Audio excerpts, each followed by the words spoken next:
Good afternoon, I'm Daniel Miller and this is Destiny Academy.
A warm welcome to all of our friends, fans, community members, participants and viewers worldwide on various platforms watching us live today here on Twitch. Thank you for joining us, and thank you for being our very valued community members. Thank you for your support. Most importantly, I've received quite a few messages during the last week and I'm very grateful, because obviously what really surprises me, what is really delightful as well, is that lots of our friends are watching the stream on playback. And that is both on Twitch and YouTube. I was astonished to see that some people watched our streams more than 200 or 300 times. I should say there were about 200 or 300 viewers watching it immediately within a few hours after we had completed our activities here. So that's really wonderful, and that's actually new. I did not have that during our first 4 years of broadcast here on Twitch. Really delighted and grateful that there's so many people who are very well in tune with what we discuss here every single day, and also in addition to that expressing support towards the fundraising. I think that's been really a fantastic success. A lot of people had spotted Twitter announcements indicating that the streams were presently delivered within that format, and lots of people popped in, had a look, listened to a few things that we said, and I've singled out also the session that we had with Lupus Arius and Zenith a couple of weeks ago that were entirely focused on video gaming and health. So I think people are enjoying the content and indeed joining us at all sorts of hours, so that is absolutely terrific. We have also Gail watching. Gail saying hello, how are you doing? Good to see you. Thank you for joining us, and thank you for being a very valued community member. Gail is one of our newer community, playing a game with me live online quite a few times during the last couple of weeks, together with myself, Zenith, and I think also Lupus Arius, or no, it was actually Matthias, our friend from the US.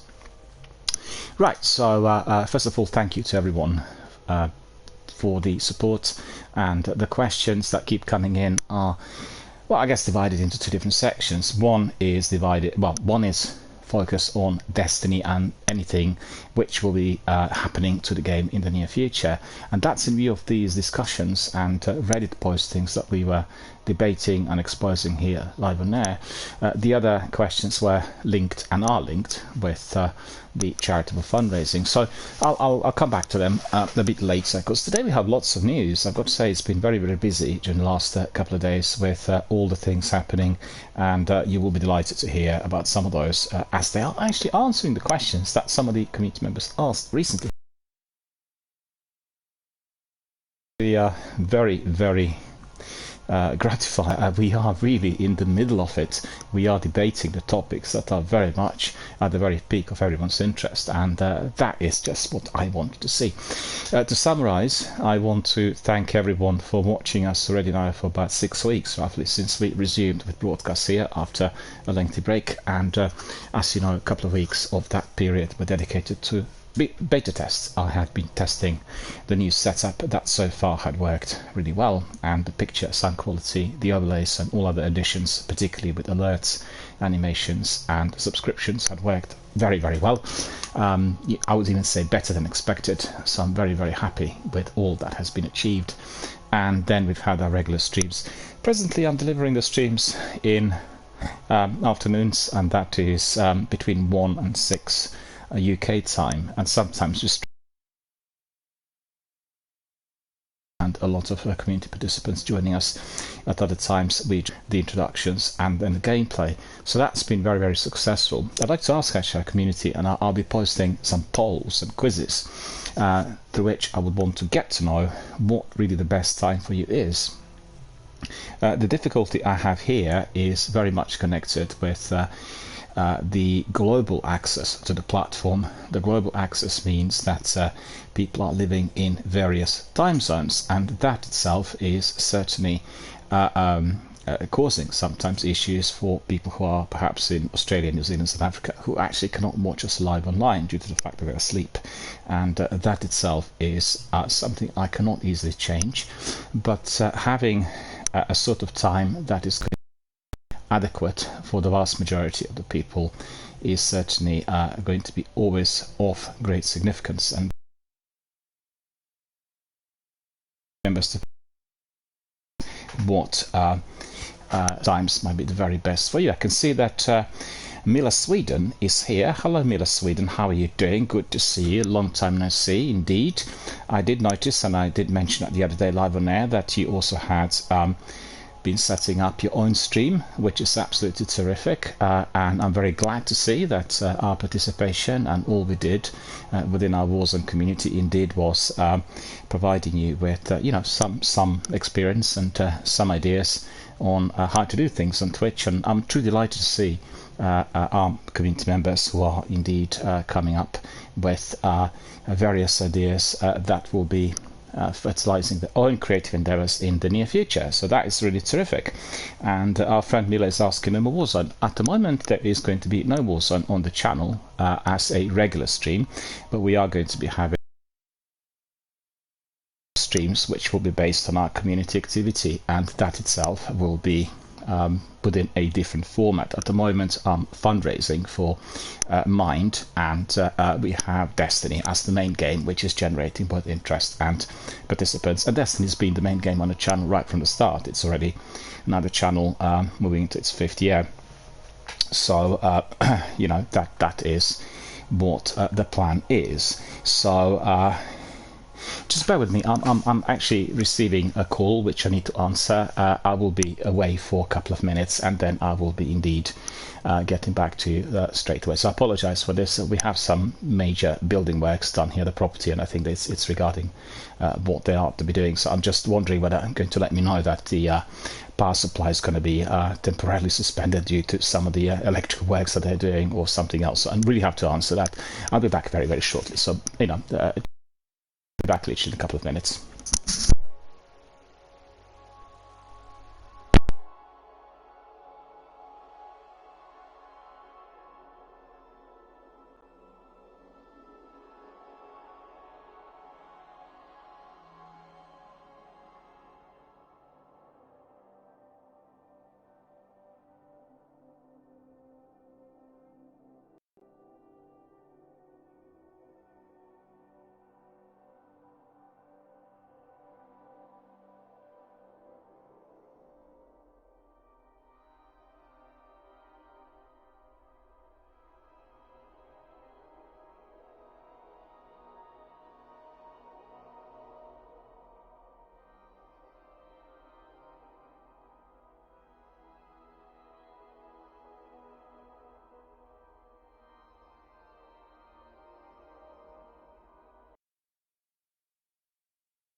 Well, I wish to thank everyone for your patience. I had to be answering this call. I generally do not take calls whilst I'm live on air, but as we have, and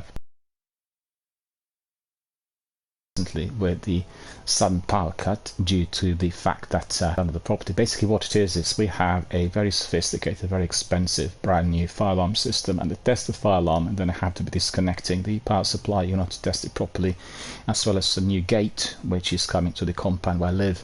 And what does happen sometimes is, without telling anyone, they disconnect power. So I complained and explained that I'm very much dependent on what I do here where I am, and the power needs to be on, or if it isn't, I need to know in advance. So I'm actually glad to tell you that the news I've had today was exactly the other way, so we're not going to be suffering from any outages, and that's a relief to me, because when I received the call I thought, my goodness, it's going to be the main problem straight away, and you know, that is what I do not want to see, but you know, it's not avoidable. Also 4G, 5G internet, and it really serves me so well, and everything is as it should be. Anyway, coming back to our friend Miller Sweden, he was asking about Warzone. Well, thank you so much for asking.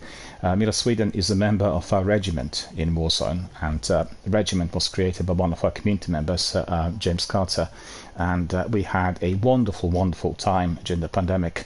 And we had so many sessions every single day. In fact, the Warzone sessions together with Destiny were really keeping us all alive and well and fully active, and we never felt alone or isolated or alienated in any way at any time, and that has been absolutely terrific. So I want to ask Mila, is it Mila or Mila?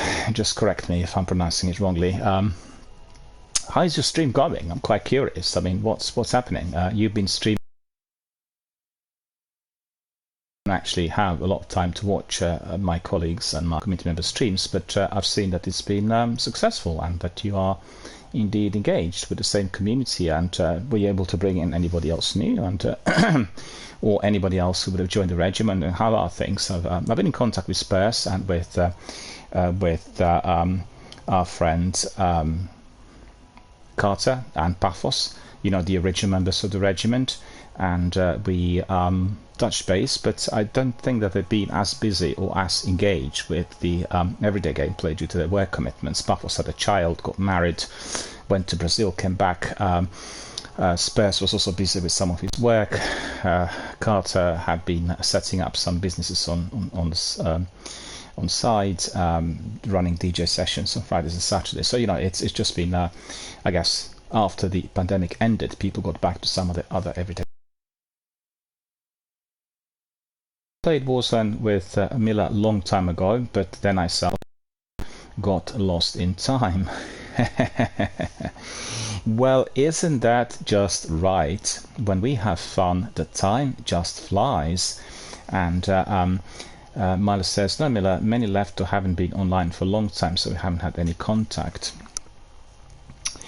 You know, the thing is, when you have one person who's running a channel, or who is a community moderator or manager, and that person has regular streams, regular activities, then everyone gravitates. If that is discontinued, or for whatever reason one is not providing it every single day, or there's some sort of break, then people tend to disperse. It's quite common. In fact, I can tell you, for our community members here, the vast majority of whom are actually attached to Destiny, they've had the same problem.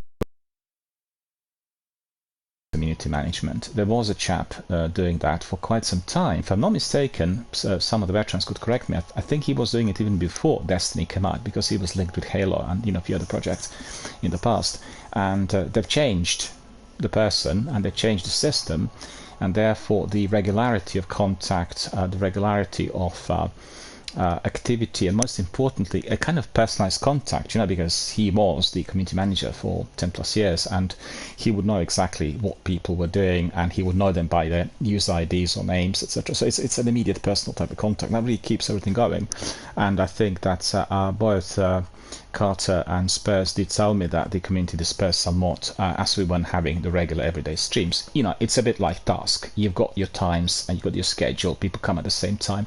I remember I was doing Destiny earlier in the day, and then later, as people came back from work or elsewhere, 4 or 5 hours of Warzone, the regular sessions.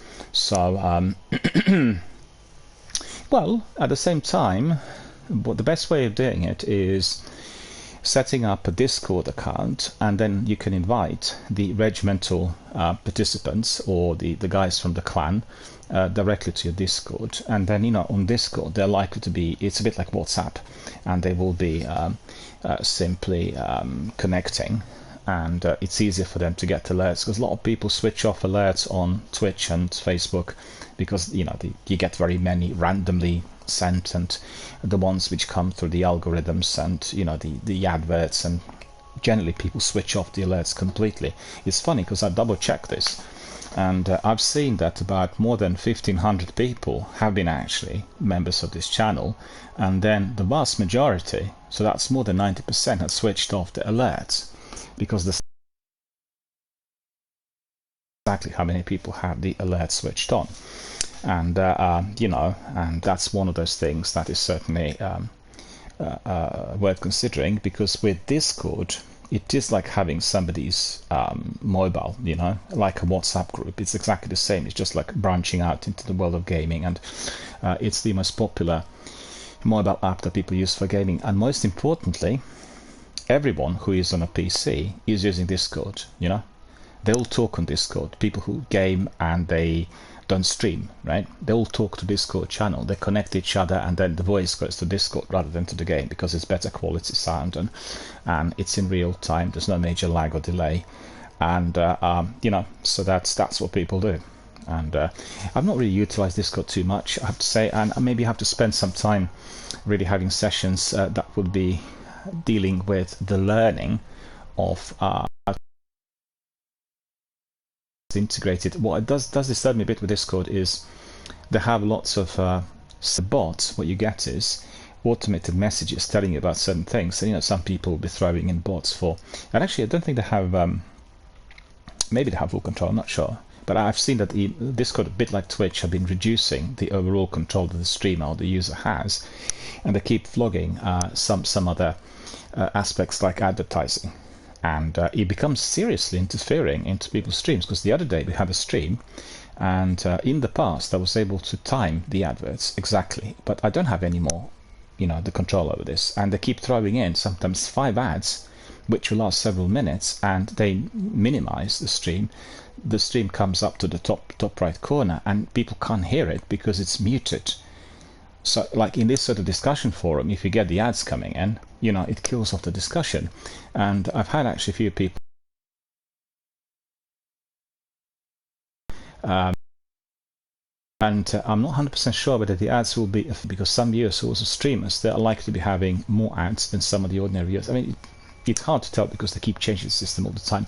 Anyway, coming back to Discord, the Discord is a very good way through which one can connect and build a community which could be identical to what one has on Twitch. In fact, I always invite everyone from Twitch to join my Discord, because I don't really use it much, but if there is a need, like you want to send a private message, you want somebody to receive it straight away, it can be done also on PlayStation app as well as on the one run by Xbox, but I think with Discord it's a bit more interactive with the rest, you know. Let's see what our friends. Oh, Gail says, I decided on a kitten. What sort of kitten will you have? I'm curious. I used to have 4 cats. And 4 cats, in fact, well, at one stage I had 1 cat. Then I adopted a stray cat, so we had 2. And after that, we suddenly had 6 altogether. And then we gave away some of the kittens and kept the 2. So we had 4 altogether. So 2 cats were, well, the original cat was a kitten once we got her. And the other cat was just a very, very good homely cat that was abandoned. So I felt for him and I adopted him. And all the other kittens are basically grown from being tiny to being reasonably big. But at the end of the day, one of my kittens never really grew. She remained a kitten throughout her life, and sadly she also passed away quite early. She only had about 8 years of life generally. Developed some serious problems, which I believe were genetic, and therefore we sadly lost her. She was a wonderful, wonderful. She was always, this kitten that never grew up. She was always like tiny. She would always at night come to our bed, and then she'd sleep near my head because I was, the biggest character in the household. I'm quite tall. I'm 6'2", and she felt very protected. So if wherever I went, she would just literally walk in between my legs and come near me, fully protected. It was quite an experience, and I was heartbroken when she passed away. We did everything we could. With cancer, it's very difficult to do anything, and there was surgery and treatments, and unfortunately, it didn't really eliminate the illness. The illness kept coming back. Our friend says, Amila Sweden says, absolutely, I agree, understand that. That's why I started my stream.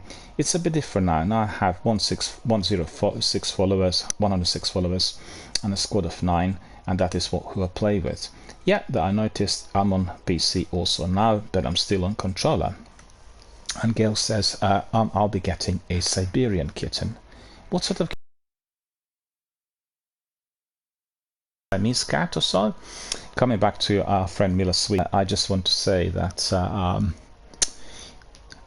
building one's own community is very difficult, and it is completely different to what you happen to come across on Google. I talked about this at length in one of my recent streams because I had a question from one of our community members who was asking, like, what's the best way through which you can build your community? How long will it take? The specific questions. And there were also questions in response to what is the best time to stream.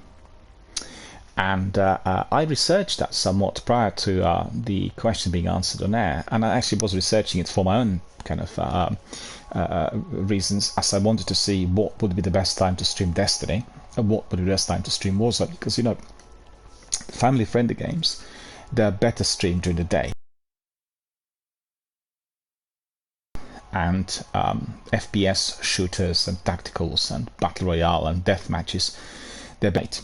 As you know, that some people are indeed playing it late at night, and so there are some parameters to which you can decide on what the best period it will be and how you can pitch the game to your own advantage. Anyway, so listen to this. I've done research first of all in terms of how to build a community, and I'd say probably 95% of the entries were on all kinds of social hubs, right? And so-called hub, so-called, whatever title is given. And what it is it's basically almost like bots. The vast majority of them just copied and pasted what somebody else had written, right? And I can tell you, I'd say the vast majority of the information there was completely wrong.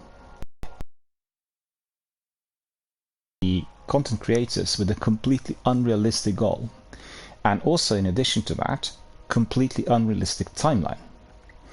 Give an example. If you look at some of the streamers, you would see that they start at, let's say, in March, and they start with maybe 20, 30, 40, 100 followers or so. And then 2 months later, you look at the same streamer. I'm just talking about a specific type. I'm not, somebody who wants to be running it as a business, somebody who wants to be doing multi-level marketing, somebody gets partnered up with other firms, that sort of thing. Usually the streamers are very young, they have a very attractive appearance, they want to be selling the products, etc. So I look at the same streamer a couple of months later, I marked them obviously, that they're of interest to me for whatever reason. Suddenly they have 55,000 followers in 2 months. So this could be possible sometimes with certain streamers who are doing perhaps not really allowed on Twitch, you know what kind of content I mean, and they could attract quite a few, but 55,000, that definitely indicates that the followers were bought, through fake accounts and bots and all sorts. And these ones are very, very massive on the internet. You got very many of these. They apply to the lists of followers for the mainstream musicians, the people from the entertainment industry, and completed, and it did indicate that the vast majority of the followers, when I'm saying I say vast majority, somebody has like 10 million followers, 20 million followers, the vast majority, that could be like 2 or 3 million, could be more, could be less, in any case, would be fake accounts. And the companies like Instagram or Twitch, they have got no interest in reducing this, because it just inflates the figures. They have that many followers, the trustees, the investors, the board that really gets the investment and the capital for the company will be happy. What they do not want to see is the drop. So it doesn't matter who the follower is. It will be very difficult to get them blocked, banned, and they'll say that they're banned and blocked, but actually they're not. They're being blocked just for your account, and they still keep operating and doing harassment and abuse and everything else as well. So a very, very tricky sort of situation. I understand the companies like Facebook and Instagram and how they built a business, which is obviously phenomenally big, and understand the reasons behind it. But it has got to be, there's a fine line between what should be allowed, because it is breaking the law. And don't forget, in those global forums, there isn't like one international law. It is applicable, per country, and therefore it's like a loophole that basically using in order to inflate the gains, or otherwise they couldn't do in their own country. So for instance, in the US, if somebody is doing something which is against the Twitch rules, they will take some minor action. But for instance, if someone provides evidence to the local government or to the local law enforcement and they pass it to the Federal Bureau of Investigation, then it's a big thing, and you'll go through courts, and there will be immediate action taken, and there could be the collateral. So they will selectively look at what type of incident we are really considering, and then they will take action. What I'm trying to say is they will be taking action swiftly and more seriously if it is based on some sort of domestic situation, right? Anyway, coming back to my point. So all I read in there was just basically, as we'd say, gobbledygook, right? It's a lot of nonsense. It was completely unrelated to the action. Really works if you want to build your community is like this. First of all, you set up a Twitch channel or YouTube channel. Question of preference. Some people prefer YouTube because it's older, or you got a different group of gamers in there, or YouTube will have a greater diversity. It's not just gaming specific if you want it to be, right? While Twitch is still, despite just chatting category, still is very much focused on the gaming, and it will continue to be so for quite some time to come. So the first thing is one sets up the channel, and one needs to create a plan, which is on a paper, on what game one wants to be streaming in order to build a community, right? So that always will be a game that's been around for a while, a part of some sort of series, some franchise, like Fallout, Assassin's Creed, Elder Scrolls, you name it. And it's always the best to resort to the game which is not the most current one.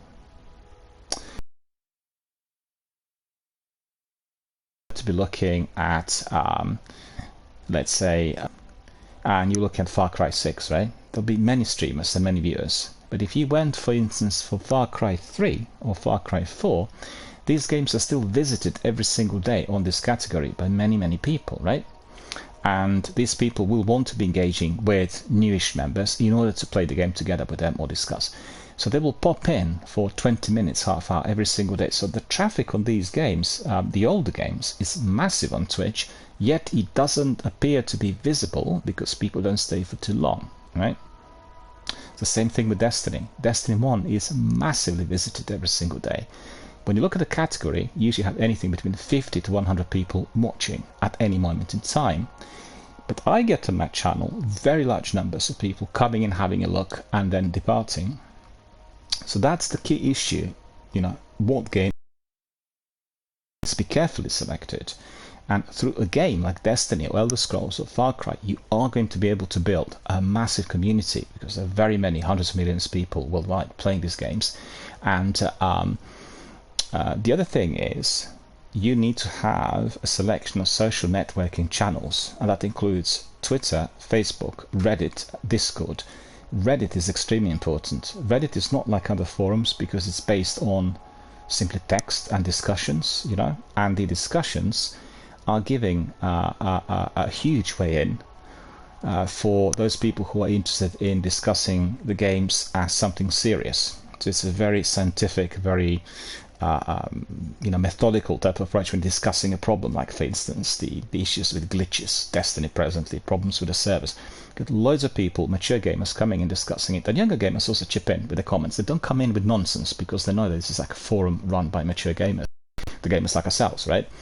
And through discussing these issues, so when you discuss them on Reddit, and you discuss, for instance, what's happening in Warzone, glitches, problems with players, problems with, you get hundreds of people coming in and providing with comments, and they will be always looking at what you do. So Reddit is a fantastic platform for people who want to be building a community in order to get the best people, the people who are really interested in gaming, and people who, if live on air, will always want to discuss everything in depth. And every one of the platforms, Discord, Twitch, Facebook, Reddit, they all have to have a different content. Never ever repeat content, which is exactly the same on all platforms. It's true that not the same group follows you on Twitter and Reddit, but having a kind of a copycat of the content will not help, because people will see it's just all bots and they're not interested, right? Even if they see personalized comments. Doesn't work. If you've got one lot of information on Twitter and you cater based interactivity, screenshots, clips and that, and then you go to Facebook, you do a bit of like encyclopedic rundown on certain games, the history of the game, who's done it, etc. And then you go to Reddit and you discuss things with community members, glitches, problems, nasty players, problems with clans, and so it's different content, and everyone can just click from one to the other if they want to find out more about a specific subject, right? That is the best way of doing it. And regularity of the streams, coming back to the game, channels have got to be linked to one game, one main game. Doesn't matter what game it is. If it's Elder Scrolls, it's Elder Scrolls. It's Warzone, Call of Duty, doesn't matter. And then one sticks to the game with everyday streams or regular streams where that game is dominant. You can throw in other things, but that needs to be like the large chunk. The reason for that, it is also connected to Twitter and Google algorithms. Algorithms are extremely sophisticated. They're unbelievably well developed, a lot more developed to what actually these companies tell us. And I can give you many examples where I was like uploads on YouTube and Google uploads. What they're able to do is phenomenal. So think about it. You're uploading a video is 7 hours long, and even before the upload proceeds, that's literally within a split second, Google will tell you within a split second, so it's literally a split second, right, about all the content that is in that video, whatever is under copyright, whatever is under license. I'm not sure how to do that, but it looks like the whole big thing within a split second goes to some sort of filter that detects whatever is in it. It is unbelievably.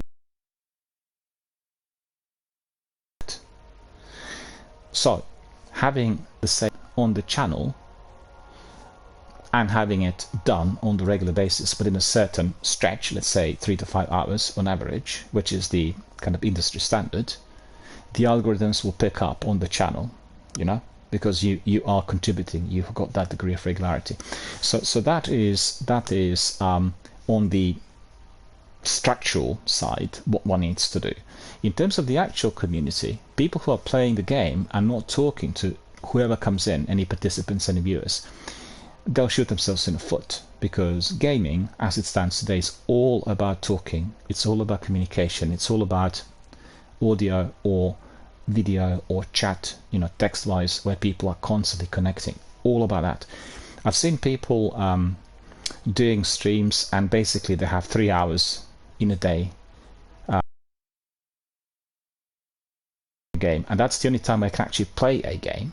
So what they do is they actually during those hours and stream, and that's not really connected to the interactivity as it should be on Twitch or YouTube, because people watch games and these channels for the interactivity as being the major driving force. So how one really deals with new people and how one is connecting with every participant when they come in, and particularly if you're bringing in, you've seen with Warzone what I did was I would have like 2 or 3 regular members and always bring in an additional from the randoms.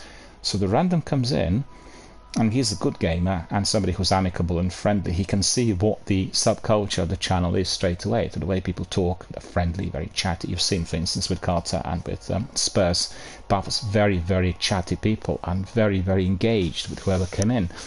That's the most fundamental.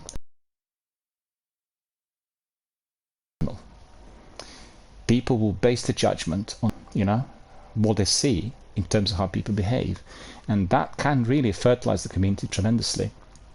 I mean, I've had lots of younger players coming in, probably a few thousand over the last 5 years, probably more than a few thousand. I mean, I played with God knows how many thousands of people, some of the games like Apex and Warzone, and also with Destiny 1 in particular at one time. I played a lot with the randomly selected gamers, certain activities. All of them would have come in, and obviously they would base the judgment on what they've seen, right? How the channel was delivered, how the channel was run, what was being given as content, and many of them didn't like it. They didn't like it because this is like a mature gamer channel. It talks about the industry, it talks about the ins and outs of how games are made, about issues which are to do with the adult world, and those guys interested in. And definitely, sometimes play games live online. They wouldn't become like a regular community member for that reason alone, which I think is great. It's great because they knew exactly what they wanted. They wanted a crowd which belongs to what they're interested in, and they'll find it elsewhere. But they wouldn't hate the channel. It was just like, oh, that's fantastic, but actually not really fast because we prefer speedruns, we prefer glitches, we prefer scores, we prefer, and other issues that come up for them. For instance, young people getting together. I mean, I've had recently. I played Apex with some younger people, and the first thing that they were interested in, your age, your occupation, where you live, what sort of people you got around you, what kind of music you listen to, the ordinary youthful kinds of things that people do, and that is then very much part and parcel of that subculture of a channel. And we have plenty of that here, but we just talk about more again.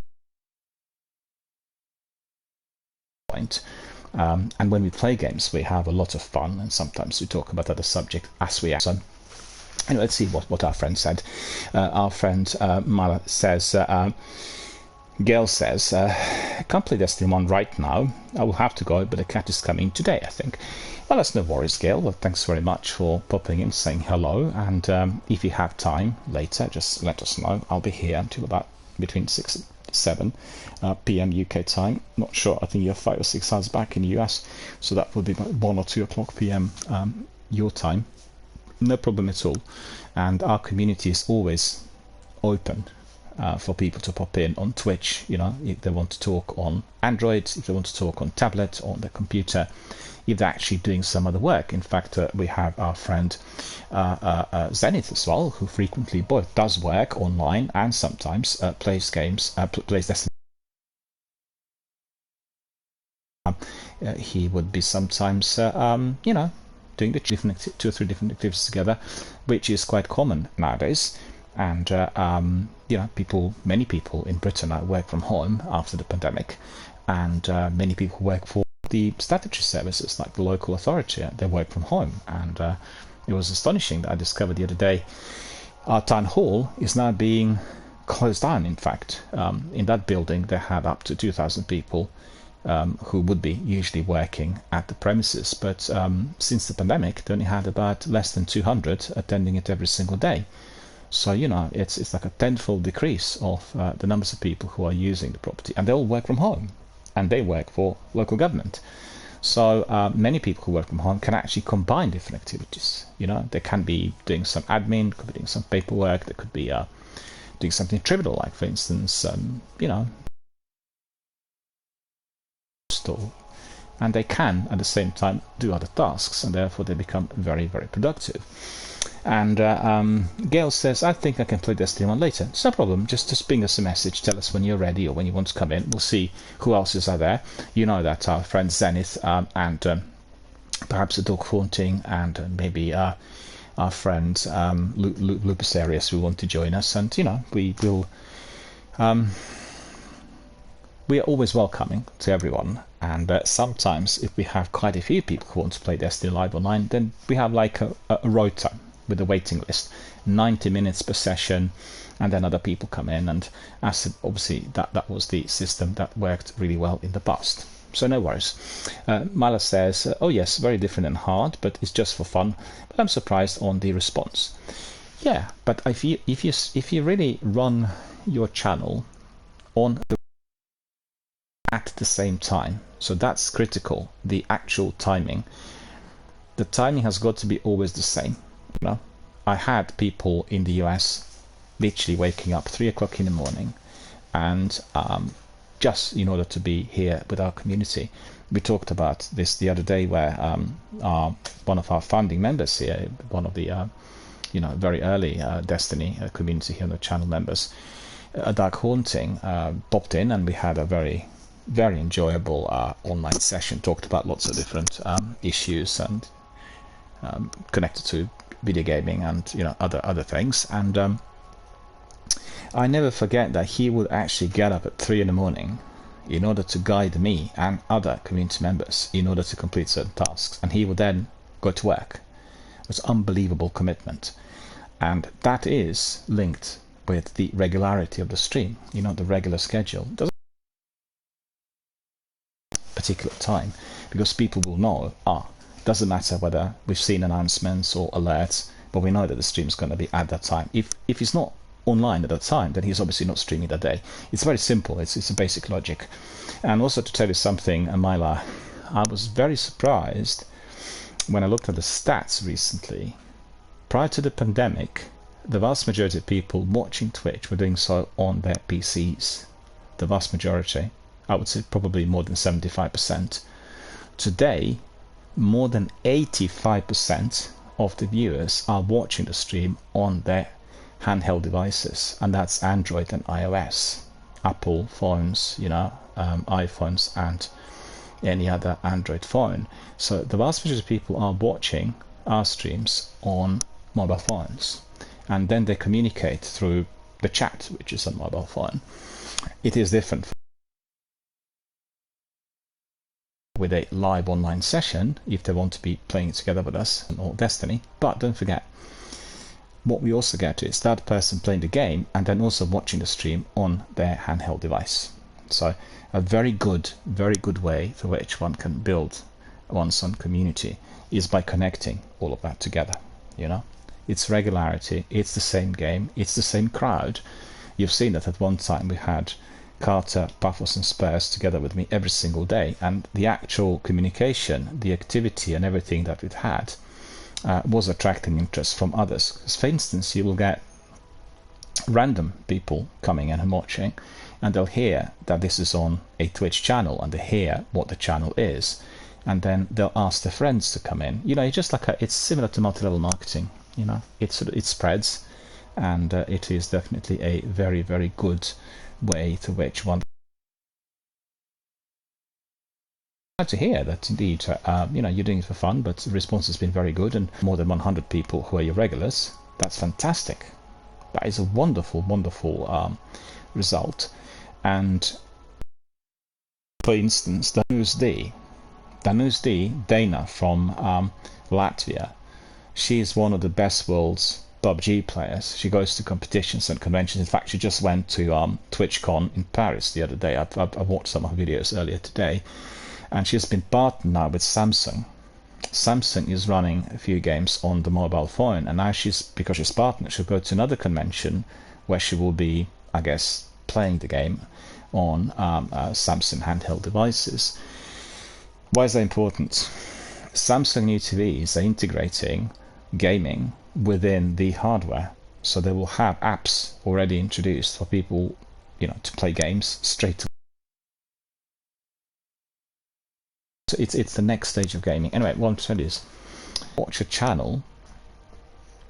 She does it every day, almost every day, unless she is attending conventions, and it's usually about 5 hours of activity. She will have anything between 1,500 to maybe 5,000 people watching the channel. But if you're looking at the participants, the actual people watching and talking, or people who come in to play together with her, it's a very niche group. Do you see what I mean?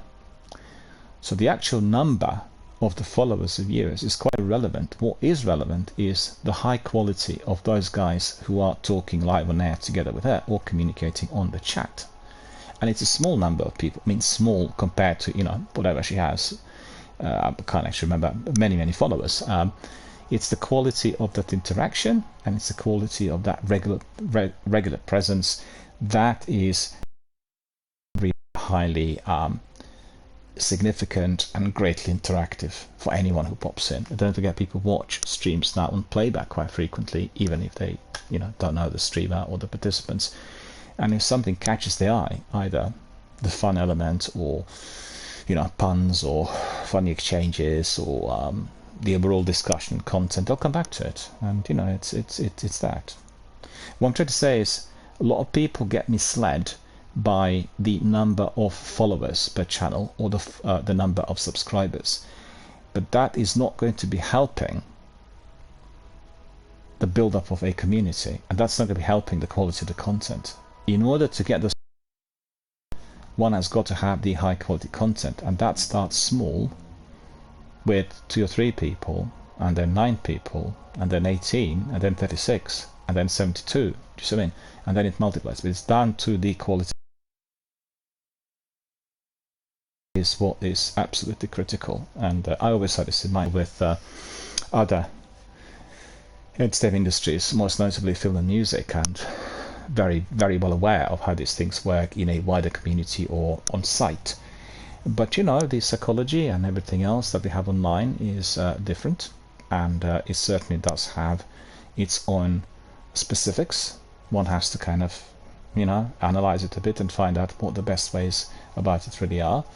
And I think what I have described is just like a few tips and you know, a few ideas. Most importantly, one should not be reading these so-called guides on how to build a channel or the community online unless they really come from somebody who had built his own community. Do you know what I mean? It's a bit like somebody who keeps telling you how to trade in financial markets or how to do banking, and they've never been a banker or they've never tried the industry.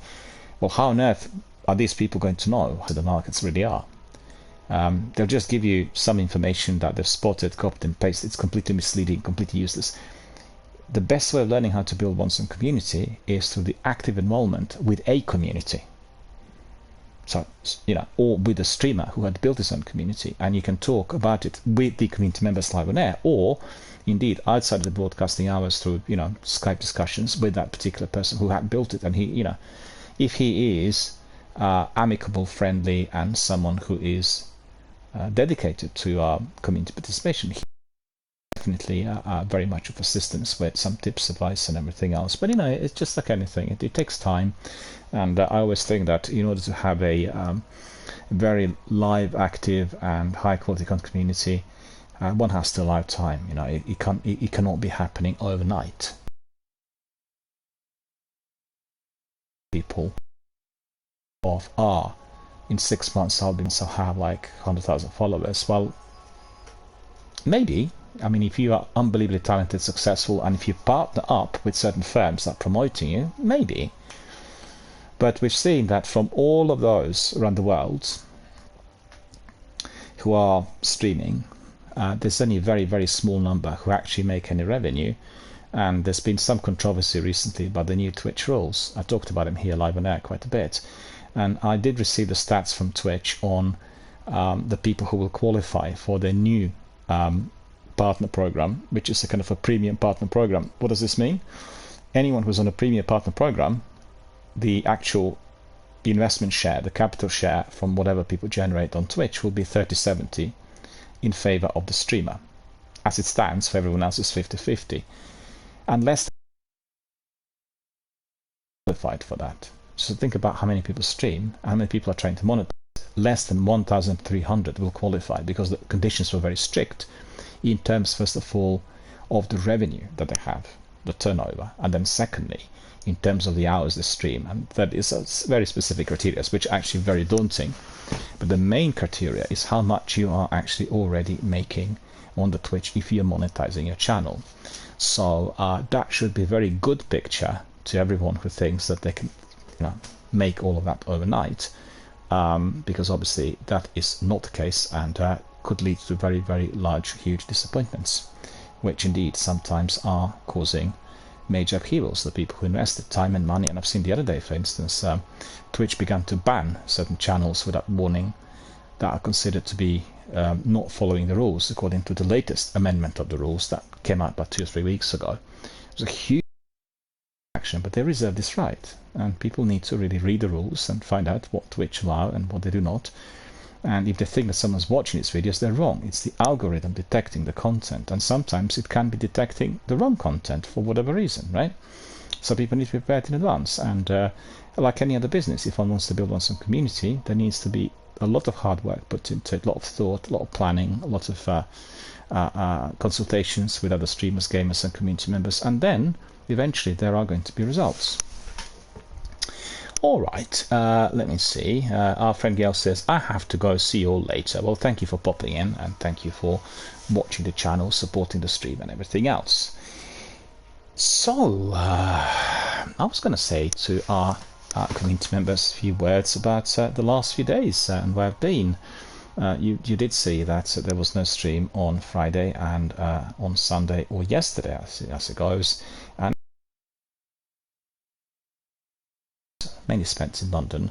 And then on Sunday, a wonderful event here where I live, at the castle, which is called the Annual Food Festival, with many traders bringing in the local domestically grown produce. And I've got to say, it had really flourished since the exit of our country from the EU, because there have been some incentives, and I've seen some produce that I had not seen for several decades here in our local area. So that was very enjoyable. Talked to lots of traders. We had lots of families and people attending. It's quite a big event with many participants, and it was extraordinary. There were like locally made wax candles that resembled the pets, cats, dogs, mice, owls, birds, all sorts. It was just wonderful. Then domestic grown honey, domestically distilled gin, or other alcoholic sort of strong drinks. Hey, how are you? Good to see you. Thank you for joining us. Wonderful to see you. How are you? How is everything down under? Is it still cold? You told me the other time that you were freezing.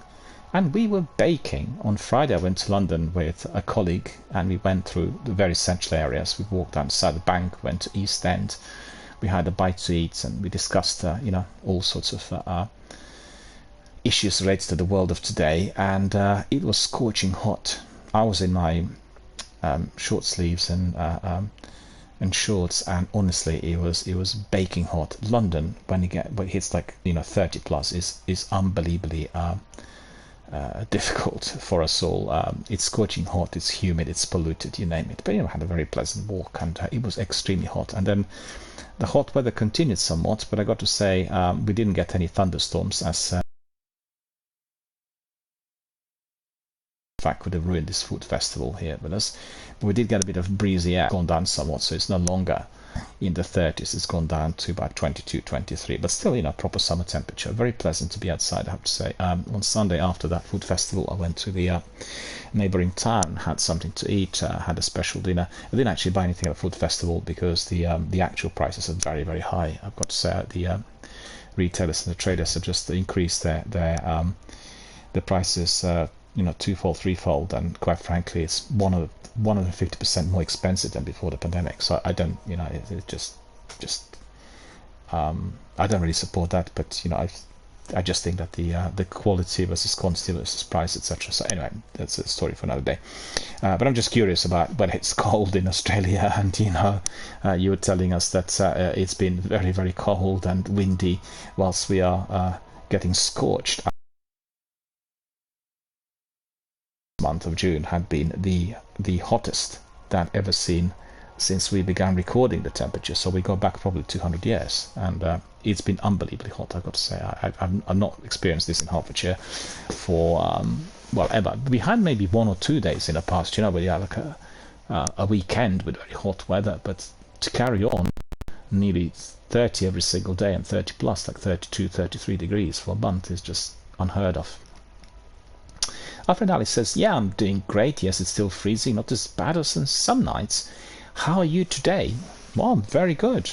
Well, there's something I want to tell you, because we were discussing films the other day. Remember, talking about John Wick, and I went to see yesterday in Enfield. I go to Enfield Cineworld, a very, very big, beautiful 15-screen multiplex cinema, which is one of the best in London, one of the best in Britain, actually, considering the quality of the screenings and everything else. And I went to see a triple bill, and a double bill was in IMAX. I watched the new Indiana Jones film, and then I watched the it was actually the first screening. It was the first screening of Mission Impossible: Dead Reckoning with Tom Cruise and Haley Atwell, that was in IMAX. Those two films, and the last one was The Flash. The Flash was in IMAX a couple of weeks ago, but I kind of miscued, and I didn't see it. And I'm very, very annoyed myself. I did not see it in IMAX because the film is full of spectacular special effects, which really are the best watched in that sort of cinema. And the sound yesterday in the screen where I watched The Flash wasn't too good. There was some sort of problem with the sound mode. I'm not sure what caused it, but it just, it didn't seem to be the best. So that was my day, really. 3 films on the trot, and all of these films are longer than 2.5 hours. So, I had a very, very good cinematic day. And just to put in perspective, Indiana Jones is very good, but it's slightly miscast. And with obviously with Harrison Ford in the lead, that was fine. But the female lead, she just didn't gel. The chemistry is not there, and I didn't feel anything about her, towards her, and she I felt the like short-circuiting between the two of them was ruining my way through which I would identify with the characters or the situation. Also, they have a child, and I mean, he's not their child, he's a kid who is kind of working with them in order to get to the treasure that they want to be in possession of. And Mads Mikkelsen plays the bad guy. The difficulty with the kid, and particularly with the female lead, is that they were bit piece. This is something that belongs to the serials of the 1930s, and Mikkelsen was perfectly embodying that type of baddie of the 1930s, 1940s, and Ford as well. But the rest of them were very contemporary, and that just didn't gel with me. That sort of fractured the story and my way to which I would identify with the action and with the characters. And then also, the beginning of the film is fantastic. It's got one of the most incredible action sequences I've ever seen in films, in adventure films. It's phenomenal.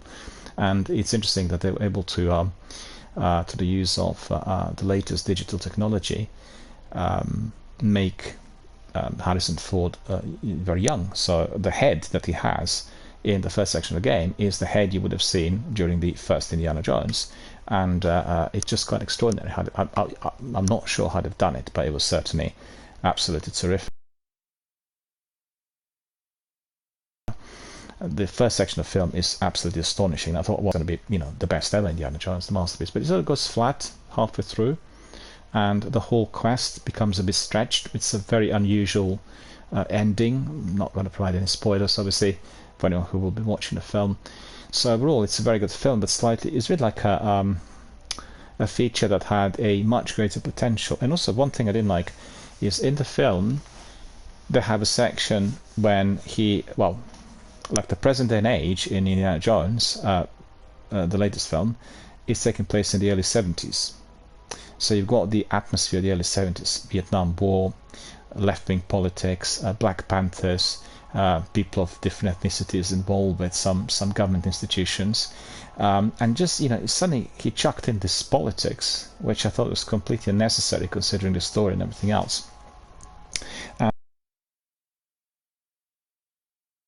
In there, that is taking place. Oh yeah, first thing at the time within the film is, they landed on a moon, Apollo, and they follow that and they have celebrations in New York as the Apollo landed And it just seemed, I mean, I understand that Apollo and the space exploration is kind of tied in with him being an old-timer and a kind of explorer, archaeologist, but it didn't really gel. It just suddenly became overly ambitious. It wasn't really as simple. You know, the other films have a linear within the elements of the traditional adventure serials of the 1930s, and that was also a bit disconcerting, I thought. Lots of good action sequences, good pace, and beautifully filmed, fantastic stunts, you know, special effects, everything. Watching the IMAX is mouth-watering, so absolutely highly recommended.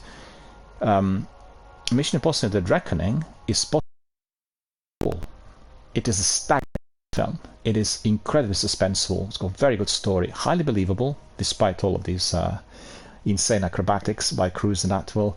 But the story holds everything together. The story is relentless, and you watch it, it's almost 3 hours long, and you really love every bit of it. You're gripped, you're excited, you identify with the characters. And there's a twist in there that really broke my heart.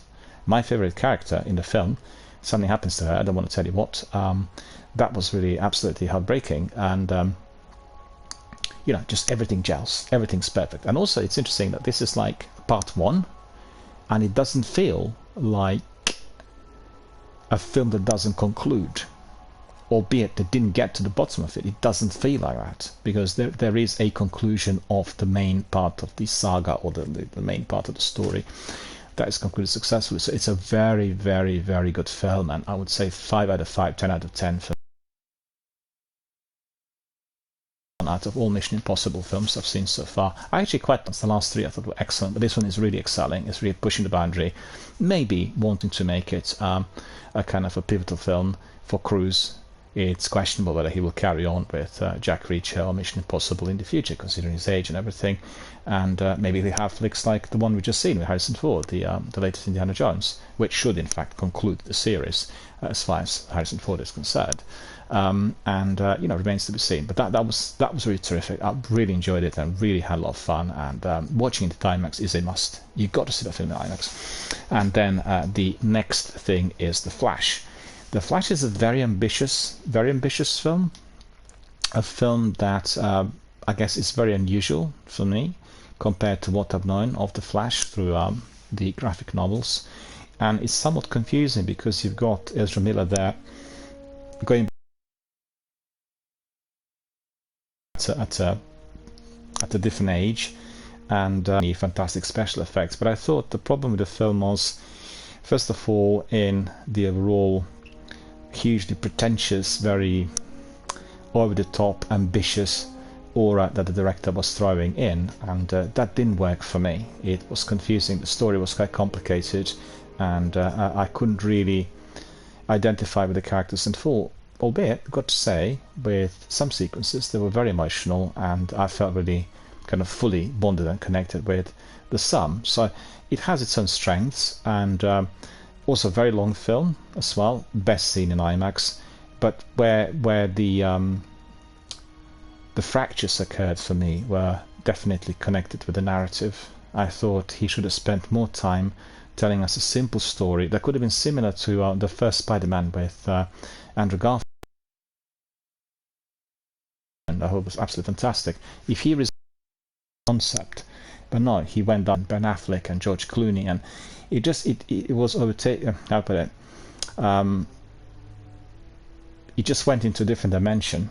You know, it was a reference to other films, reference to Hollywood of the 90s or the noughties, the reference to other Batman films, the reference to other Superman films. It just all of that's crammed in unnecessarily. Where I think film could have been a lot more enjoyable purely in terms of the way the characters were towards one another, and most importantly, the Flash's relationship with his parents and what he's trying to do.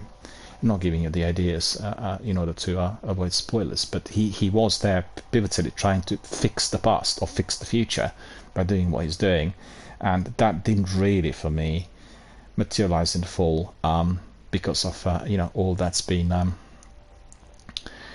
seen. But the effects in there are absolutely incredible. It's like you've seen in Guardians of the Galaxy.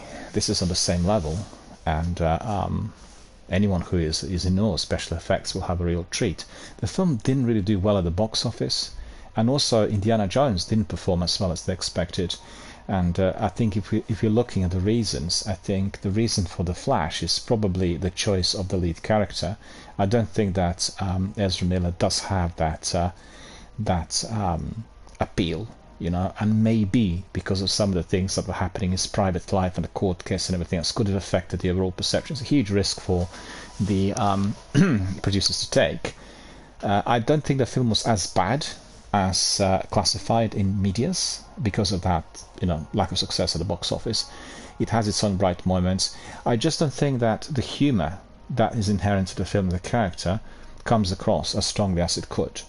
And all different in Ezra's, the one from the past, the one from the future, so to speak. And it just didn't gel. And a bit like in Indiana Jones with Phoebe Waller, she is a person who has been miscast, and she's very contemporary rather than like the other heroines that we've seen in previous Indiana Jones films. And the same problem applies to, in this instance, obviously to the lead. I think he's miscast, and he doesn't really carry the film in a way as you would expect him to, and that's a very, very serious problem. And he doesn't really come across as a person who is sort of capable of being that superhero. Yet the girl that plays the Superman's niece or whatever, she's a relative of Superman, she's terrific, but she's like a tiny little role in the film, and she carries that section of the film. You really kind of love her, and you really think, she's I guess film does display lots of interest coming in from different ends, be it from the writer, the producer, production company, the director, and all banged up together, comes across with so many ambitions and doesn't actually deliver on the narrative front, where the most important thing, the emotional bonds that this character has with his parents, are very seriously diluted. Not lost, but very seriously diluted. And I think that's really the tragedy of it all. It could have been a fantastic, one of the best kind of DC, Marvel superhero types of films ever created, and it just went the other way. Zenith is here. Hello, sir. How are you doing? Good to see you. How was your weekend, sir? How was your weekend? Did you spend it with your family? Have you played Destiny? Were you up and about? I was just saying to our friends that my Sunday was terrific. We had our regular annual food festival with lots of domestic produce on offer, as well as doing hamburgers and pizzas and chilies of this world and all sorts. It was a mixture of people able to grab freshly cooked food with the domestic produce which you could purchase and bring back home, honeys and meats and all sorts. And it was very, very, very good and very enjoyable, and a proper family event. Everyone from our local area would have come there on Sunday. Well, many more people would have come had we not had the terrible weather forecast predicting that we're going to be thunderstorms and danger to life, etc. So that affected the attendance, unfortunately, and it was not necessary, as we had no thunderstorms. And late in the day, from about 3 o'clock p.m, we had bright sunshine. It was very, very hot and thoroughly enjoyable. So,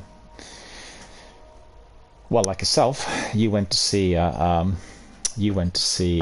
Transformers, and I was considering whether to see Transformers or The Flash tomorrow. I've gone down the route of watching The Flash because I think, considering how unsuccessful Transformers will probably carry on still for a little while, I'll be able to catch it on another odd performance. And yeah, it was so good to see the films in IMAX, believe you me, really good. These films have got to be seen in IMAX. In fact,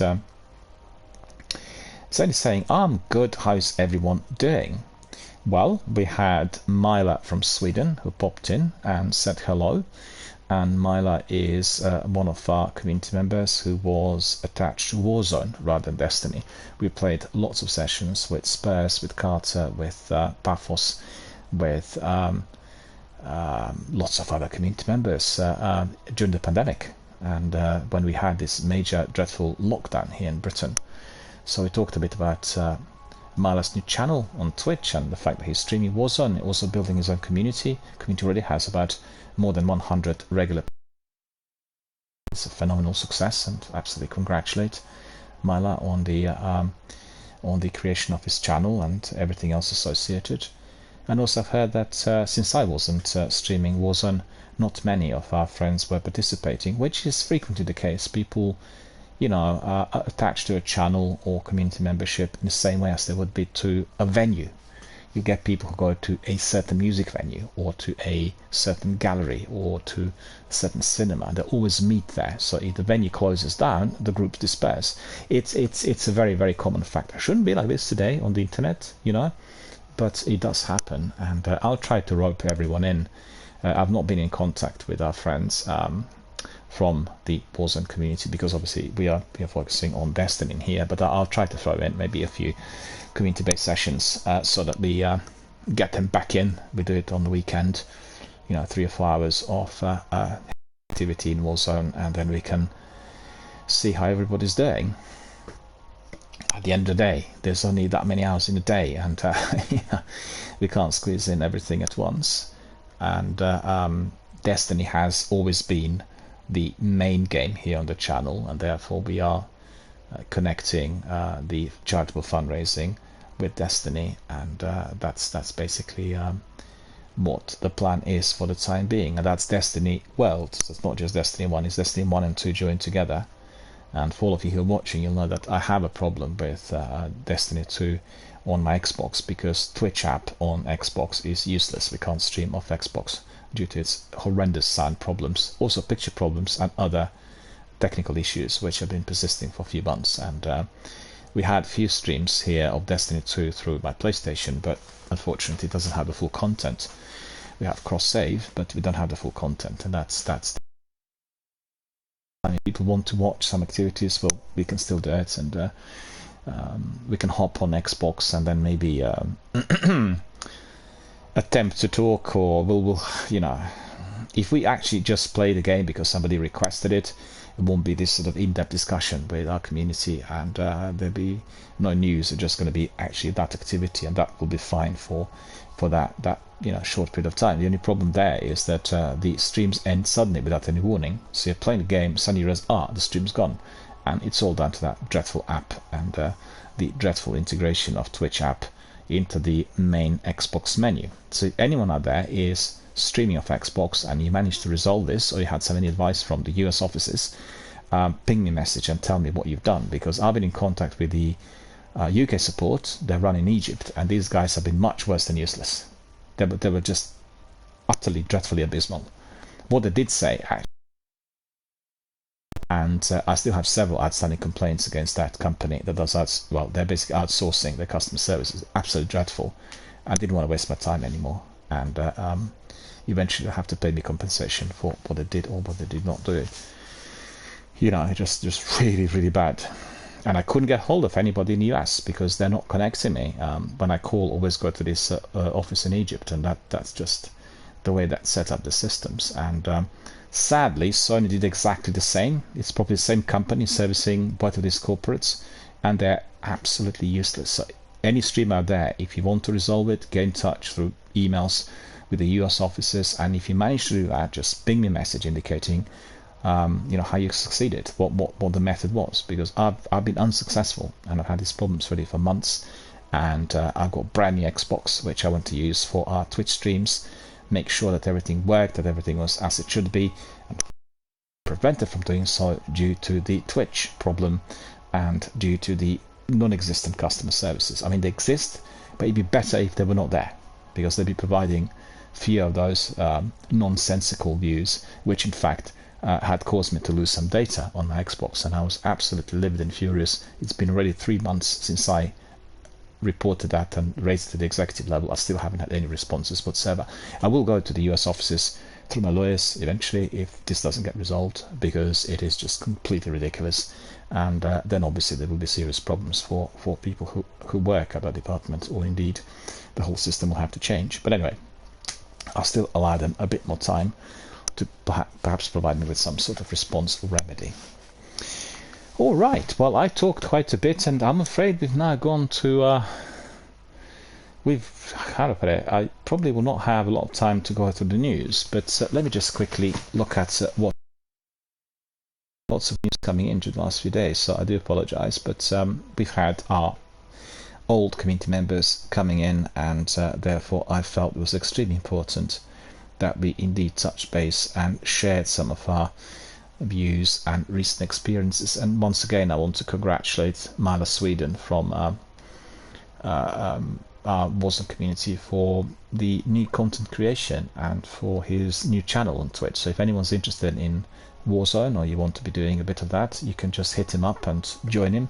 Mala is here on our channel. You can see his details here to the chat, and make sure you join his community and support his effort, because building it from scratch is very, very difficult. It takes a long time, and any form of support from our community will be greatly appreciated. And I absolutely encourage everyone to join his channel. We've had lots of Warzone matches, and like myself, Mala is a mature gamer, and we have a very similar gaming mindset. We do games in order to connect with other people, not just to hammer those titles for the scores. And I'm sure you're going to have a lots of good time with his community members and some of the participants from our Warzone club in there as well. Okay, let me just quickly skim through the news, then we'll crack on with some activity here in Destiny. Let me just have a look very quick. There's lots of news that I had, but all right, we'll just go quickly through some of them. We've heard that Skyrim is now having lots of content for players to try, like becoming a vampire, and also having the mods that I used already in the past that turn characters into a bit more adult looking. And that's very, very interesting, because if you are a Skyrim veteran using these mods, you will get a completely different environment, so the game becomes significantly altered. And I think for the time you do replay of the game, it's a massive big game, you can be simply changed and you can get different characters. The best mod for me was the one that gave me almost indefinite inventory. The big problem with Skyrim was limited inventory on the character, and that was causing so many problems when you were needing to collect certain items in order to advance in particular missions. And you basically get a companion, and the companion is the one that's carrying everything for you, like a page or something. And that's really fantastic, in addition to obviously having those characters who are a bit more adult looking. That makes really the whole gameplay a bit more spicy, a bit more mature, and highly entertaining, I've got to say. And I'm very glad that Bethesda allowed the mods to do that sort of thing, because it makes it so interesting and so replayable, and as I said, so much fun really to be had. Fallout Nuevo Mexico developer has released a new video showing its setting and a lot of footage shared. So Game Rant are telling you about this, and let me see very quickly. So basically the story is taking place 5 years after the original Fallout took place, and this was teased in 2021, and since then Fallout fans have been excited about a small project made by fans of the franchise. And so that's one of the most awaited mods in the recent years, and Gamers Worldwide are eager to learn more about it, so they talked a bit about it the other day. If you're interested in what they said, you can watch the video on YouTube, and also you can read the posting on my Twitter. But they've released quite a lot of information, so anyone interested, just have a look. And we've heard quite a bit about Alan Wake, and the indication that Game Rant are giving us is that it does have plenty of elements, but actually horror borrowing plenty of elements. So we know that this has been a very good year for RPGs and horror games, and we had Dead Space Remake, Resident Evil 4 Remake, Amnesia the Bunker just released on Xbox Game Pass. All of these are definitely top-notch horror games. All of them are very scary as well. If you're playing them at night, don't play them in the dark, and make sure that you turn down the volume of your headset, because Dead Space in particular can be really really frightening for people who perhaps are suffering from weaker nerves. And Alan Wake is priming its torch for a huge return to the horror scene later this year. That's going to be in October, so that's a long awaited sequel to 2010 Alan Wake, and I think it's really borrowing lots of elements from Resident Evil project, and the first one was a psychological thriller through and through. Before I carry on, I want to tell you, if you are on PlayStation, what you need to do is you need to claim Alan Wake Remastered that is being offered free of charge this month. So you must be claiming it. It's otherwise quite an expensive game, and it's a perfect prelude to all that is to follow in October. If you've not played it before, get that remaster. Make sure you stick it in and basically play the game. You'll get a very, very good introduction to what Alan Wake games really are about. In addition to that, the new game is a lot more advanced in every way. It sort of visualizes, well, different films and different games. For me, when I watched it, I thought it was a merger of three major influences visually, right? That's from the gameplay. One was Silence of the Lambs, or Jonathan Demme's, the film with Jodie Foster and Anthony Hopkins. Then takes place in a very rural kind of mountain foresty based area, and then we had Silent Hill due to some of the baddies that we've seen. So really the best possible if you are into these films and those games, and why not try it? So anyway, that is what they indicated. A lot of references to Resident Evil and survival horror. So they said the best offline PC games to play right now. They indicated that lots of people are playing offline single-player games still. Let me see what they recommended. Elden Ring, AFK, Rune Farm. Just a minute, that can't be the case. No, that is just an advert. I do apologize. Resident Evil 4 Remake is one of them. Hogwarts Legacy is the other. Then we have Dead Space Remake. All of these are single-player games, and definitely Uncharted Legacy of Thieves Collection. That's a fantastic collection. Play that if you're on PlayStation. Really, really brilliant storytelling, proper adventure game, and if you like Naughty Dog, that's going to be your bread and butter. It's very different to The Last of Us, but it does have certain gameplay elements that will remind you of Ellie and Joel, so make sure you get in. And also a very, very good storytelling. Naughty Dog is very well known for their very good narrative, and you will definitely enjoy the Legacy of Thieves collection. Then we have Return to Monkey Island. We have Immortality. Well, Immortality is also available on Xbox Game Pass, and I tried it, and it's a sort of a weird puzzler. You have different clips which you need to be putting together in order to get the narrative in order, i.e. to be seen through a kind of linear story on the Game Pass. If you have a chance, definitely step in.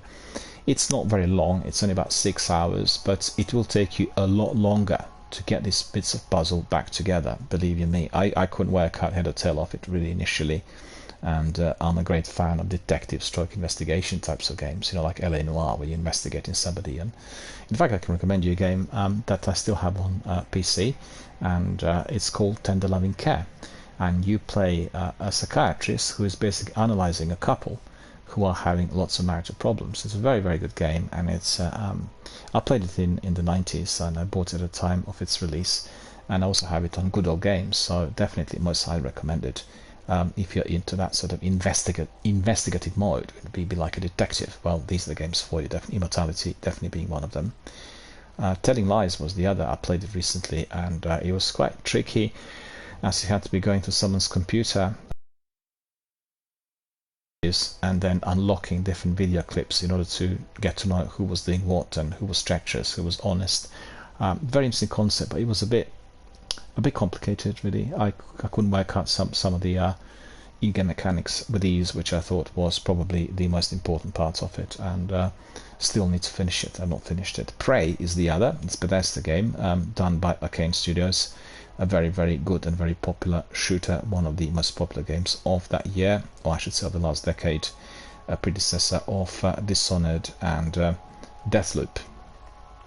We do not want to mention Redfall at all, for the obvious reason. Planescape Torment is the other, so that's quite a big game. You can play anything from 30 to 150 hours. And then you have Dave the Diver. That's also lengthy, 20 hours. Dragon Age Origins, it says 40 if you've got the expansions and everything else, if you talk to the characters that unlock the full content. So you know, a very lengthy, very enjoyable, very immersive game, entirely based on funny dialogue and excellent storytelling. Again, BioWare, the developer of Mass Effect, and anyone who loves Mass Effect will love also Dragon Age. It's just like a Mass Effect in an environment similar to Elder Scrolls, but with the characters who are a lot more funny and a lot more engaging, and plenty of dialogue, plenty of consequential type of interactions where your decision making will define how the game is going to end or develop. And 10 out of 10, really, most recommended. Tiny Tina's Wonderlands I've not played, so I couldn't tell you whether the game's good or not. It's the offshoot of Borderlands, and visually it was definitely captivating, but I have seen that some people are a bit lukewarm, the veterans of Borderlands. Yet. Marvel's Spider-Man Remastered, well, absolutely one of the best games that PlayStation had, given as exclusive. And Stray I've not played yet, but it is coming, or it's come already to Xbox, and we have it on the streaming services both of PlayStation and Xbox, so definitely worth checking out. Neon White, I've not played the game either, recommended by Game Rant. And then we have Elden Ring. You see, this game I really want to play, and for whatever reason I thought it was going to come out on Game Pass, so that's not happened, and I'm still waiting for the game to come my way. It's a fairly big game. You can play anything between 50 to 120 hours depending how you approach it, and definitely huge recommendations, and very, very popular among some of our community members as well. People recommending it here live on air on our broadcast, so definitely worth checking. Lego Star Wars Saga, that should be comprising all of Star Wars. They're very popular and definitely had been embraced by many community members. Rogue Legacy 2 is the other one. Far Cry 6. Far Cry 6 I played quite extensively. I've not finished the game yet. I played it as a freebie on Xbox, and it's just joined the PlayStation family on the PlayStation Plus services recently, last month I should say, and I'll carry on playing it there. Very, very immersive. It's got all the elements of the series, but it takes place in South America with the imaginary dictator and a group that is leading a rebellion against him. So I have plenty to do, very similar to all the other Ghost Recon and Far Cry games. Lots of stealth, lots of action, lots of dialogue, lots of side missions. You know, the very best of Ubisoft, full stop. Let me see. So 23 hours. I'd say probably longer than that if you always indicate the duration according to the campaign or the main mission. So there are so many other things you can do in a game, and you know, it justifies the purpose. People can be really surprised. They go in and they think, I'm going to finish in 20 hours, and it turns out to be 70 or 120. Depends on how you are actually pursuing it. Batman Arkham City is the other. We played the game, very, very good game. Vampire Survivors. Well, that's probably one of the greatest hits of this year. I don't know whether anyone played it, but Vampire Survivors has been recommended as one of the very best games on Xbox Game Pass, and the team they're running Expert Podcast were recommending it several times. I've seen other people playing it, and I've seen it on Twitter. I just get put off by the old style arcade graphics, and the games could be wonderful, but I'm just put off by that. You know, it just belongs, like, for me, it just belongs to another era. I know that some people like retro games and Commodore and you know, all the old consoles, and maybe I need to get my teeth in, you know, and I've probably tried Vampire Survivors. I've sort of listened to the developer, I listened to Larry and Jeff talk about it, and other broadcasters there on Expert Podcast, and I've heard from other people here in our community that played the game. I still haven't gone, well, actually I did try it, I did have a look at it, but it was, you know, just a very flimsy look at the game, you know, to see what, you know, what was new on the Game Pass. But definitely, considering all the recommendations, if anybody else is doing it, just let me know whether the game is as good as described. Tales of Arise, God of War, how many more do we have in here? Crusader Kings 3, Nier Automata, all these games were or are on Xbox Game Pass for everyone to try. Psychonauts 2, that's a very good game, I played that. Rise of the Two, and Yeah, that's a very good game as well. The Forgotten City, Red Dead Redemption 2, you know, the list goes on and on. I mean, it's never ending. Undertale is actually a good game. Also retro looking, arcade style, but very, very well told. It's got a really good story. So highly recommend it if you have a chance. I think it's presently on PlayStation Plus, so you can, if you are subscribed to the premium service, you'll be able to access. It was on the Game Pass as well, but it's gone.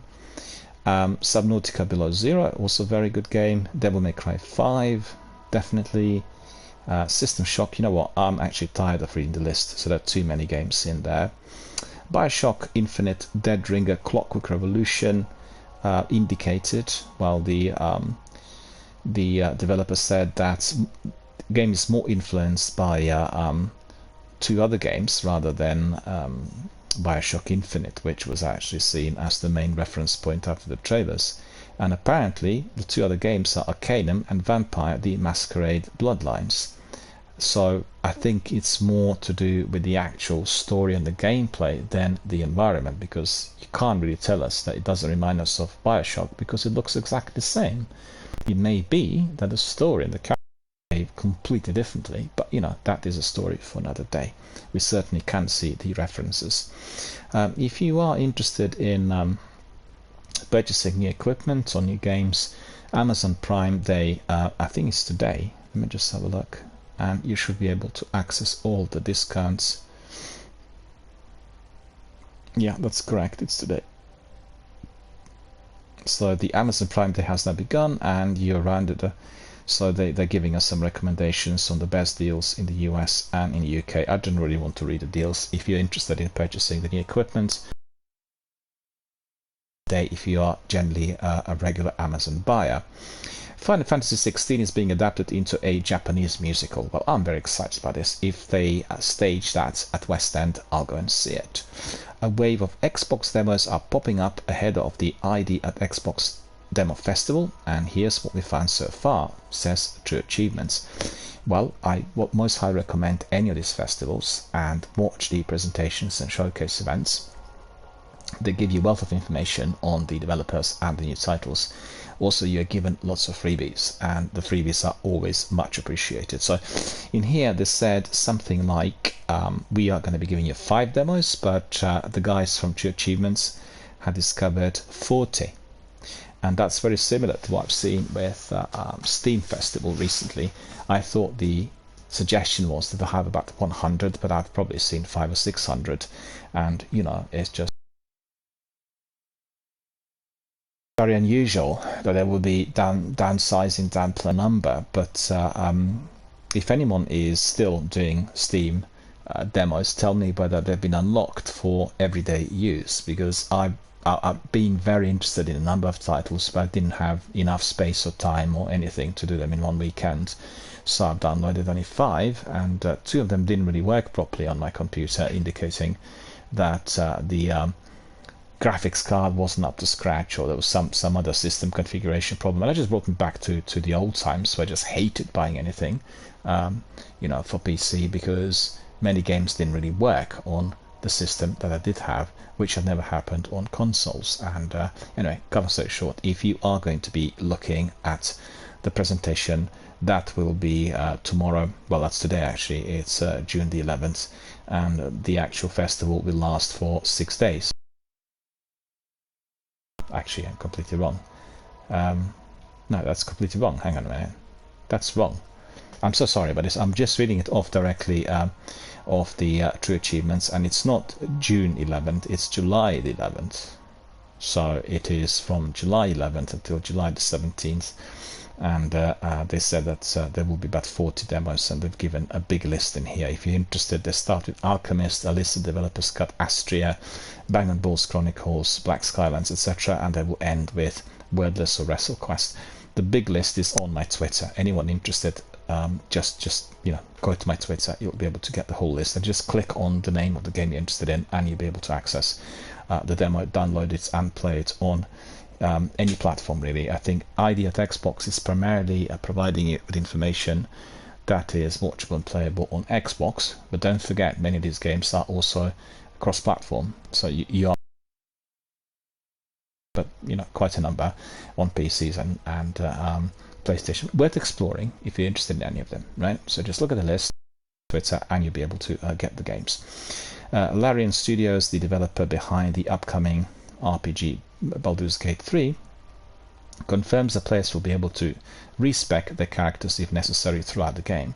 So that's very, very good and very useful. I hate it when you got to restart the game on the same character, start from the scratch. It's just not my cup of tea.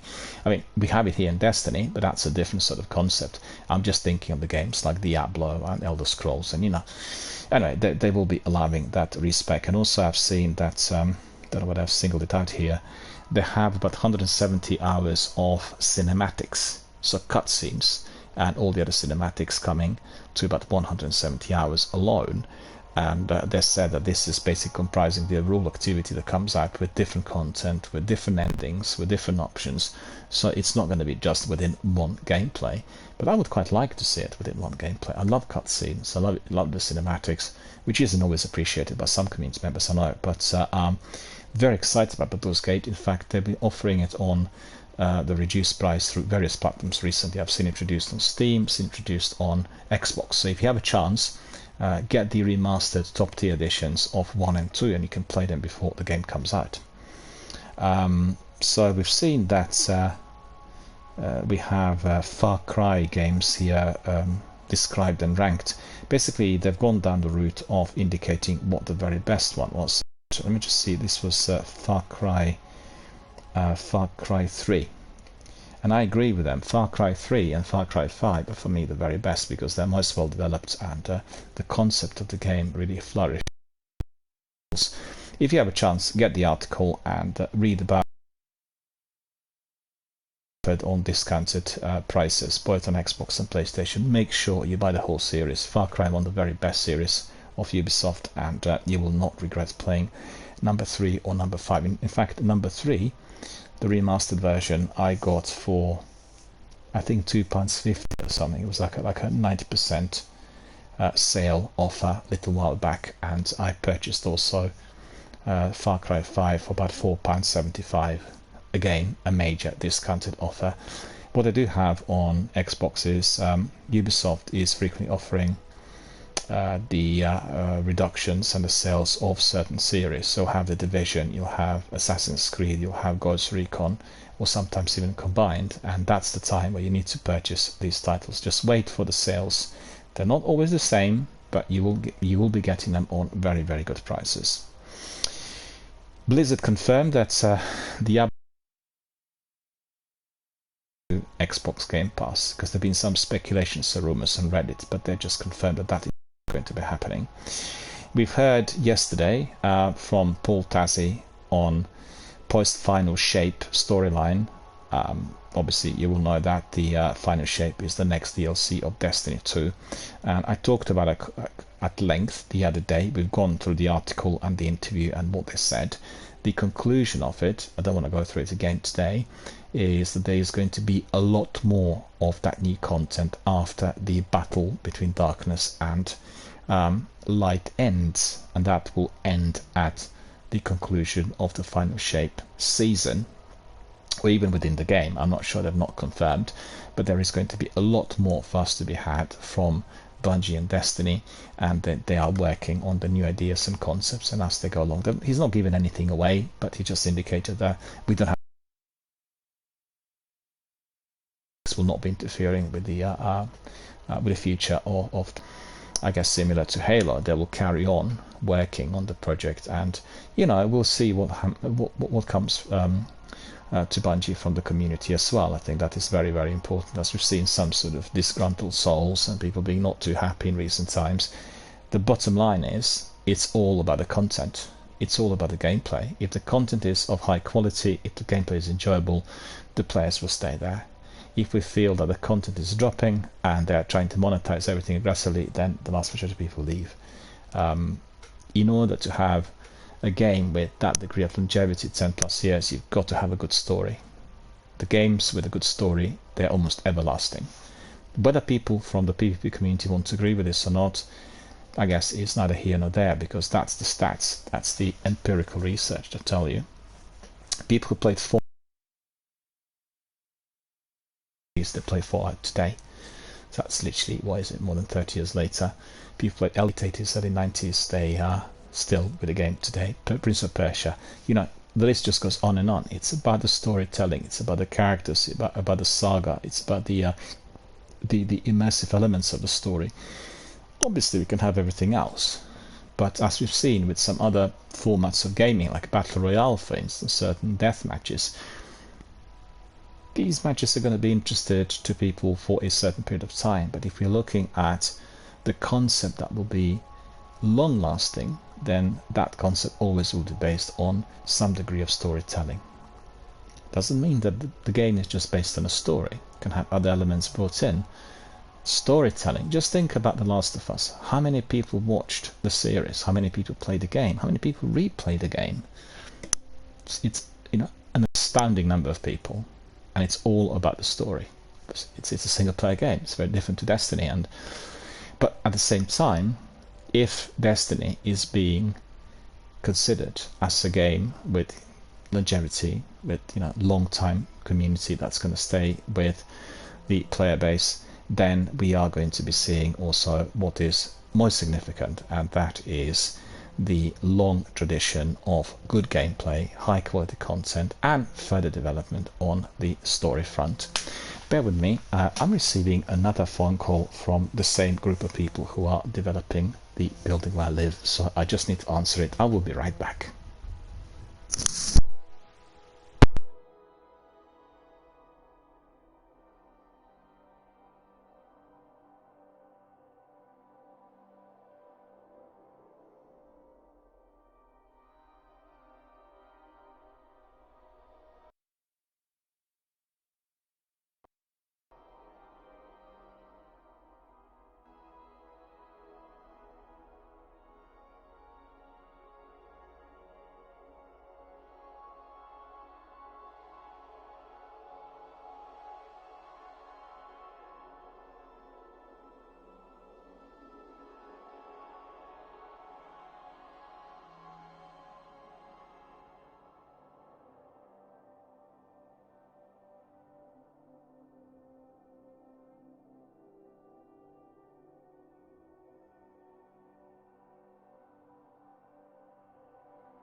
do apologise for this short break. As I said, there's a lot of work being done at the property where I live, and I've got to be responding to potential fire alarms or problems with power or anything, because they're doing the major sort of maintenance. And I've had the problem the other day where I was in a stream and then they disconnected power, and then everything went dead. And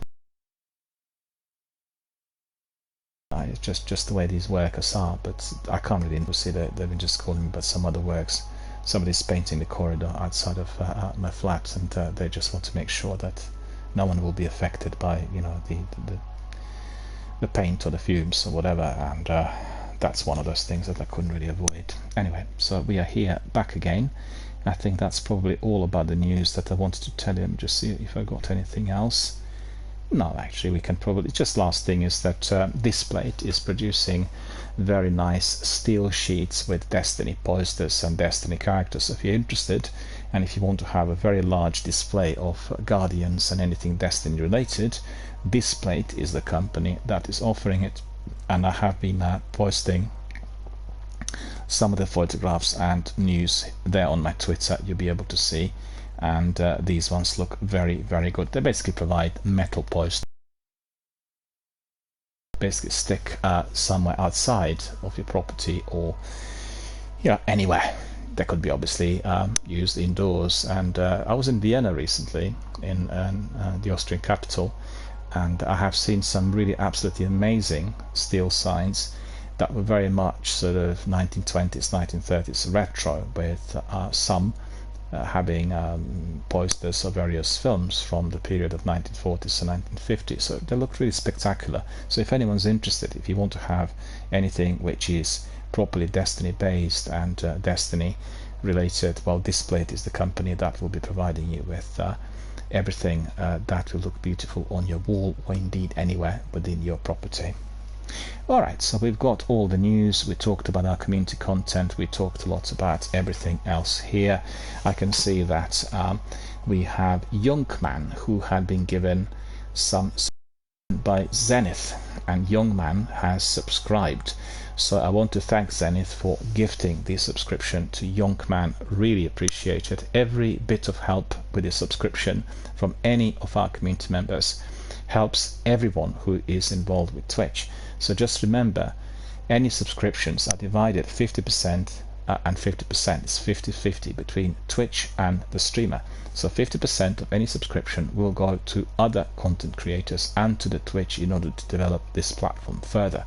And that is really, really important to acknowledge. I think most people don't know this, or they're not fully aware of the issues, and that is exactly how it works. It's 50-50, and subscriptions here are there, particularly the nominal subscriptions that I believe are $4.99.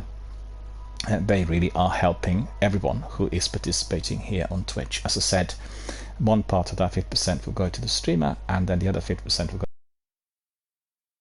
to make the platform to be a better place for everyone. So also enabling others to join in for free and offer the streaming services and build their own communities, which is tremendously important in the present day and age. Obviously, Twitch and YouTube are providing us with this creative opportunity. If anyone has any creative endeavors, anybody wants to try out, absolutely always step in and try to polish your skills, or indeed just develop them from scratch. People can discover their talents as they do certain things online through various discussions with their own community members or participants. And I've seen that so many times with cosplayers, with people who run Just Chatting systems, sessions, people who are involved with various types of advisory services. Make sure you get fully involved. And I want to thank Zenith for gifting the subscription to our friend Youngman. So that is absolutely terrific. Thank you for that. Alright, time basically for us to crack on with some Destiny gameplay, and that is exactly what we are going to be doing. And Youngman says, a big thank you to Zenith. A big thank you to Zenith indeed. We absolutely want to thank Zenith for being a very valued, very dedicated community member, and a community participant who has been gifting subscriptions to many of our new rookie players of Destiny. So we are really, really grateful. I should say new members of our community more than the Rookie Players of Destiny, as some of those chaps are indeed the veterans of this game. I don't know what's happening, but it's gone so hot in here. I'm absolutely sweating and probably have to open a window for a bit to make sure that I get some fresh air, because otherwise I feel dizzy. And Yonkman says, thank you, thanks Zenith. And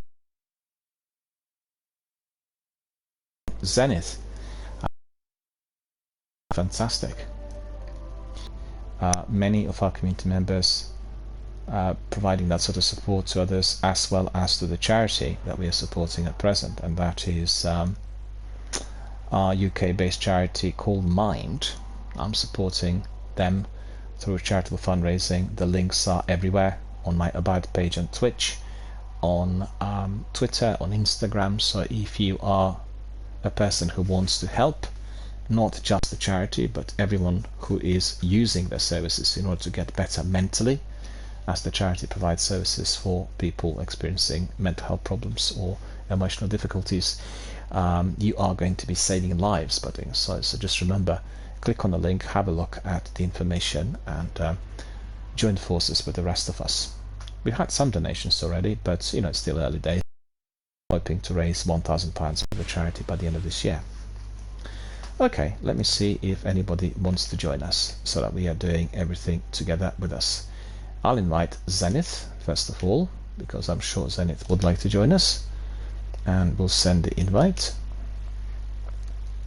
Then we'll send Ali an invite as well, see whether Ali wants to join us, and then I'll bring everyone in through the party so we can actually talk and discuss things. In the meantime, I need to be getting my specs, because I will not be able to see too well otherwise. Just realized it's huge humidity outside as well. That doesn't really make me overly happy.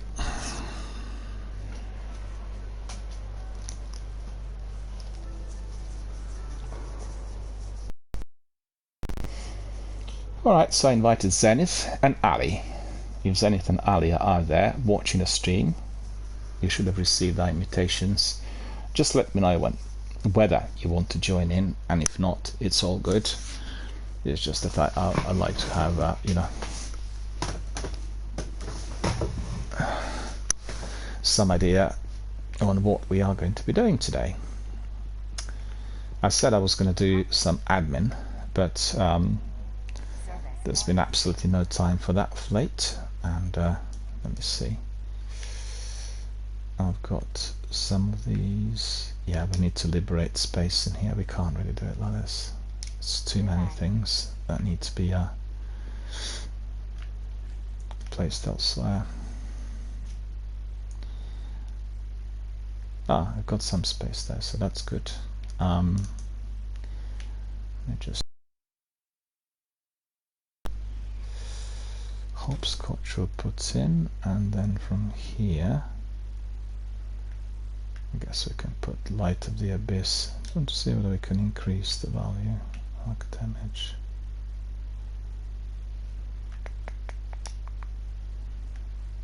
Bear with me, just want to see whether there's anything else. The Fourth Horseman, Icebreaker.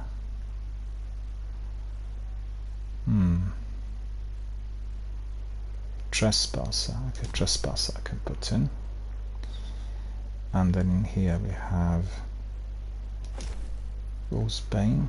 Put that in there as well.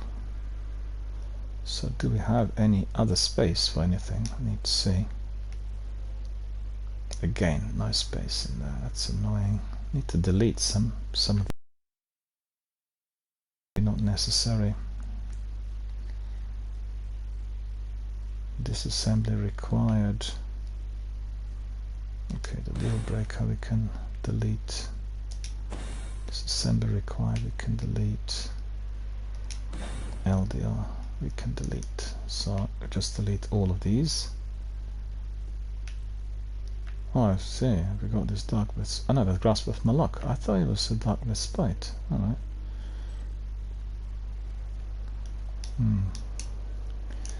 Let's see this again. Sniper rifle there. Hot swap. No, not bothered about that one. And disassembly required.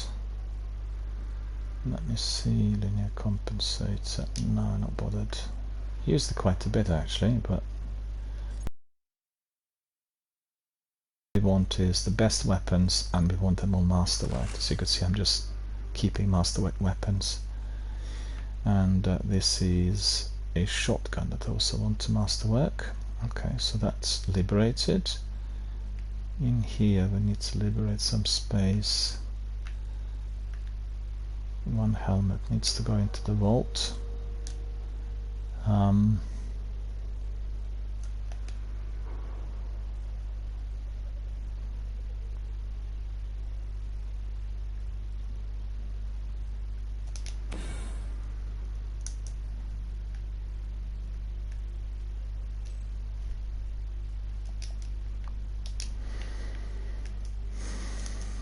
So we'll get rid of that as well.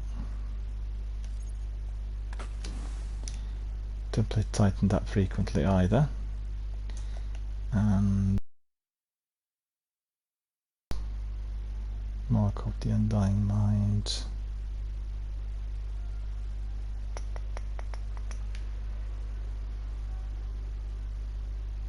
It's quite a good chest piece actually. Get rid of the bond, Warlock bond. That's so annoying when you got to be doing this again and again, isn't it? It's just really annoying. Okay, so we'll put this helmet in the vault. Maybe I can put that mask in the vault. This one we can masterwork. Just gonna drop massively. Can I increase the value? The light level I can. Okay, so we'll do that more or less immediately. No need to be keeping it. Let's see whether there is another 390. Actually, this one. Infuse the Hood of Malok because we've got it. And where is it? 3.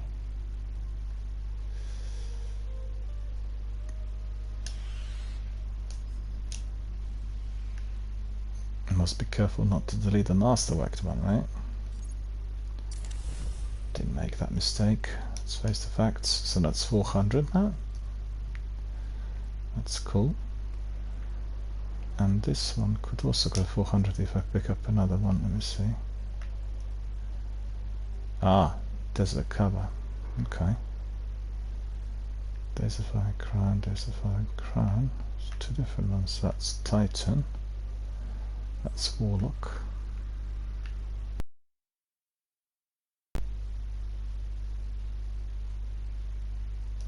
Let me just double check to see whether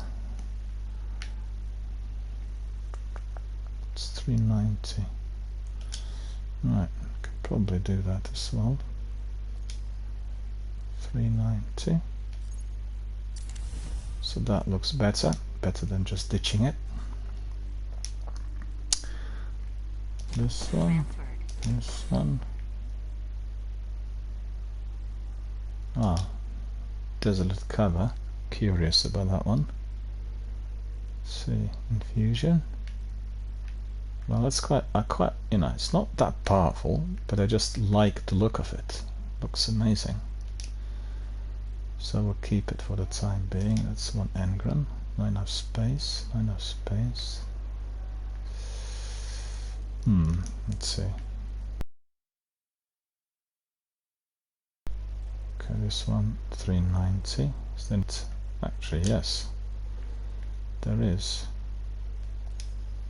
So that would be 390. That's really a better use of the weapon than just ditching it. And that's 400, that's 390. Let me see, 400, 400, 400, 390. Right, well, no brainer. What's this? The deal breaker.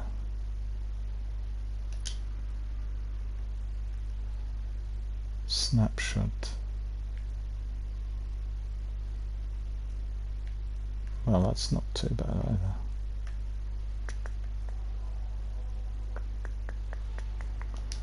But then on the other hand, I'll pick it up again, so it's not really a...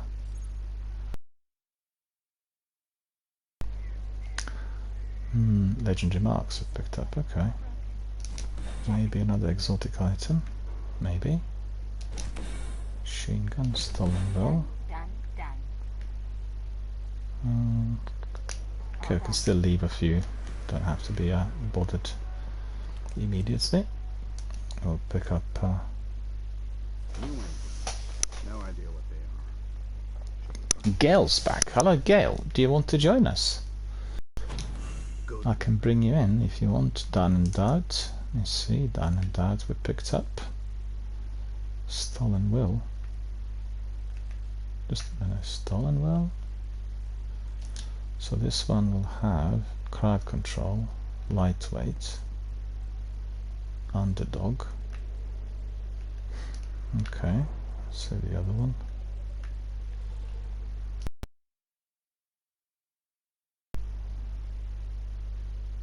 Sprint, replenish. It's different types of packs. I'm not gonna bother. So get rid of it. And then in here we'll get rid of that one. Okay, and then in here we've got this one to get rid of. So that's sorted. I'm not going to bother anymore with these. I'll have a look at inventory. And let me see. Saros regime. Saros regime. Trespasser. Lord of Wolves. Lord of Wolves. Do I have that one like that?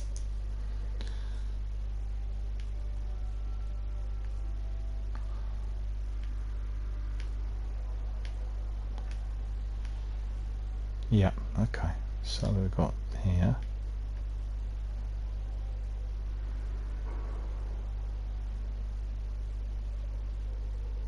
Ah, we've got one ornament already, which I quite like. Okay.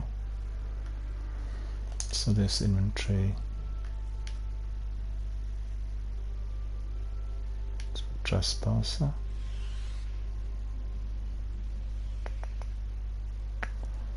Try that.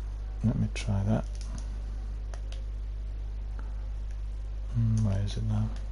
Want to see what it's like. Character.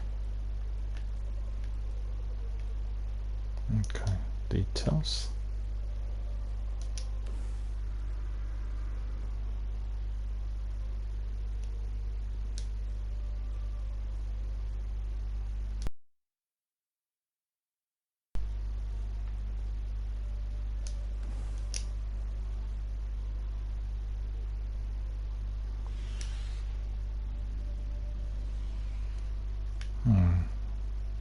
That's not the one, is it?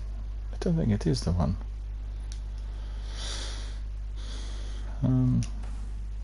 Go back to our inventory.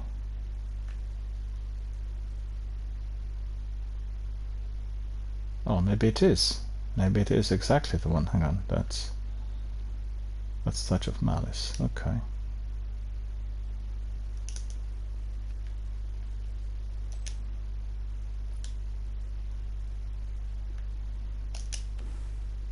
Okay, we'll keep it. Never mind.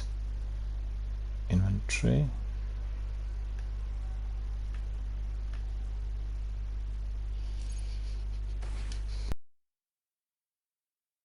Roma. Be careful.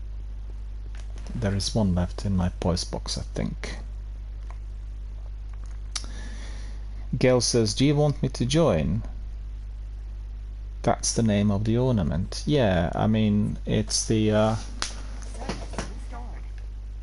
what's this? Okay, we'll take that. Blue Chroma we picked up. That's not in my inventory. and recover technology that can alter armor with chroma multi-channel heat sinks. Now we have several of these, so don't really want that one. And this one I don't want either. So we liberate a bit more space in there. Splicer, Siva cache key, 3 splicer keys. Okay, so we'll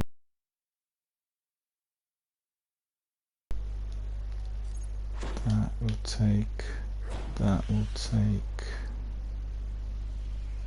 okay, then we'll take that, that, probably it. I saw judgment, we used that the other time. Yeah, I'm sorted. I think that's it. That's it. So what I need is, I need bounties.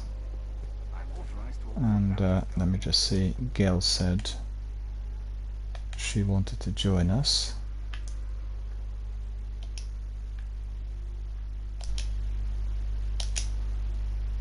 Okay, I invited you. You'll be able to join us, and then send one to Zenith as well. Don't know whether he wants to join us.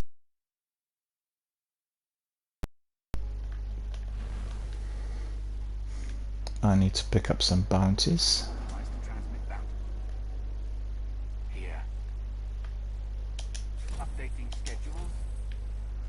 Looks like Gail joined us. Welcome. Thank you for joining us. Excellent. And then we'll have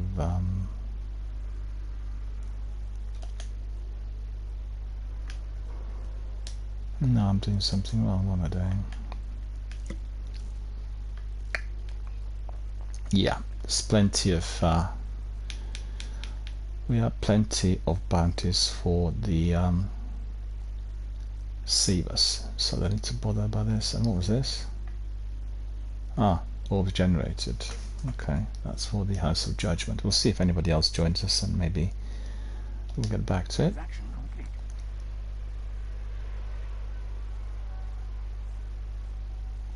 And Gail says, I have to go and get the stuff for the kitten. No worries, that's all good. Did you buy everything? You got everything sorted, have you?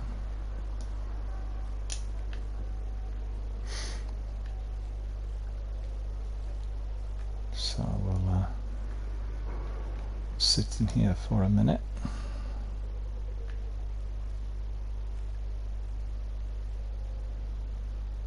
Look at the view. Let me see, I've pitched that accordingly.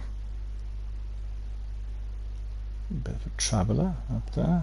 That's good. That's looking good. I'm taking a screenshot. Like that. Need to drink some water. It's so hot and humid over here.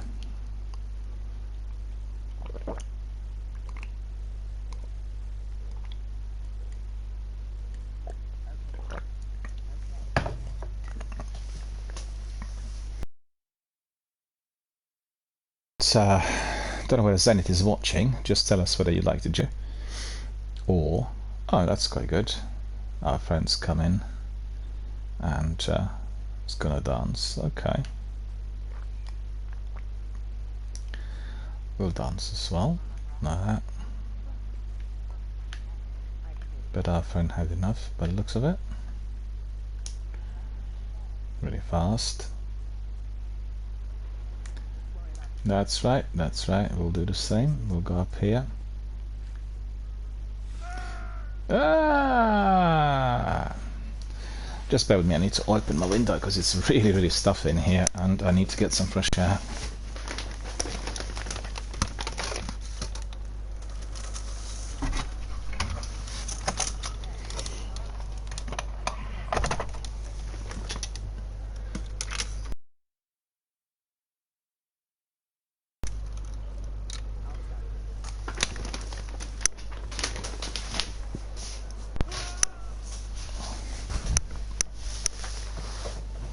Okay, let's see. Yeah, if Gail just joined us in here up front, then we can take a screenshot, and then we'll depart. We'll crack on with some action, some activities. Just join us here. maybe to my left, so I can take a screenshot. Yeah, to my left. No, actually, I'll go to like this. Hang on. Yeah, that's fine. Let's go up here. Ah, someone else is in there, look. Yeah, to my left. That's cool, yeah, just bear with me. I'll take a screenshot.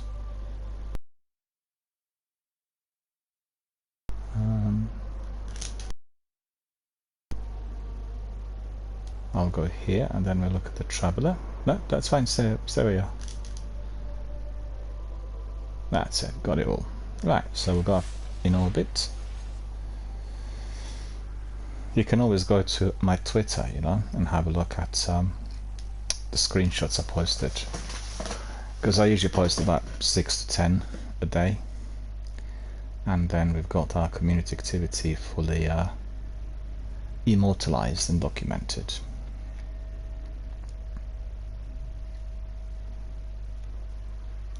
So let me see, we'll do maybe just weekly story mission first. Specialist weapon damage is favored, solar damage is, and heroic. Okay, I'll just, oh, I've got it already enabled, so that's fine. And then where is that solar weapon? Raise light. Raise light says the solar sword, so anyone interested, you know, you can change from dark drinker to raise lighter or to bolt caster, depending what light you need, because in here it is solar, and for bolt caster it is arc, and then we have dark drinker, which is my favorite weapon, and then we get void.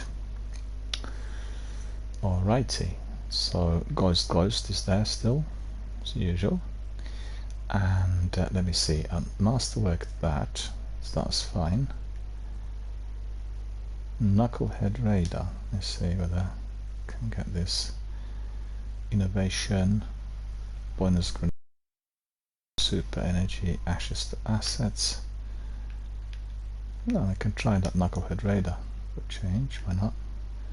Because Graviton Forfeit is giving us some immediate shield recovery. So I just, every time we want to be changing a bit. Oh, hang on a minute, I want to see that one. Infusion. Ah, we'll do that one. We'll put this one. Acleophage Symbiote. So that will equip. This is still being masterworked. Spectre Asprit. See this? Oh, that's all masterworked already. Okay, we'll put this one on. See what this one has. Void Burn, Void Armor, Hand Cannon, Ammunition. Okay, that's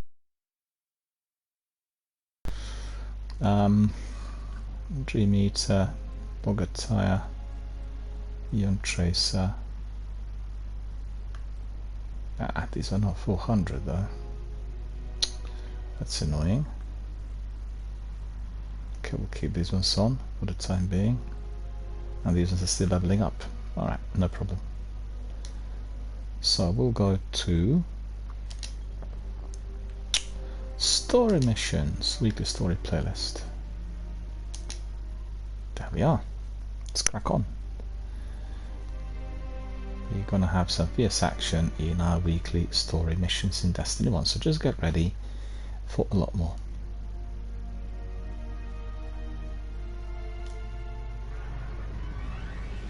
All this was set in motion long ago. He calls out, and the darkness answers. Okay. Roguish Commander, check. And then we have the Guardian, my greatest success story. I'd say we're ready to get this done.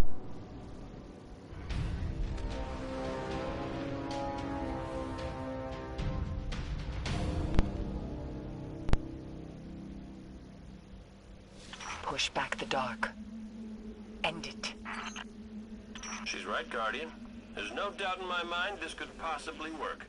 Now, get to that rupture.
Oh, we have Zenith in there. Excellent. Thank you very much for joining us. I'll bring you in on the party after we finish this mission.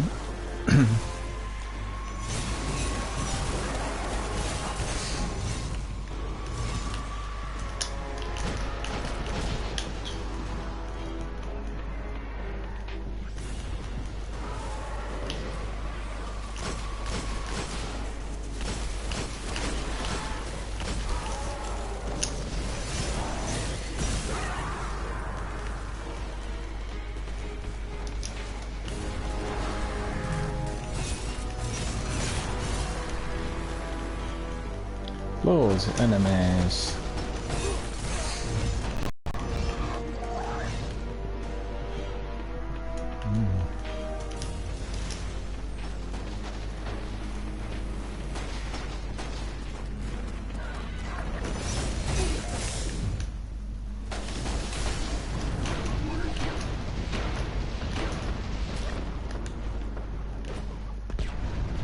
That's good.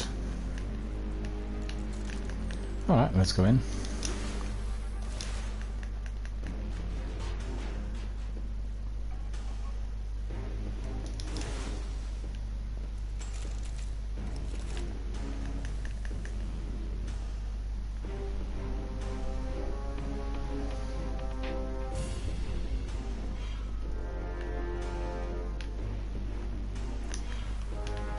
No, it's not this way.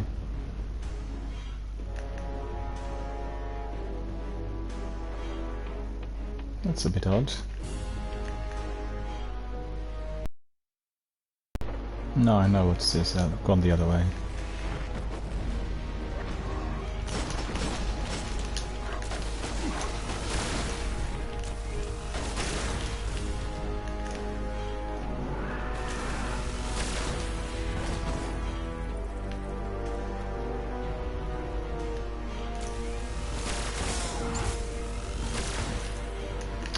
This rifle's very powerful here because the mod's a lot more powerful than it should be. That's the Darkblade Spite.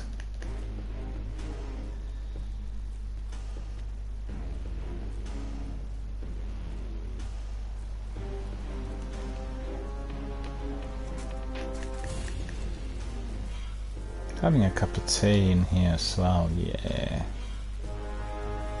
Sounds like a good idea.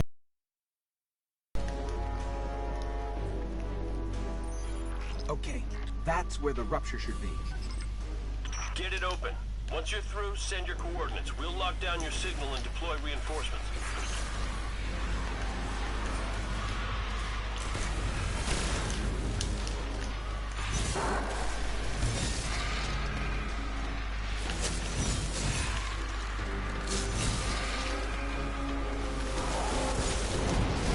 Oh no. That's not very good. Unfortunate.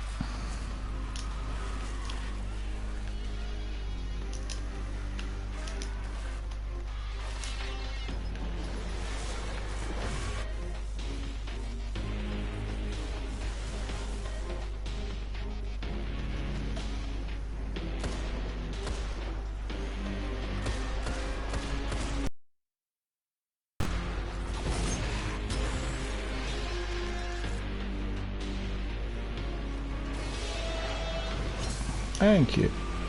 Thank you, thank you, thank you.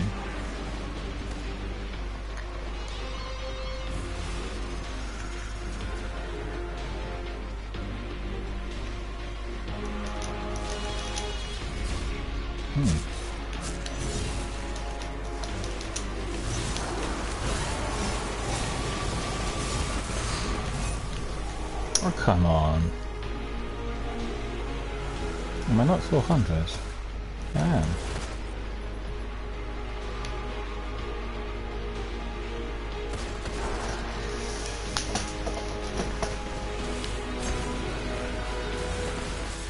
Thank you.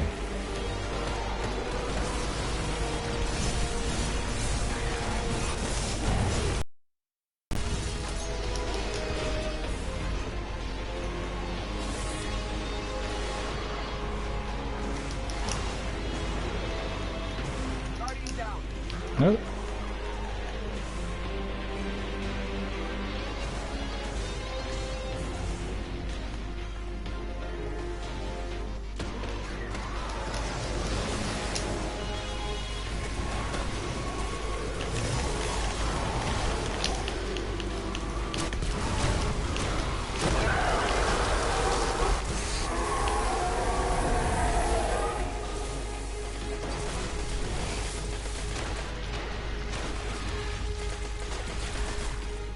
Thank you. The Rupture can sense the soul you hold. You are Ascendant. Time to go kill a king, eh, Guardian?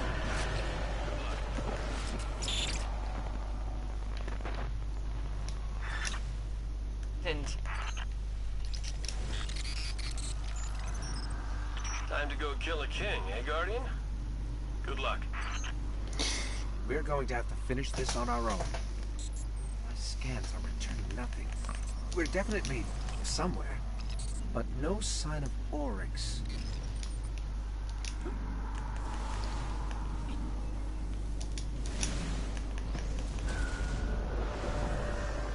Well, now we know we have his attention. Hi, Oryx.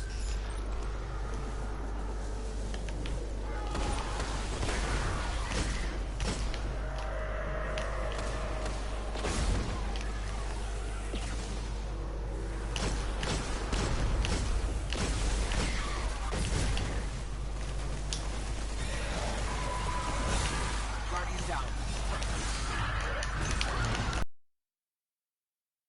Aha. That captain. Ugh.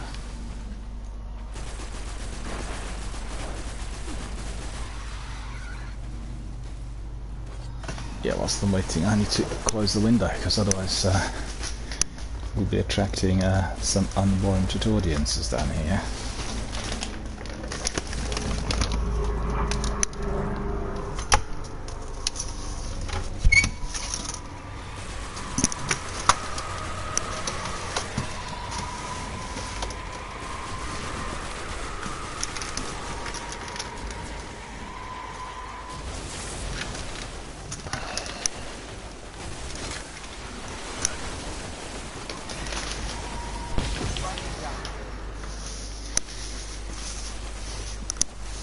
Thank you, by the way.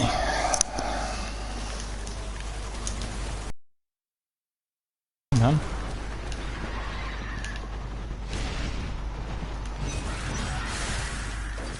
I don't know what's going on. I'm dying like anything in here. It's just crazy. Thank you. I'm going.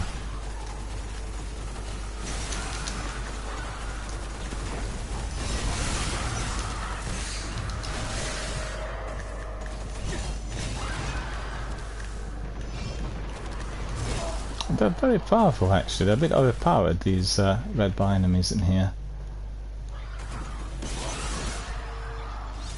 Thank you.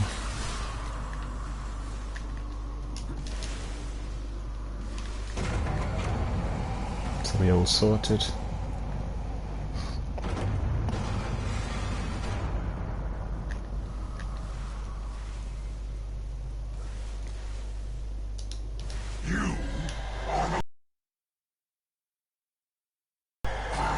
Taken entire worlds! You are not worthy to face me.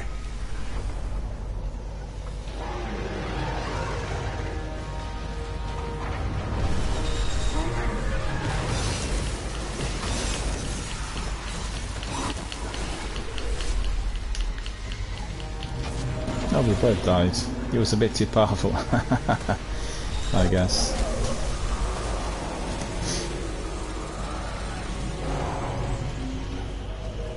We all did main walking, by the looks of it. You are the last hope of the light. I have taken entire worlds. You are not worthy to face me.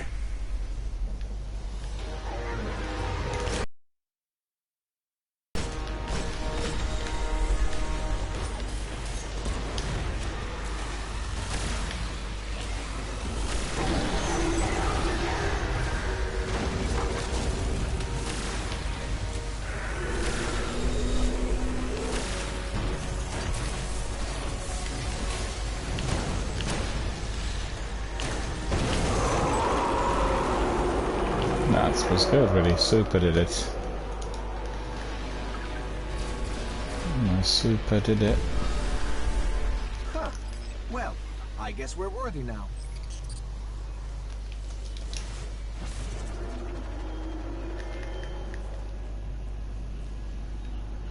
Finding Oryx. Oh, Loden! Look at that. Come for me, warrior of light. Finish what Crota began.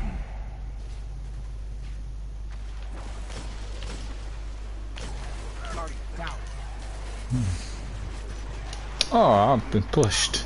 Ah, that's ridiculous. Thank you.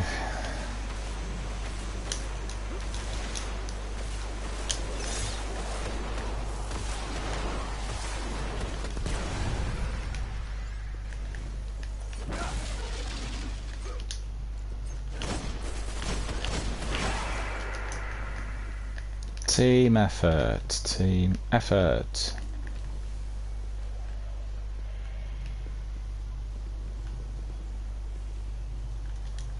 Scanning.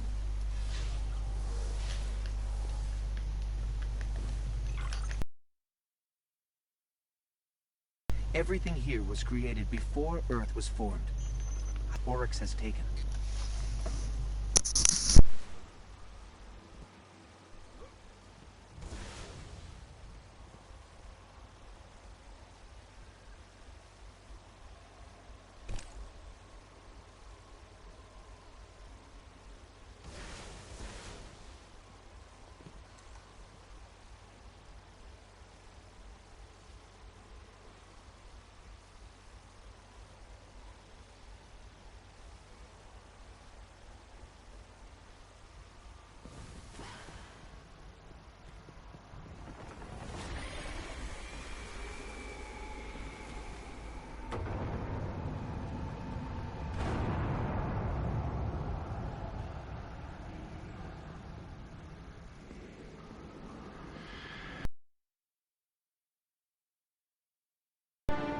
At last, our vengeance!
My queen.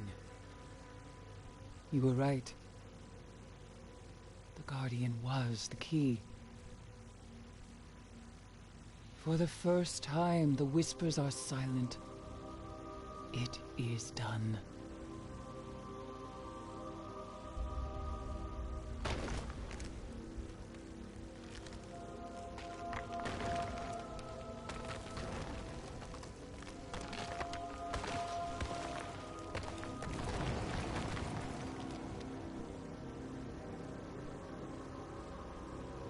I have accepted my fate.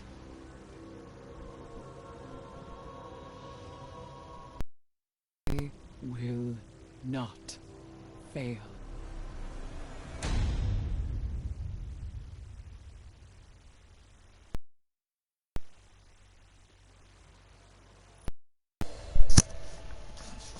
There we are, we completed it.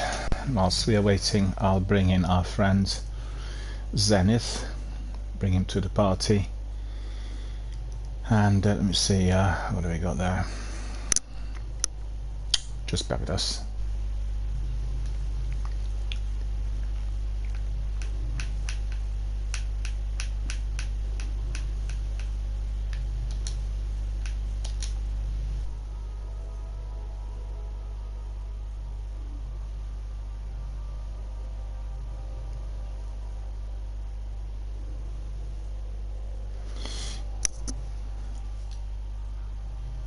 Yeah, just want to say to Zenith, I sent you our party invite, so you will be able to join us at any time where you fancy. The party invite has gone. Come talk live on air. Oh, we got someone. Jack Diesel. This was the final mission from Taken King release?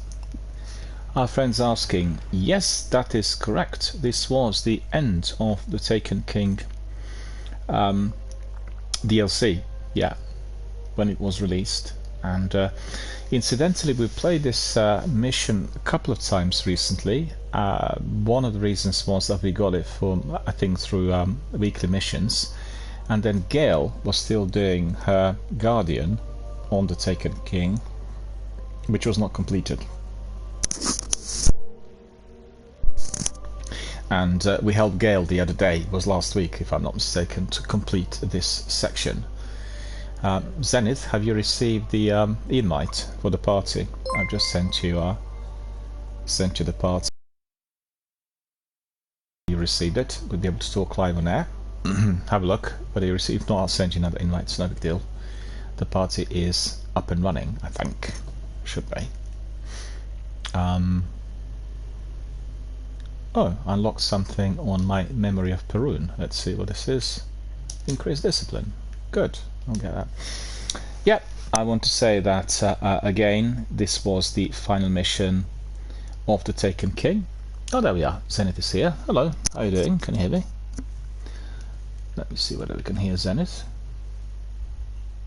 Got one legendary engram. Right, we'll see whether anything comes out. And I can see that Zenith had granted the sub to Jack Diesel. So thank you to Zenith for granting it. Much appreciated. Really great. And always appreciated to see. Oh yeah, good to hear. I think your mic is a bit low, I think. Is it low? It was loud yesterday. I can turn it up. Unless you want to turn it up on your end for you. No, I think it's a bit quieter than usual. You didn't change at all. It's just exactly the same as it was, right? I turned my mic down a little bit. It was a little too loud when I was streaming yesterday. Okay. No, it's fine now. Should be alright. I can turn my end up.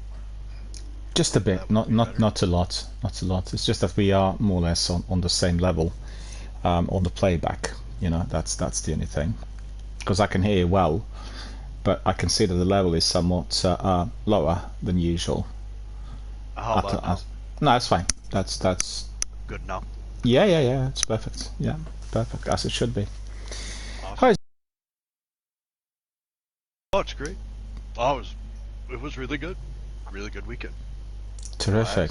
Did some grilling. Ah, I want some barbecue too. What did you have? Let's see, we had steak and hamburgers, Ah, wonderful. brat patties, Uh-huh. and zucchini. Ah, And, you just slice them the long way, little olive oil, salt and pepper, and then you grill them.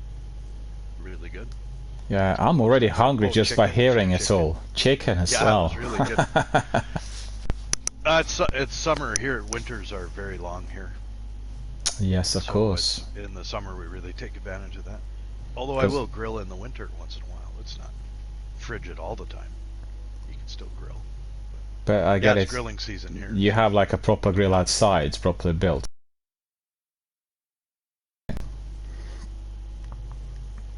Just out on like a patio, concrete patio area. Yeah, my brother-in-law, he did exactly the same. He's a barbecue addict. In fact, he was grilling at one time in so much that had to really go on a special diet because it was affecting the concentration of cholesterol and everything in him. But he does a mean grill as well. And incidentally, talking of which, on Sunday we had our annual food festival here at the castle where I live. So it's like once a year you get both retailers as well as various traders bringing in their own domestic produce and offering different things, be it cooked food already or things which you can take away, so to speak, and cook at home. And it was very good. It was very busy. I've got to say, I bought literally cost of living crisis, so-called crisis. It's a chronic state of our economy, with everything being so expensive. It was extortionate. I mean, some of the things there, £10 for a burger, that'd be like $12 per burger. And I've gone to the usual place, which is one of the best grills here in Hertfordshire, in the neighbouring town afterwards. It was very nice weather. And then I did have a grill. I had Turkish kofte with half rice, half couscous, and very large mixed salads, and then sauces, garlic and chili. So that was really very good because they make really a perfect grill. And I used to eat there every day during the pandemic because everything was shut.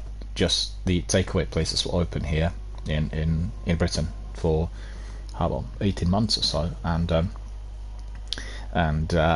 so it was a very, very good dinner at the end of a very nice day. There's some people who brought their stuff there, so it was really good. And fortunately, they told us that on Sunday, on the day of the annual food festival, we were going to have horrendous thunderstorms, which were going to be danger to life. They did not materialize, but it did affect the attendance. Lots of people from other areas that are not here, literally near us, decided not to come because they were worried that the rain's going to spoil everything, and did affect the trade somewhat. But having a good grill on Sunday really helps. I like the idea, that's really pretty good. I went to see Mission Impossible, the latest, and Indiana Jones, and what was the other one? The Flash. So it was a triple bill. 2 of them were in IMAX. And that was Dead Reckoning Part 1. Yeah, watching them in IMAX is absolutely terrific. It's the best possible experience. The Flash was in IMAX because they were screening it only for 5 days.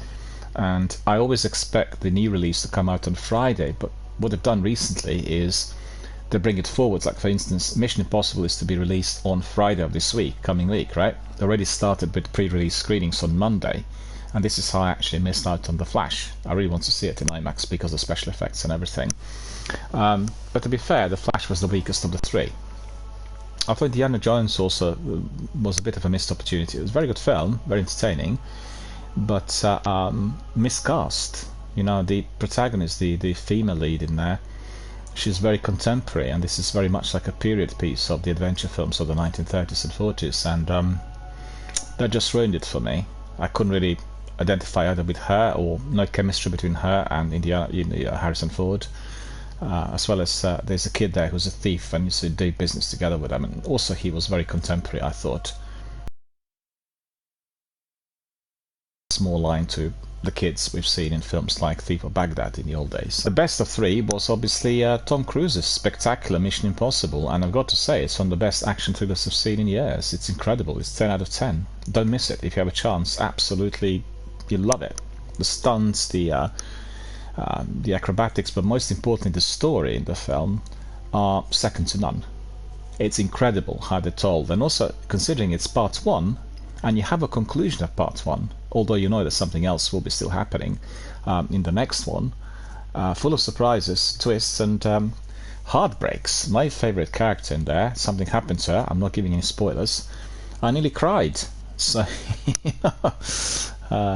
and we have a new member of the Mission Impossible force brought in, Hayley Atwell, so she's definitely going to do really well with them.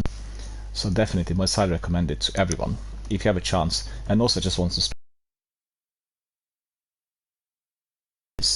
make sure you see them in an IMAX cinema if you have one nearby. So that film is just completely different. It's heightened, it's exhilarating, it's fully immersive.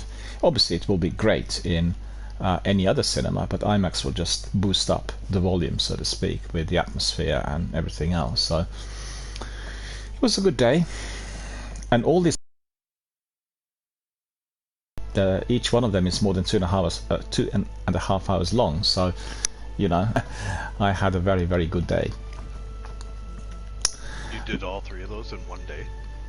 Yeah, sometimes I watch more than three, because I also write on films, and you know, it's the reason for that is I'm not living anymore in central London or in London, and travelling from anywhere outside London is extremely expensive. Like the day ticket from here to cover your London transport costs like £26, so it's just for the ticket. Obviously I have a pass, so I don't have to pay for individual screenings. Extra expense with food, eating, doing other things, and goes up to like £50-70 immediately just for one trip, which is ridiculously high, all considering. And then what I try to do is I try to organize the days, so I watch at least 3 to 4 releases. And recently, you know, the films on release, I'd say fewer than 7 per week, and sometimes even fewer than that. Like pre-pandemic level, you would have up to 12, so it would make it a bit more tricky to catch up with everything. So you know, a very good cinema where I go to is one of the best in Britain. There's 15 screens, one of them is IMAX, and very comfortable. They had refurb a couple of years ago during the pandemic. It's very high quality in every screen, and also very big screen. Some cinemas got like really small screens. In here, every one of those, and so the actual experience is properly cinematic entirely. Not many people go to cinemas nowadays, you know, and it's a significant. You have a membership? Yeah, I have. We have we have so-called unlimited membership for Cineworld chain, and then we have something similar, Limitless it's called, for Odeon chain. So these are the two chains that run membership schemes like Netflix. You pay one monthly fee and you can watch as many films as you want wherever you want within the UK and Ireland. So if I travel to Ireland, go to Scotland, I can just go to any cinema, which is Cineworld of course, has to be Cineworld chain, and I can watch whatever I like, book everything online on the app, and it's fantastic. Do you mind if I ask what that membership costs for a month? Not at all. No, it used to be quite cheap. It used to be £12-13, but you know, slowly but it costs about £22 a month, £21.90 or £29.60 or so to be precise. They're offering like different tier memberships, but I've got premium, so that gives me access to everything, Central London cinemas, and you know, countrywide and everything else. There's a restriction on some Central London cinemas. You can pay less if you don't have these included, but obviously for some premieres I'll go to Leicester Square Odeon, to Leicester Square Cineworld, which is a very good cinema as well in the very town centre. It's, you know, it's literally at the main square, the very centre of London, and they have 2 screens, big screens. One is IMAX, the other one is Super Screen. So if I want to see something in Central London, I'll go there. And considering that otherwise an individual ticket will cost you anything from £12, which is for adults, to about £25 for IMAX, paying a monthly subscription see as many films as you want. The way they make money in drinks and food are really expensive, and everyone who goes there will buy something to drink and eat. So you buy popcorn for £8 or £9, and then hot dogs for £7 or £8, and drinks also like £5-6. So if you're buying like 3 or 4 things there from the counter, that will cost you almost £25-30 on top of the ticket. So basically, you know, majority of the people have unlimited. They don't pay for the ticket; they pay the subscription, but they'll pay a lot of money for the snacks, chocolates, and you know, all sorts which you can buy in there, and that works well for the for the cinema. I think it's a good scheme. That's a good value. Well, like I paid said, for it. Yeah, With yeah, your 3 movie day right there, done. yeah, That's yeah. good. That's right. They have That's a good value. no, they have a fee for IMAX. Everything else is included, but also you get it on a fraction of the price. I think it's cost something like £4 per IMAX screening, because not every Cineworld multiplex does have an IMAX screen. You know what I mean? So just like very few, and the only reason for that is that IMAX cinemas, if integrated with any multiplexes, they basically are run by the IMAX company. They don't belong to, you know, the ownership of the prints and the projectors and everything is in the hands of IMAX, and that's the only reason as to why there is a major difference in price and everything else. Otherwise, everything would have been included, as it was before they converted that screen to IMAX screen. It was the best one they had within, you know, the 15 screen multiplex cinema, and it was, you know, very, very good, and everything was fully inclusive. We have some good cinema still left, you know. We have also some the beginning of the last century which had been properly done up and refurbed heritage properties. We have some multiplexes. Very few picture palaces remained. The majority of those have been converted to live music venues, so there's no seats, and they've been, you know, properly refurbed, and you get you know, the big gigs taking place there for the capacity anything from about 2,000 to 8,000 people on average, like Hammersmith Apollo, I think it's called, previously called Hammersmith Odeon, then Brixton Academy, then Forum, which was previously called Tiny Country Club, Rainbow Theatre. You know, these are like a big ones that would have had capacity anything between 4,000 to 9,000 people. The old picture palaces still, whilst the seats were, you know, in there, and they've done it, you know. Oh, someone left. Who left? Let's see. Gail left, I think. Oh, Gail says, I need to go, and I guess that kitten must have arrived, because Gail was telling us about the kitten that was going to be brought to the property, and if the kitten arrived, obviously that's the utmost priority. We understand that, so no worries at all. All very good. I'm curious, what are your favourite films amongst the contemporaries, or in general? Any favourites? Any classics? Any recent releases? Anything you liked? Well, Transformers was pretty epic. That's the most recent one I've seen.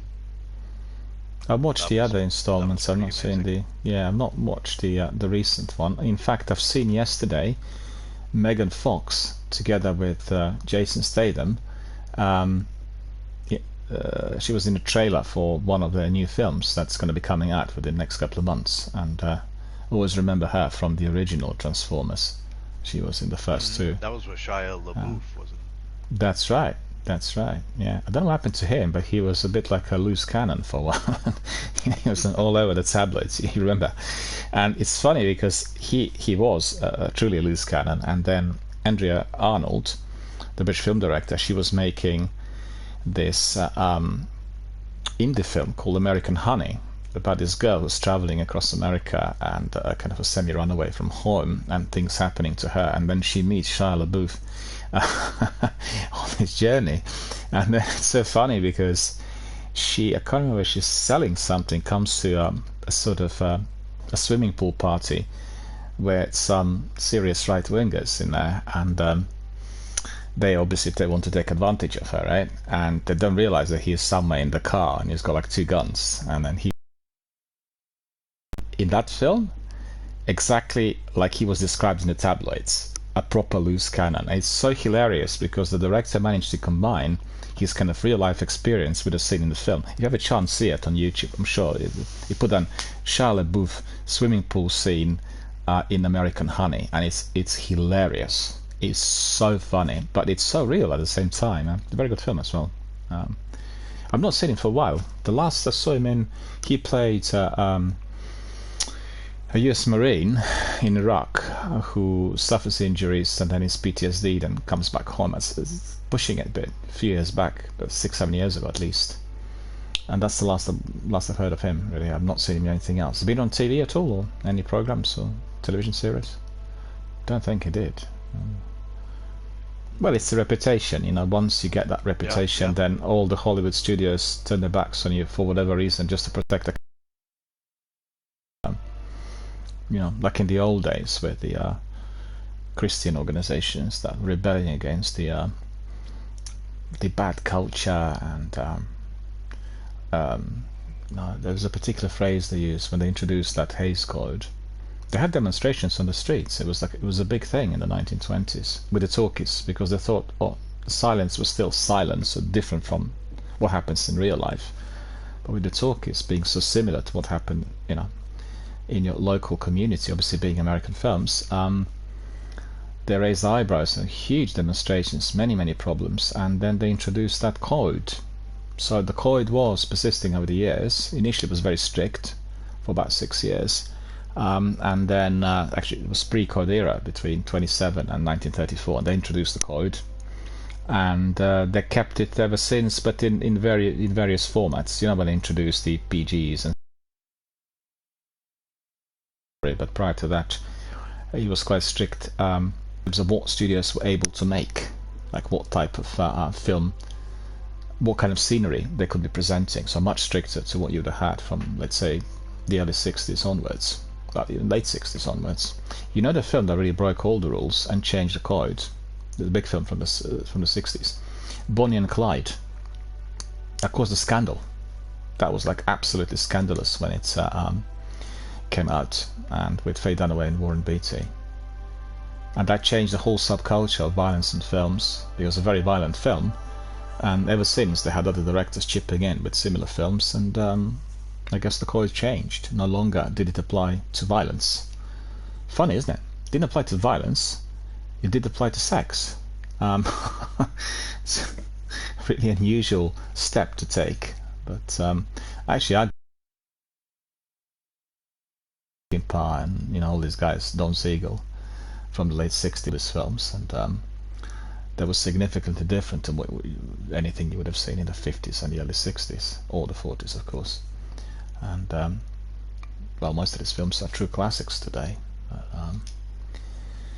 Yeah, I mean, the cinemas in Britain are suffering tremendously. The attendance is not as good, and they're not making huge money on, you know, the box office sales. And just the other day, one of the big chains in here called Empire has gone into administration, and Cineworld had about, was it 60 billion? It was an unbelievably big debt which accrued during the pandemic, and then they've changed owners recently, and they were being bought out, the shares dropped, and basically the chain's been saved, but still it will very much depend on the future attendance, you know, and the way they are going to be doing.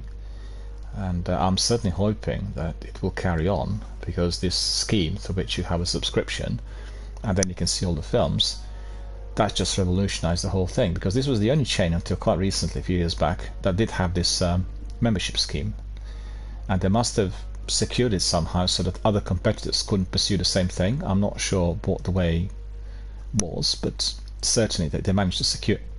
For a good 15 years they were the only multiplex chain in Britain that had this subscription scheme, and you know, you can watch films on an industrial scale.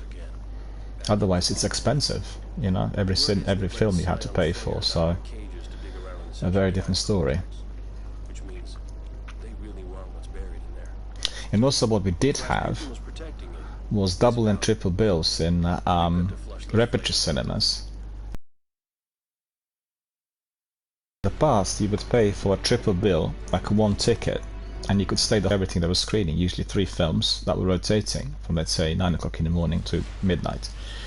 And today they also advertise triple bills, but you gotta pay for every single film. So it's very different. Check out this mask, Daniel. Let me have a look. Oh, that's awesome. From A proper, Box. yeah, that's Wolf. That's from Houses of Wolves, I think, isn't it? Festival of the Lost, 2016. It says. Oh, that's what it is.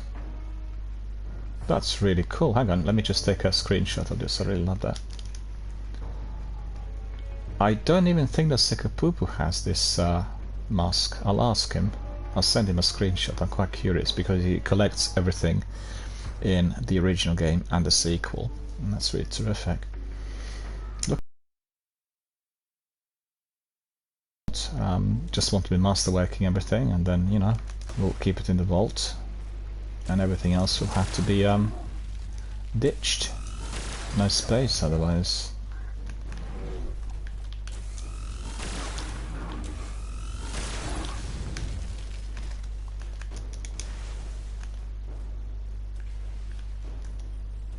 Relic shard. It's sort of. I would have joined sooner, but another player, Gallo Palo, invited me, so I joined in. You hadn't quite started yet. Yeah, no worries at all. So I joined just to see what they needed help with, and they were actually running the Nightfall for this. Oh, they were. Oh, cool, Yeah, cool. just the 2 of us. It's like, oh boy. So You remember we made it under time. We had. And you made it. You know, yeah, for the sunrise. That's bounty. awesome. 7 seconds. That's tight. 7 seconds, yeah. That is I tight. basically just ran around and popped my bubble for revives and to save us. I was a little bit underpowered for that. Yeah. Well, it's tricky if, you know, if the mod's asking you for specific weapons. I mean, I've got like weapons at 390, and it makes a huge difference. I don't know whether you watched this the other day. You know where I know, I think you were in cinema. Our friend Matthias was there, and we did a warm-up. It wasn't a Nightfall Strike, it was Sivas, and then I've changed gear, and I was like 360 or 350, something like that, due to the gear change, because I was leveling it up. And I got killed immediately by any red bar enemy. It was just a huge difference, you know what I mean? It's just literally the light level, which reminded me of the old days when I played underlevel. The game was very difficult because you would be eliminated very frequently with ease. I can't remember what we were doing actually. I think it was Sivas. Could have been a Nightfall Strike as well, because he was asking me. No, it was a Nightfall Strike actually. He was asking me that I was alright. Why was I dying so fast? And then he realized that my light level was you know, not as good as it should be. What I would say is that a couple of days ago we had a couple of people who were asking about some of your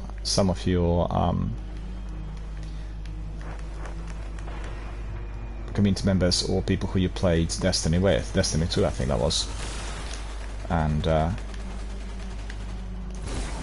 you were just asking where you were and whether you're going to come back. No, actually, you were there. You remember he came in and you granted him a subscription. This was. Sin's Risen. That's right. That's right. I couldn't remember the. Yeah, really good Destiny. Yeah. Well, I'm getting more than 4 shots, but that's good. I thought I was done and dusted with my golden gun, but actually I can have more than 3 shots, so that's good, because the mods, I What's believe. your revive? Sorry? Do you need me to revive you? No, not at all. There's a couple of seconds still. Don't worry about it. Okay. They're all gone. Oh, this so. Siva, yep. Yeah, all good. I just got this shotgun too. It's got the Taken color to it. Yeah, I've picked up as well Looks recently. Is let me see, Mods I've are got the that. best. Yeah, I've got that one as well, and that is Well, it does have rangefinder, that helps. just a second. That is Stolen Will. That one. Correct. It has cryo control, which, well, the one I've got, kills with this weapon, grant bonus damage for a short time, lightweight, so that's agility, faster reloads. It has few perks. I mean, it's more of a weapon which you keep because of its appearance. Doesn't have any major perks. Well, maybe there are going to be some incredible perks with some of them, but I don't think I picked them up. I know that Sekapupu was using this one quite a lot. He had like a god roll on this one, so I'm not sure what the perks were. But definitely. This was the highest piece of gear. Oh really? Mm-hmm. Marshall? Yeah, I really didn't start getting into the upper 390s, past 395 till I started playing with you and some other people Yeah. that came into your stream, because then you guys always do the harder The most strikes difficult, and yeah. the nightfall. Yeah, Mhm. yeah, So yeah. that's been really nice for getting different weapons that I'd never gotten, or different pieces of armor. You got to remember, I'm kind of new to this game, really. That's right, I know. So Yeah. everything's very exciting when I get Absolutely. like when we ran that nightfall. Gallopalo got the Oh yeah, Monte Carlo exotic that's auto right. rifle to drop. So Yeah. that's kind of neat. I think I've got Monte Carlo in the vault. Let me see. I did So pick we had it it up. for sale. I wanted to buy it, but I didn't have enough of the dust. Thing here. Just bear with me a second. Just a second. I've got the I want to show you something. Yeah. So you see the sniper? That. See this one? That is the best sniper in the game. It's called Black Spindle. Black Spindle. Yeah, that's right. Better than the Icebreaker. Well, I thought the Icebreaker was really good too, or maybe they're two different situations. I guess either of them are really terrific, but I really had to grind in order to get Black Spindle, and definitely if one is using sniper in any kind of situation, I'll go for Black Spindle. And you know, lots of people are preferring. I know there's some people using it also in PvP, but I could work well in PvP because Destiny just has death matches and there isn't any tactics. You can't be easily, you know, wearing a cam or hiding or having very long range shots or anything. It's all very much close range. So I know that Sekapupu quite likes it in private matches. He was using Black Spindle. I just want to show it to you because that was probably one of the last big weapons that I picked up here in Destiny 1 with my community members. The ones I really went after first were the big swords, because these swords are so useful for the ads and for, you know, any other situation. And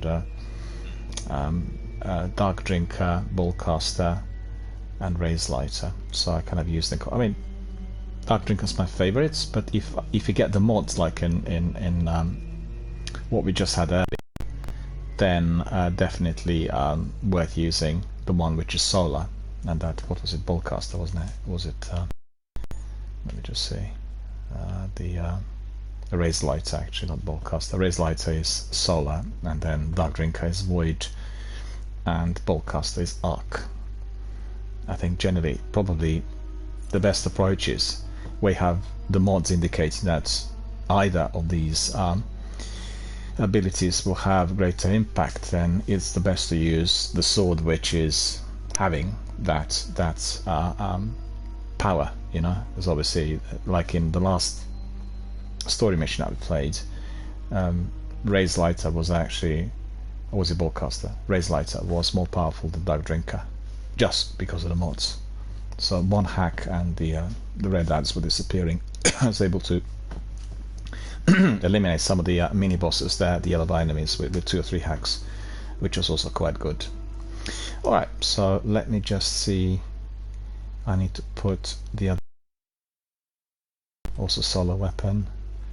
And then in here we'll put on our Dark Drinker. And then there needs to be Ghost deployed. And now we're gonna be getting all these other ads attacking us from everywhere.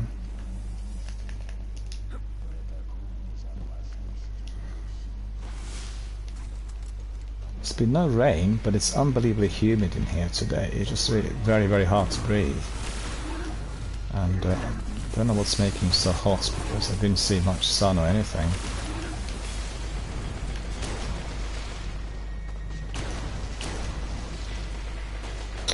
Come on. I jinxed it.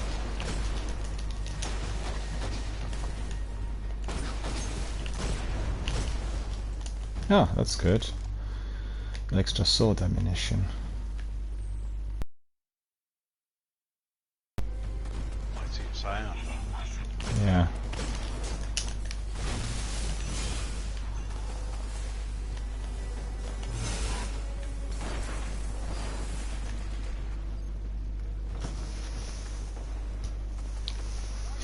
Oh, Yep.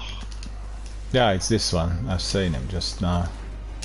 Hang on, I'll waste him and then we'll I'll revive you straight away. Well, the other day I played with some other community member, Sandra. I was able to eliminate all the yellow bar enemies, and there'd be like one insignificant red bar enemy popping up behind me and making sure that they died. So it was quite cheeky.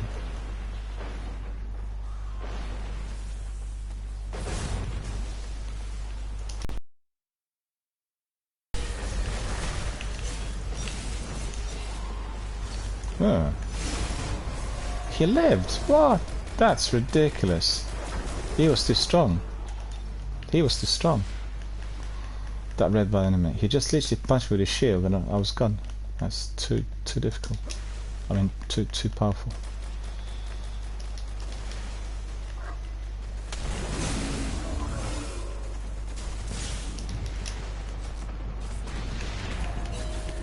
is it Void Uh, right now or Solar? Ah. Actually, I can't remember off the top of my head. Let me see. Those Scions look like they have Void shields. Yeah, they're very powerful. More powerful than usual.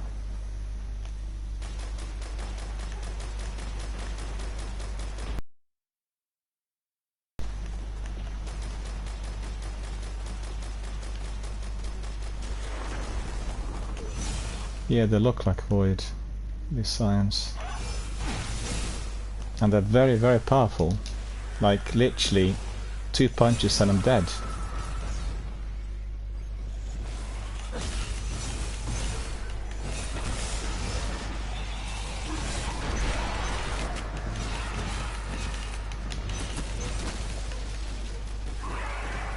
The shields appear to be too powerful. He punched me with a shield and I was dead immediately and had full life. Yeah, I think that's the sword's kryptonite there. Is if they have their shield up, unless you're behind them. It's like, you kind of are impervious. No, I've just gone in a bit more aggressively, you know, to clear the ads. Minotaur's gonna chase me. Come here, buddy.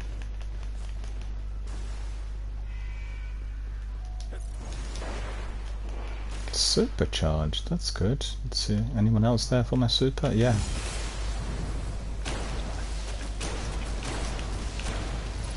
That super worked.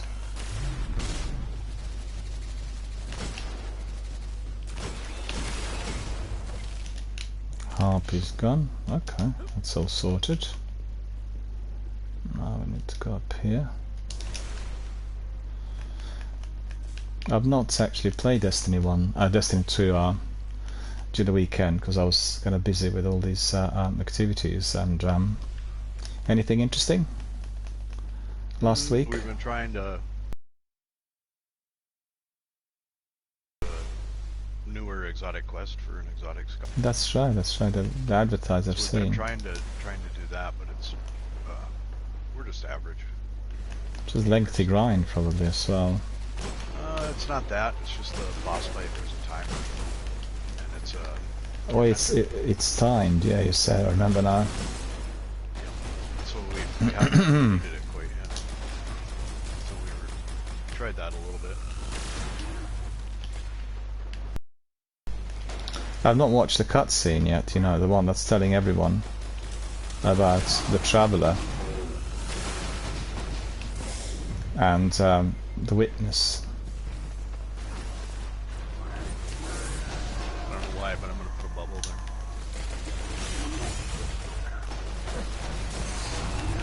Should be weapons of light. Hmm. I'd Well, rather have so the overshield. gave us some protection. That's it.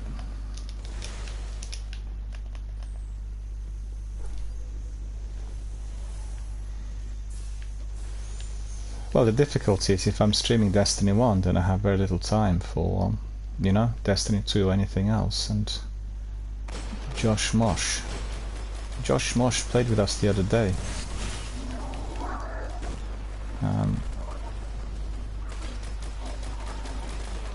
It's strange, but we get slotted in with the same group of players from time to time, and it's funny how these things work.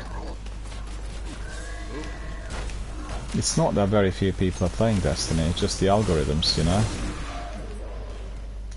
Yeah, I haven't got any more ammunition. Need to recharge. Go to Zare on Friday or Saturday, and I have 60 strange coins now, so I should be able to purchase quite a bit. Need to get some synth packs, because I use synths all the time here for the Sea Nightfalls, which is always the best solution. Otherwise it's very hard to get heavy ammunition. Do you ever buy heavy from barracks? Sometimes, but I think it's better to get it from Zare because his packs are bigger, you know, so you spend less money. The strange coins will last you longer and you get a better deal. So that's the idea behind purchasing from him. But if, you know, push comes to shove, then obviously I got to go to anyone who's selling them, and they cost quite a bit, because obviously it's nice. It's only 100 glimmer.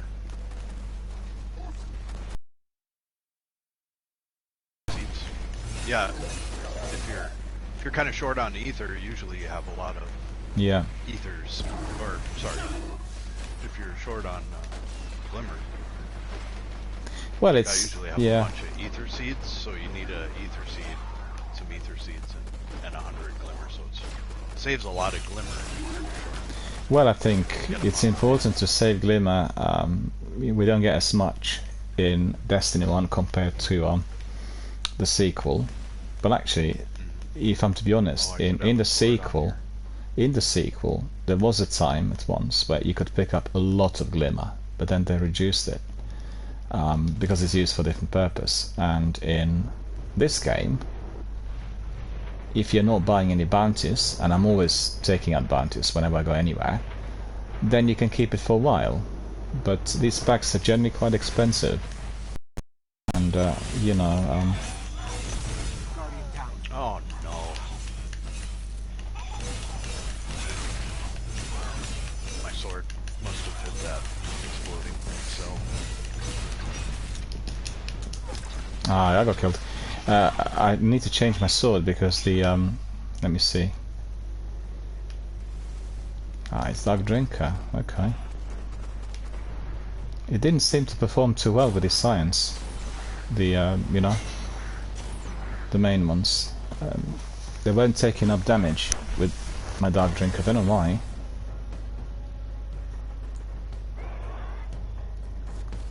Thank you. Let's see what these science are really.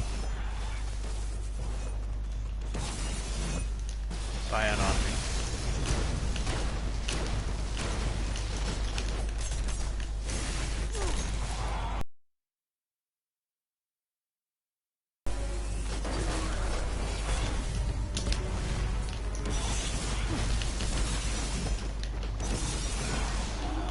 She gone? Nice work. Yeah. I'll let the Vanguard know the players That was the Alright. last of my sword out. Oh, that's good. Just pick up some extras in here. They are way more powerful than we realize. We better keep Some an heavy eye on where the ammunition. Cloud Deployers are. Who knows what their minds can do. The ship's gonna kill us. Not gonna use my skeleton keys because I'm keeping them for the nightfall. So I'll give that a miss. Because I only have 3.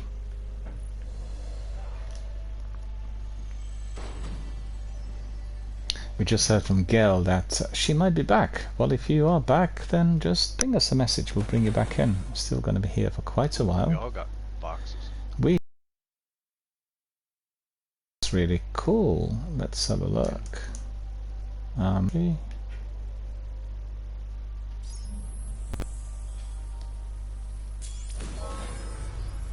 Sunstroke. I picked up a sparrow, which is quite nice, and I keep using the one that is aligned with Future War Cult purely because of its design, nothing else. And let me see what the sparrow's like. Let's see. Could change this. And this sparrow is Silver dust. Emo. yellow and orange. Destabilizers, strafe thrusters, boost. Yeah, I keep forgetting that these sparrows actually do have some perks compared to this item is non-return. Okay.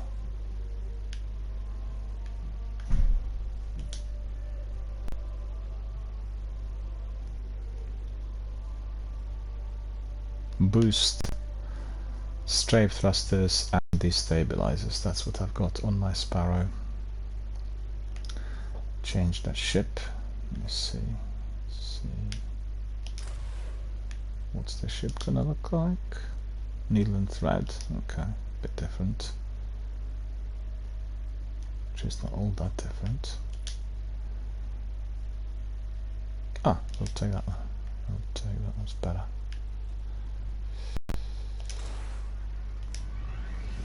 The Vex still Off mourn we the go. loss of the Nexus mine. To another For the adventure. Vex, time is relative. In one Try moment, a construct is lost. the Nightfall The Strike next as well. is reborn. When Wonder a whether it's been powerful reset part of the yet. network is- The restorative mind is summoned. It has begun creating a bridge through time. Destroyed. We'll see the Nexus mind reborn. The reset is usually at 6 o'clock PM UK time, so we still have a bit of time. Can do the Nightfall next. Can't remember whether... I think we've done it already. I'm detecting a series of Just want to concentric see whether barriers around the bridge completed site. the bounty. They protect the time bridge and seek to undo what we have done. Yeah, I completed the bounty.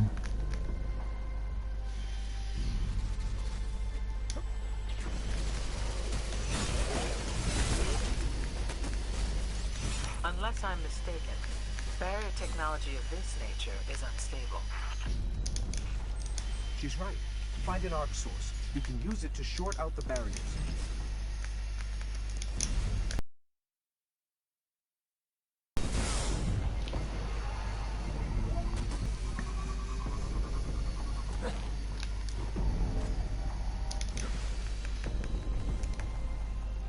Right, Sparrow.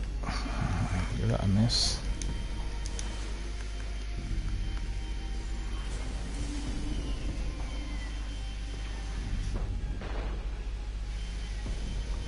Our friend's doing a bit of a speed run in here, which is not something that we really encourage here.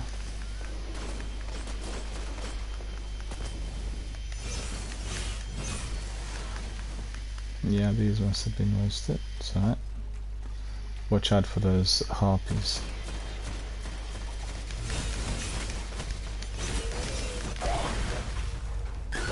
Yep.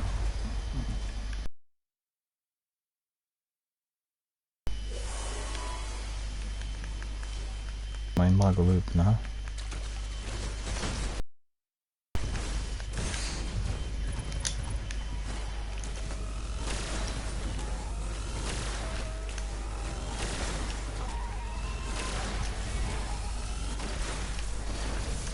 Yeah, he's gone. Oh, you got another mask now. Quite like that mask too. Really cool. Yeah, I just got that out of that box too. I thought I'd throw it on.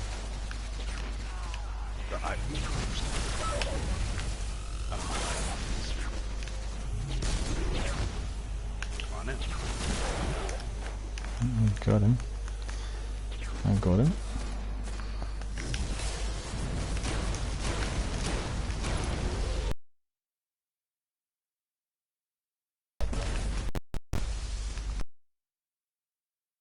Strike, or was that story mission? It's giving us 3 shots, but in that one it was allowing a few more.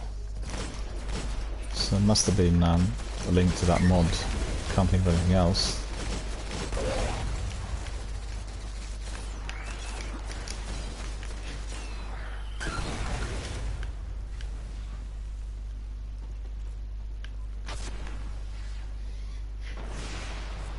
Yeah, that was very deadly. And you know what, I can probably do with that ammunition that they just drops.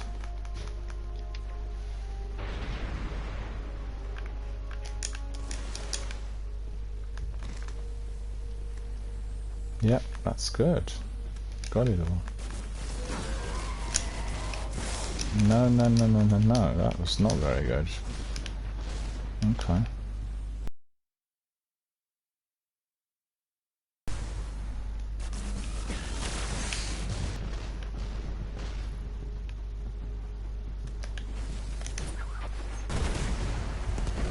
Oh, that was good.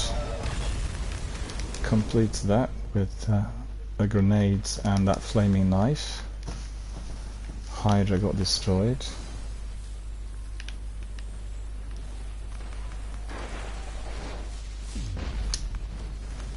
Yeah, I'll go there to sort them out.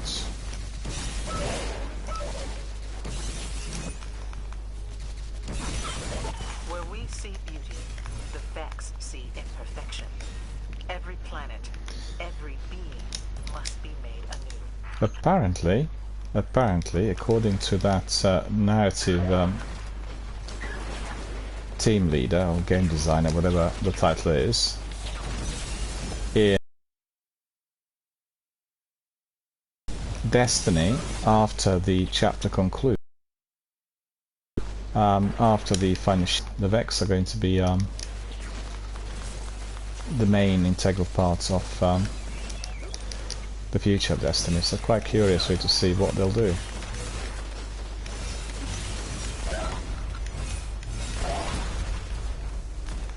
Okay, so that's that.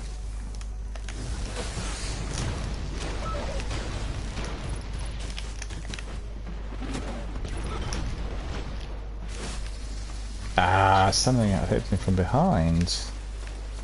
Boo! Is the Where are all these enemies coming from? yeah, they're just very many.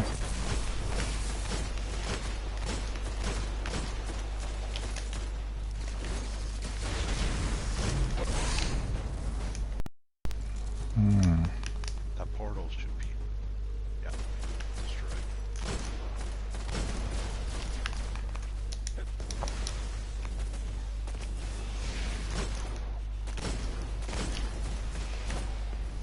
Ah, missed him. My flaming knife just went astray.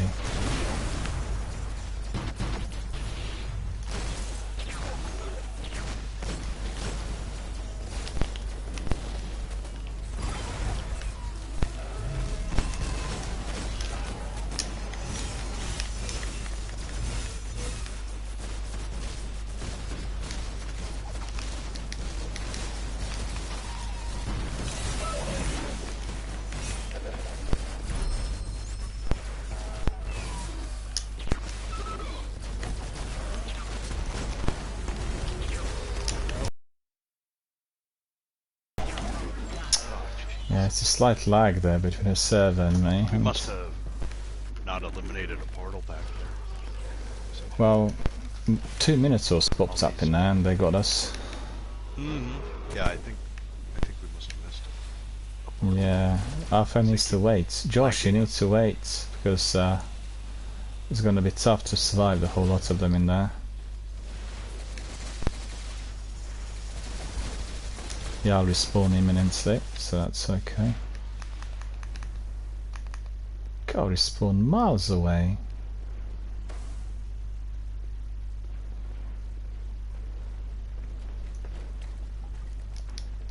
Oh my gosh. Where's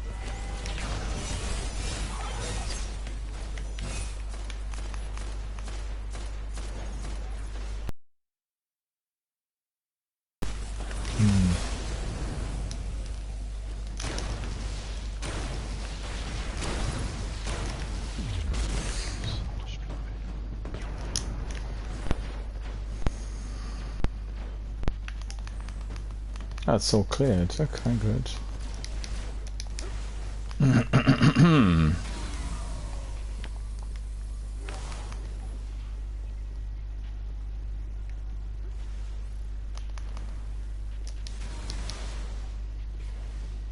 Oh, we have somebody else popping in. Let me see. Who is that? Humanly Possible. Oh, Lee. Nice. Do you know who that is? Oh, see, that's not. Yep. Mm-hmm. Yep. He's a streamer from Cyprus. Oh, okay. Destiny 1 player on Xbox, so I've been able to join up with him. He's another streamer I watch, really like. So he must have stopped by. I've given you shoutouts when I'm on stream to come check you up. Oh, cool. Well, that's probably why he's here. So our friend's asking, how is everyone? We are really well. As you could see, we are doing some Sievers and having a lot of fun. We actually quite like dying, you know, as long as we sort of die in a way which is entertaining. That's all good for us.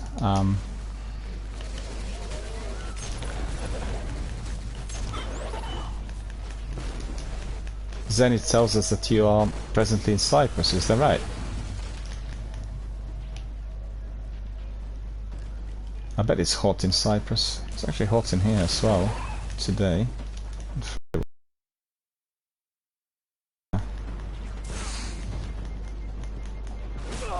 Yeah, I got killed. My friend says I'm an expert at dying.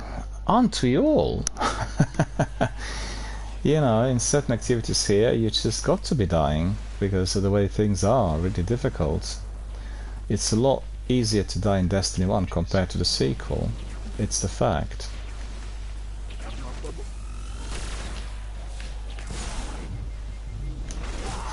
Oh, look at this. I got hit by a goblin, I think. Hang on. I'll go up there. Still there. Well, not for long. He's gone. Heavy ammunition. Yeah, that's cool. We've got that. And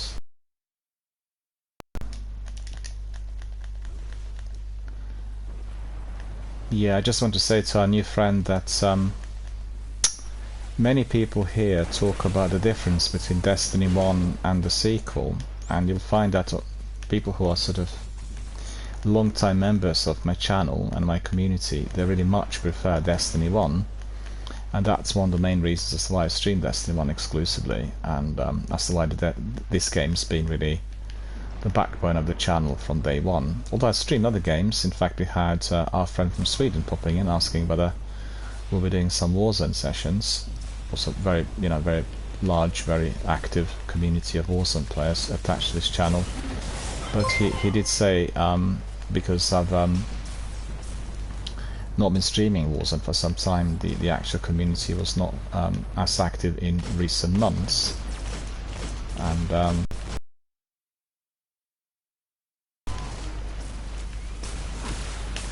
yep, better hide.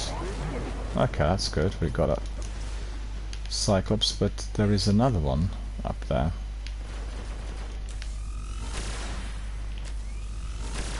Well, just to answer the question, I think I will be doing some Warzone sessions outside of our regular schedule, as we have a very busy Destiny community here at the moment. Really quite pleasantly surprised to see that we are getting between 250 and 500 visitors during the live stream per day. So that's very good, you know. People obviously enjoy the content and want to be connecting with our community for many reasons. One is obviously quality content, but the other is that not many people stream Destiny on the regular basis, and that makes a difference, you know.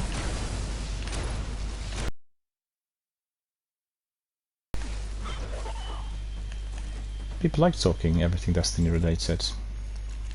And our friend Lee is saying that he is very grateful to Zenith. Let me see.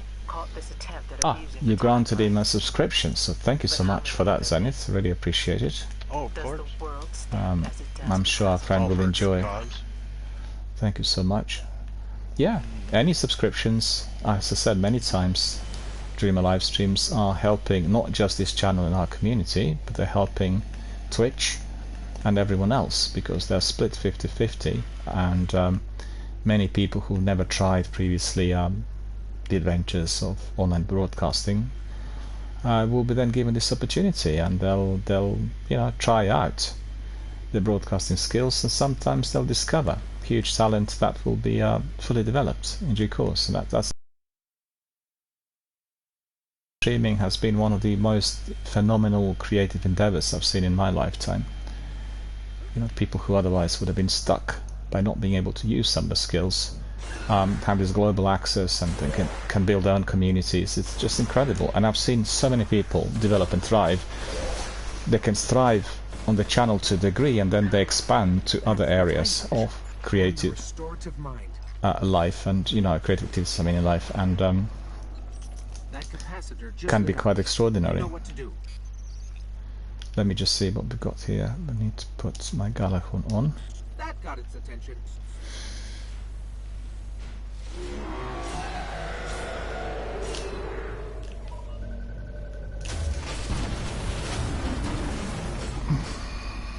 Yeah, and that's it. I haven't got any more rockets. 2 rockets. But you know what? That's it. We'll go for the synth.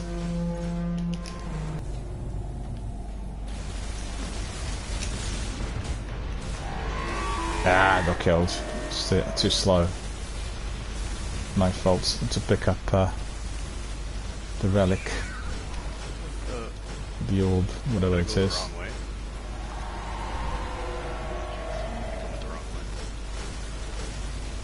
No, just let me be. I'll respawn. Yeah, it's the other way. Yeah. Just careful with the grenades in there, and I'll get them actually.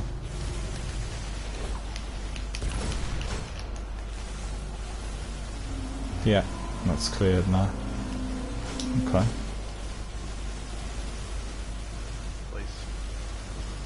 Okay.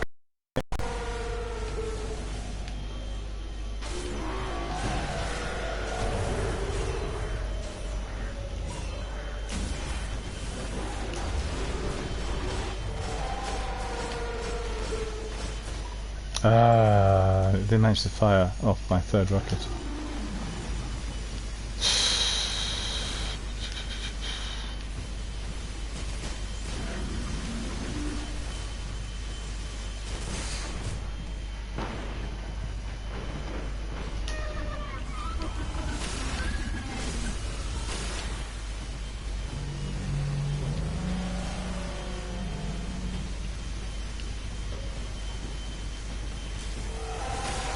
I give you cover fire, so just run.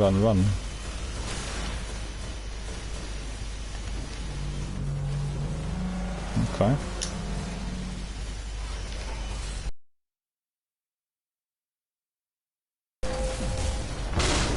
Oh, nearly got killed with it.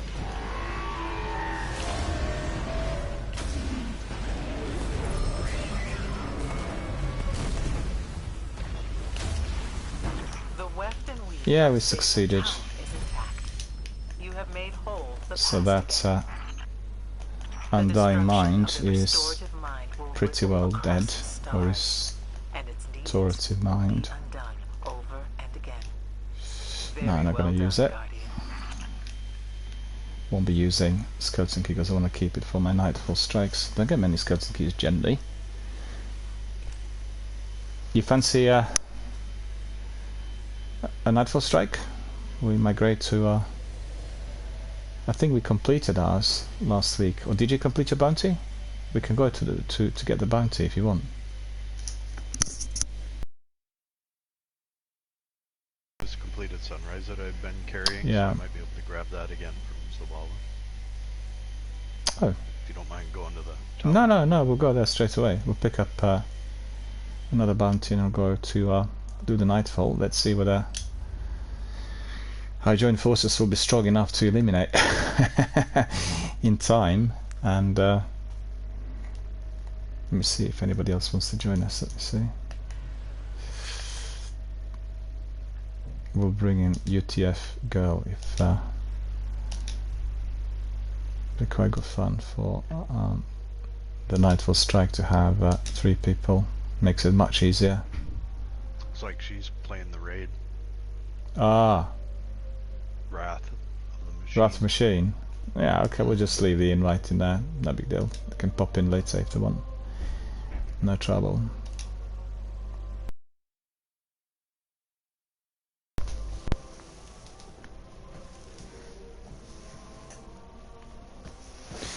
We just grab a biscuit. Tea time, 5 o'clock. As our friend Cartage says. Miller never forgets his tea at 5 o'clock, 1700. And then thanks to him and the squad there in Warzone, there were times where I forgot about it because we were just hammering it.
Disruption resolved.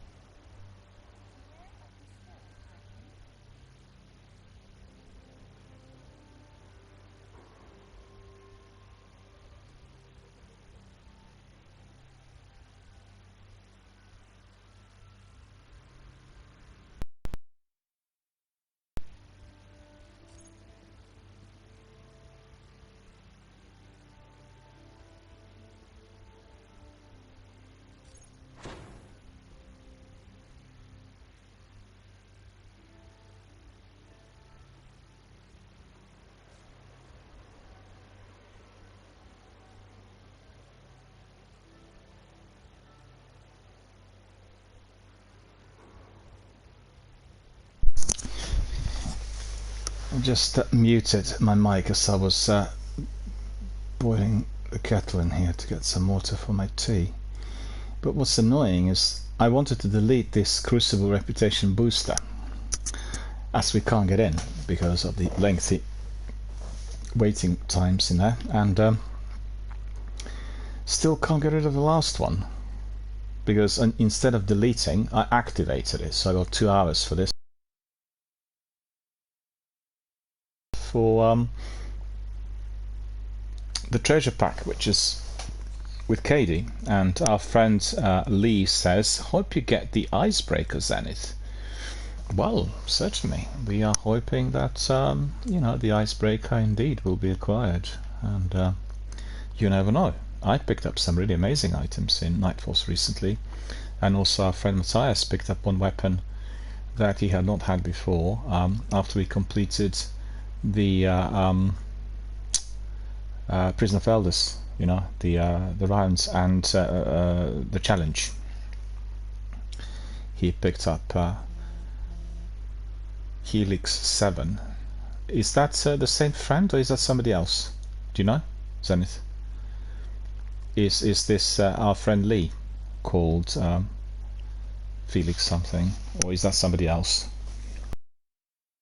That must be somebody else. I believe Lee mostly plays on Xbox One. Foliate Helix 7. So I'm wondering whether that's the same person. Is that you, Lee, or is that somebody else? Oh, it's not you. Okay, you said it's not me. No worries. We'll bring in our friend, the new friend who wants to join our community. Just bear with me a second. I will be able to do that very shortly. So I will do this on the app. Give us a second. Just need to restrict access, because the game keeps always bringing it back to the friends, and it needs to be always on invitations. Not sure why. And let me just bring in our friend who wants to join our community. Thank you very much for joining our community, really appreciate it. And let me just get this up and running here on the app. I'm going to be able to accept.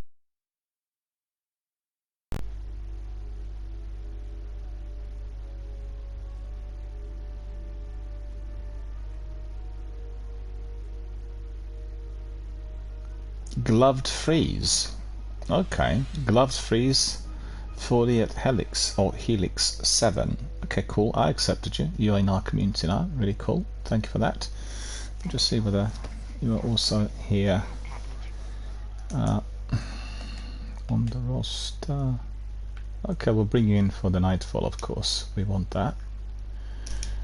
I just need to say to our friend Felix that we are streaming live on Twitch, so we are in a live forum, and anyone who comes in needs to subscribe to the Twitch rules and to the channel rules. I have moderators who monitor the content, so just need to, you know, mention to everyone who is a new member to read the terms and conditions and the rules, as they are somewhat different to what you would have G session with you know, someone outside of Twitch streams. The rules are quite strict, so everyone needs to read this, and the most important two are to do with age. So anyone younger than 18 is not allowed to be participating live online unless their parents, but they're present, and that applies particularly to people aged 16 to 18, right, with parental consent. And then anyone younger than 16 cannot be live on air because it's against the federal law and in the US. And the other is to do with the overall activity. We are a community-based, you know, all-inclusive charitable fundraising channel, so we do not support any sort of behavior that doesn't fall into the category of family-friendly.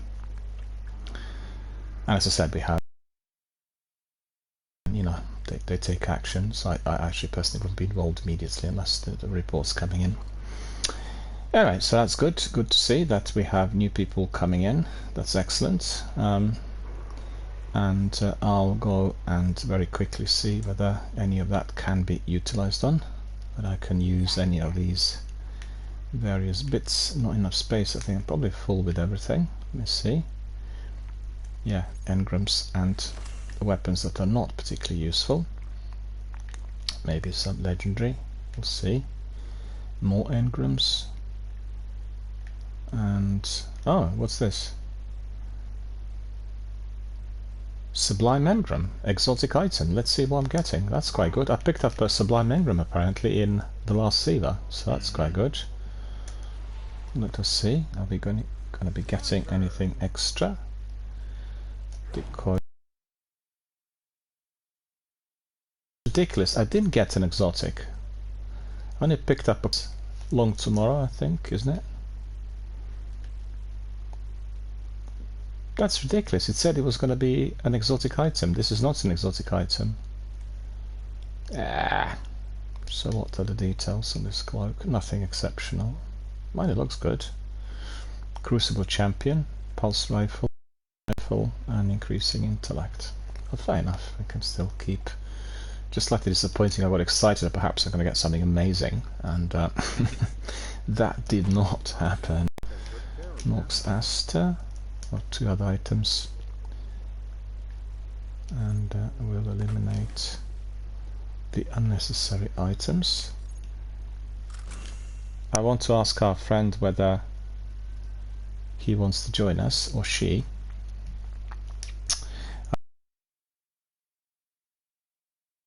To depart for a weekly nightfall strike, so let me see. Oh, I need to pick up I think I completed it, so unless the nightfall strike's been reset already today, I wouldn't be able to pick it up. Obviously, not from him. I need to go to Zavala. Yeah, okay, I've got some space. One of these appears to be completed. Actually, 2 of them appear to be completed. Okay. So receivers, reputation is up, and okay. Anyone who's new to the game, just remember always to collect as many bounties as possible, because they will help you tremendously with everything that is needed here in Destiny, and that's what my recommendation is. So we get some rewards from Cade, Vanguard armor, Bogota,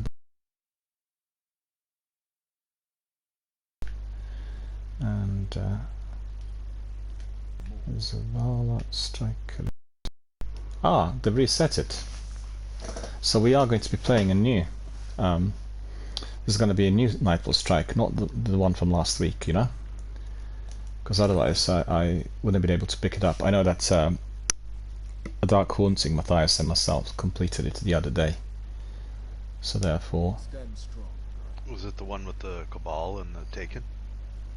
Oh, I can't remember now off the top of my head. I've got so many strikes. That's what it was a couple hours ago when I ran it. With Gallo Palo. I honestly cannot remember which one it was.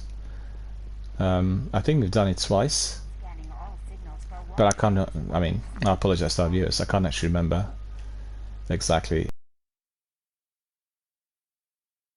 We do Nightfall, well, a couple of times a week. In fact, once in order to people come in and want to complete their own bounties, we do it again. So that's the idea behind it. And cannot remember. So you completed yours today, or last week? Just today, just before I got on with you. I was right in the middle of that when you invited me. And you completed it, yeah? So you couldn't pick up another bounty now, the Sunrise, or you could? No, I couldn't. Yeah, that means it's been reset. I'd have to wait till tomorrow, right? No, but that's strange. That means that the reset for Destiny is happening earlier than 5 or 6 o'clock, because in the past it was always 6 o'clock PM. And I think the reset also... Today is Tuesday, isn't it? It is. So they reset Destiny 2 also at the same time. On Tuesday. Unless they changed. I think they changed it. I think the reset is 4 AM Wednesdays for me. Because the stock refresh for the bounty. 4 AM Wednesday. 4 AM. So that would be... You're 6 hours back, right? You're 6 hours back. Yeah, it'd be 10 o'clock tonight, my time. No, it's wrong, actually. Hang on. You're 6 hours back. That means 4 hours at 10 o'clock in the morning tomorrow. 10 o'clock. Don't quote me on that, but I think that's what it is. Yeah. Not 100% sure. Ah, it's no big deal really for me. I'll double check just in case, because obviously I always talk to my committee members saying, there's going to be reset on Tuesday, but maybe things that changed recently. Maybe our friend, anybody else who's watching, just type in there if you know exactly when the reset is. And the question is the reset the same as Destiny 1 and Destiny 2? Because I know that Destiny 2 was reset on Tuesday, early evening, and it appears to be, as Zenny just told us, that he was able to complete the bounty about 3 or 4 hours ago, and that means it's been reset earlier in the day. Today. Right? Or maybe I'm mistaken, I don't know, but we'll find out as we go along. The sunrise bounty is just a weekly, right? It's a weekly, yeah. You can only do it once a week. Just once, yeah.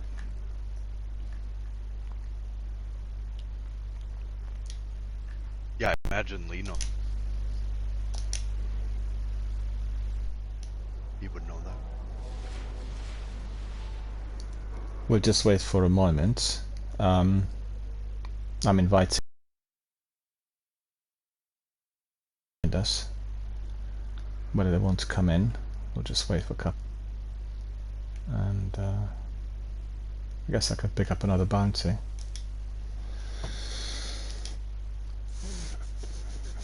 It's so humid today.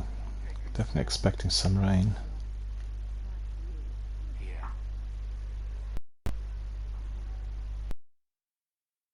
Solar ability kills. What's funny is we have somebody in here. I'm not sure whether this is their face or their mask, but they look like no one else I've seen in the game ever. See the Zenith, this person in here. I'll take a screenshot of that.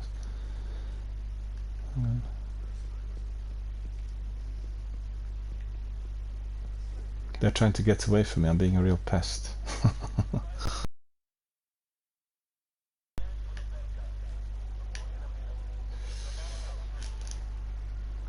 Character who's been customized, but I've not seen that face before, so it looked a bit like something out of Hellblade or The Witcher. Quite strange, quite unusual. Oh yeah, I like that one as well. That's really cool. If you turn around, then I'll be able to take a screenshot of the two of us. Maybe I'll go in here, let me see. Just let's see what the better... No, actually, this... hang on, just a second. Oh, that's probably better. No, it's not. Weird framing. Yeah, that's fine, that's cool. I just really like the masks. I really enjoy wearing them. But I prefer it in the sequel because the masks are not reducing your light level. In here, light level, and if you're doing Nightfalls and Sievers, that has an impact. Okie dokie, so I think, let me see, yet again, anybody else? Broken Wolf. Right, Broken Wolf, if they want to join us. I don't recall who Broken Wolf is off the top of my head. Sometimes people change their user IDs. You know, they have the option on PlayStation. I think you can change it once every couple of years or so. And I've seen people pinging messages saying, this other person, you remember me having a different user ID? I said, well, yeah, I do remember, but I wouldn't be able to dig up the knowledge on the new one.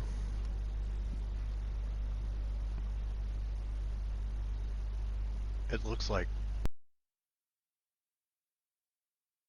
is already in a story mission, the Blackguard.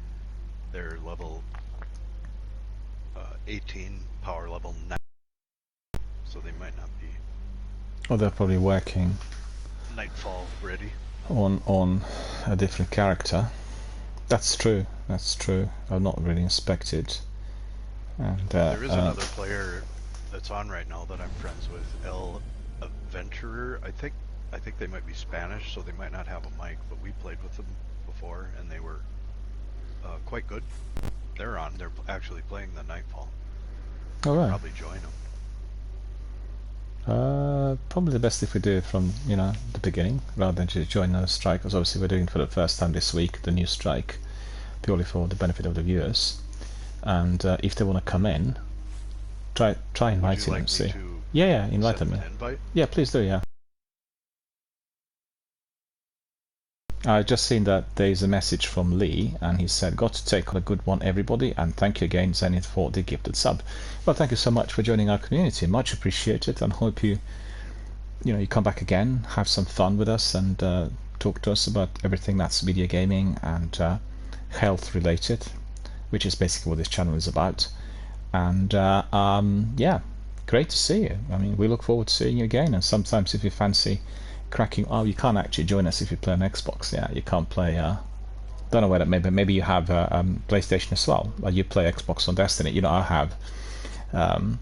Broken Wolf has joined us now, so we've got the third person here for the Nightfall Strike. I've just seen the confirmation, so that's fine. We can go. I'm just going to say to Lee that just feel free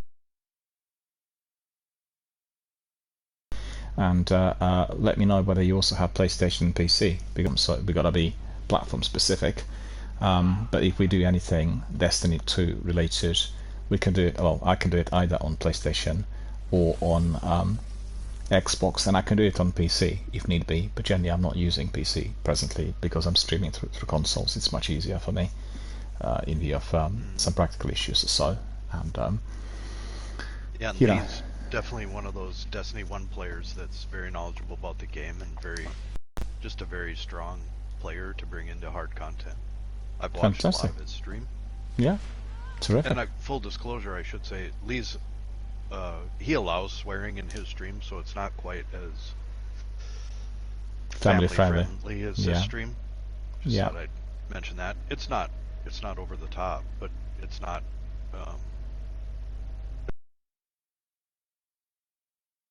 adult. Well, it's fine. Obviously, he can mute it, so that's fine. It's just that I'm not saying he swears. It's just no. What I was trying to say is that the issue with the new classification on Twitch is that they use algorithms for detection, and certainly since they introduced the new rules and the new algorithms, that's a couple of weeks ago, I have seen amongst the people who are in my circle as streamers and cosplayers, there have been quite a few bans, and they couldn't work out what the ban was about. Well, the ban was about a breach of rules, and generally the ones who were breaching the rules were breached because their appearance as they're live on video was not in sync with whatever the new thing, the new rules actually outline. I think probably the discrepancy between them labeling or making it more kind of all-inclusive, because obviously you make it mature audiences only, it will restrict the number of participants and subscribers. But the new algorithm is detecting this. So basically, if they didn't really certify the stream as being just for mature audiences, the algorithm would say, well, the demeanor or the appearance or the outfit of this person is not appropriate, and therefore they get this ban. With the words, it's much more severe because it's easily detectable, as well as music. So these, be very careful. I'm telling you, people coming in on the mics, I've got to tell them not to be playing any music in the background, etc. Because if they are live online and they're recorded, the algorithm will detect there's been unlicensed music played within the game, and there could be a copyright strike. They didn't used to have copyright strike before, Twitch had just muting. And I don't think it can be retracted. That's something that everyone needs to keep in mind. So it's like really, they're trying to make the forums as safe as possible, but there are obviously some problems arising from that sort of approach. A bit like what you've seen with 30-day non-chat access. Well, that's ridiculous. I didn't do anything about this. So completely unaware of the restriction, but that all came in recently with the updates and the changes that they applied, and they will make it more and more difficult, particularly in Britain, because we've got this new online safety bill. And I've just seen today there's been a huge discussion on Twitter about online safety bill, if legislated in the Parliament, possibly can cause everyone who is on OnlyFans, the OnlyFans hub, to be prevented from streaming. So we talk about many thousands of people who are actually making significant revenue through being there.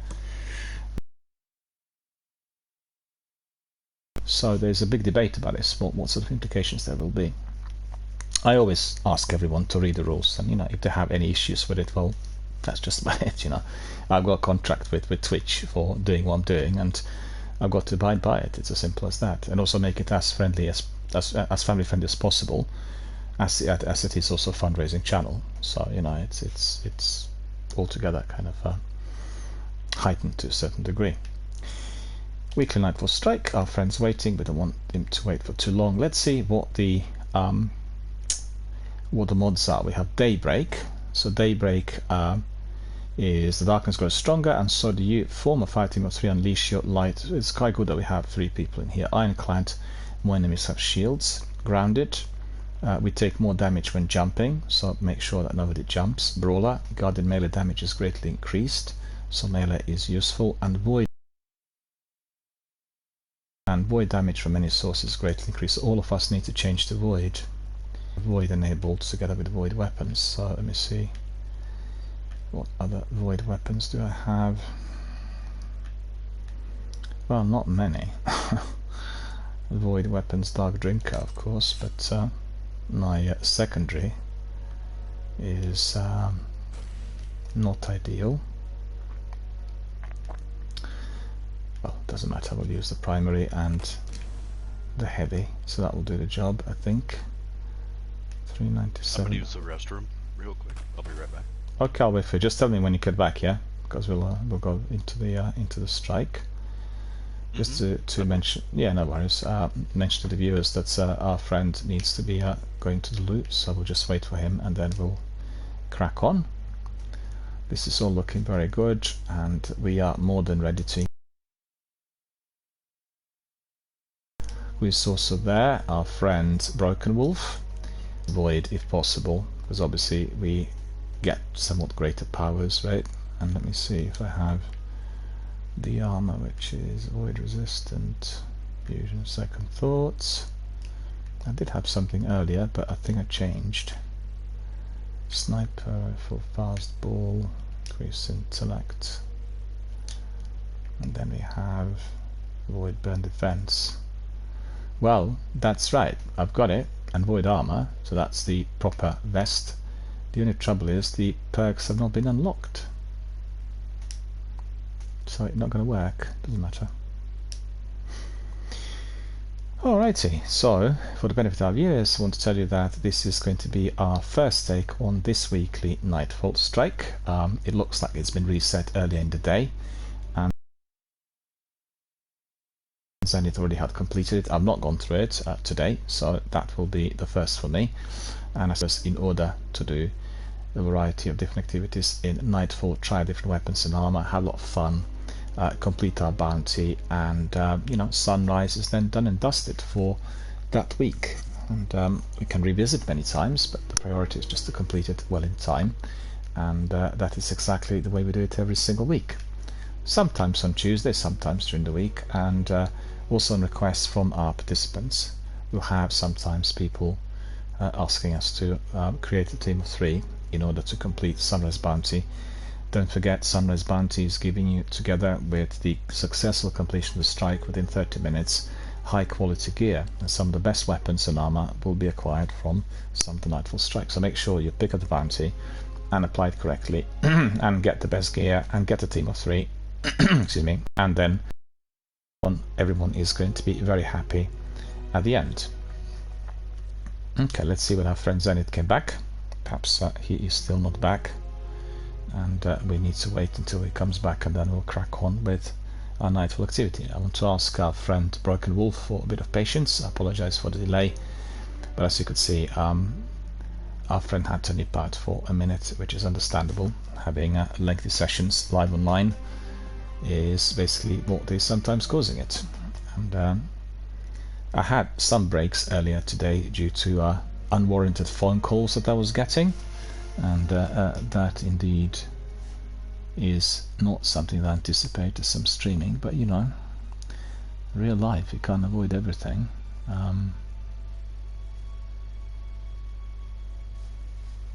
Let me see. Okay, we've got everything set up.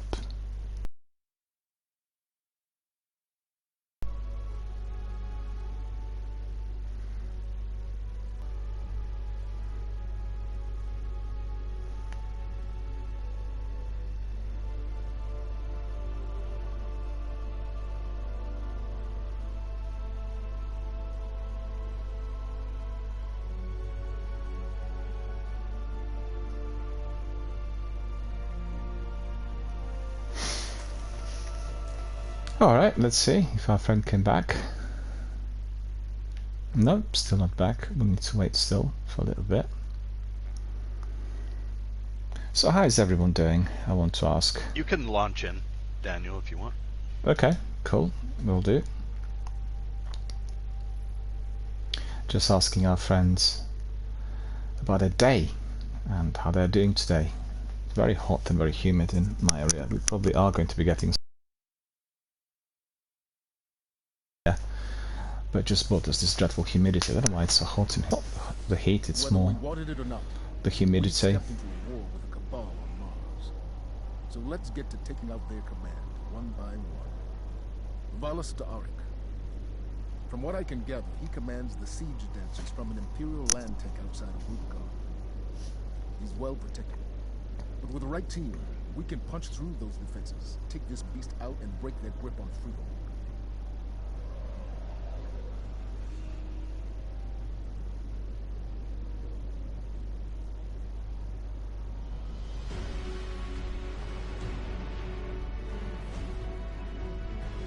There we are, landing.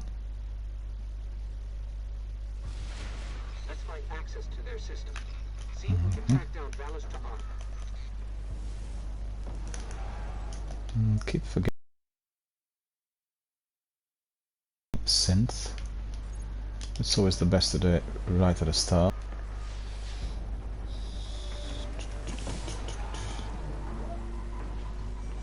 Actually, what I'll do is I'll tackle some of these ads here. There are a few.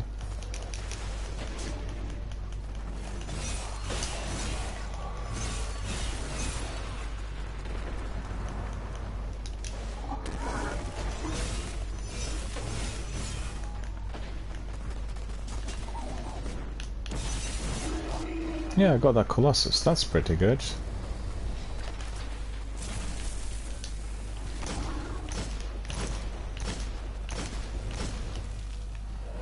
Oh, that's good. A bit of artillery always helps.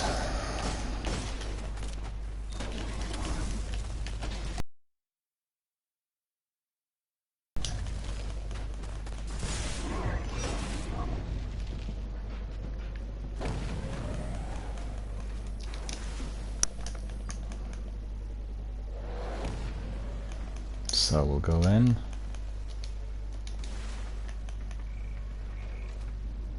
Oh.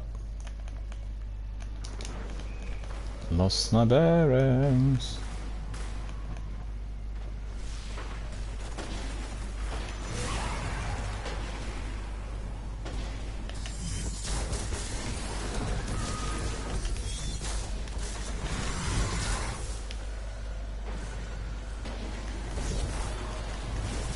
So it's slightly miscued with my tether. And I got killed due to that rocket launcher, which was... I'm alive. Good, good, good. Let's see what's hiding in here.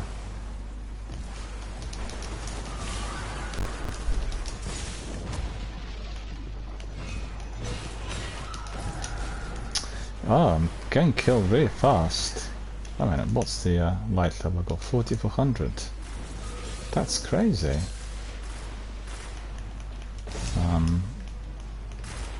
Enemies appear to be really strong.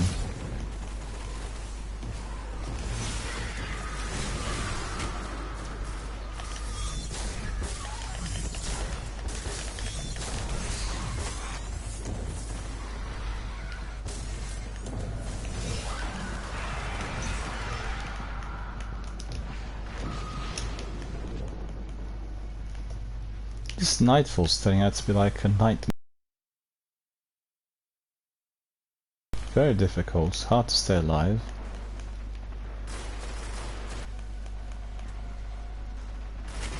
Oh, we've got loads of these. Okay.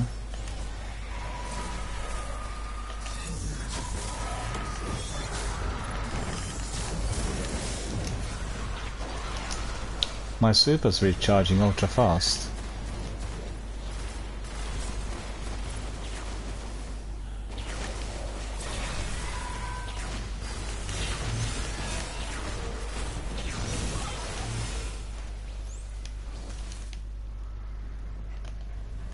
Yeah, we're doing alright, actually.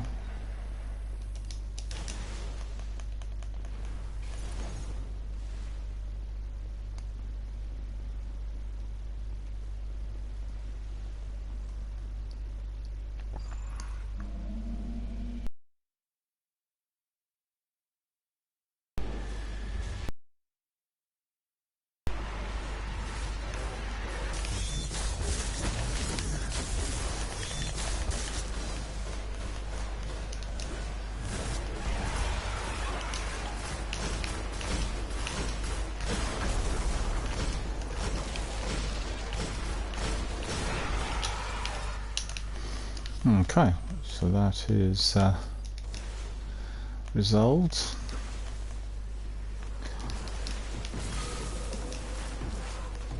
The next episode is taken. I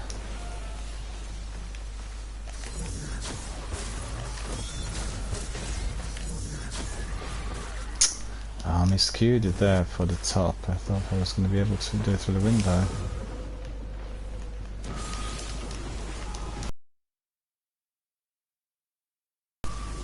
And what was this? Misadventure. I didn't do a thing. Idea I died. It says misadventure. I didn't do a thing. Oh, I know what it is. The mod said we shouldn't be jumping, so if we jump, then we die.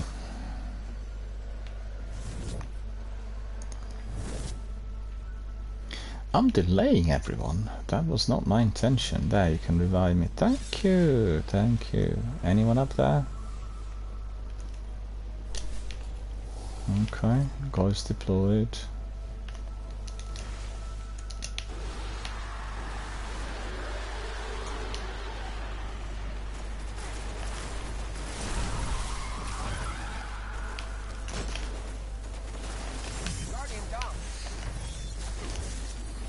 Oh, I'm being hit from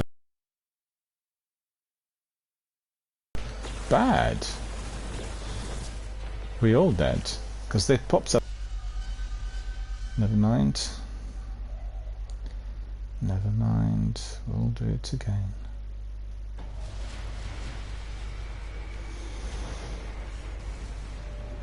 Yeah.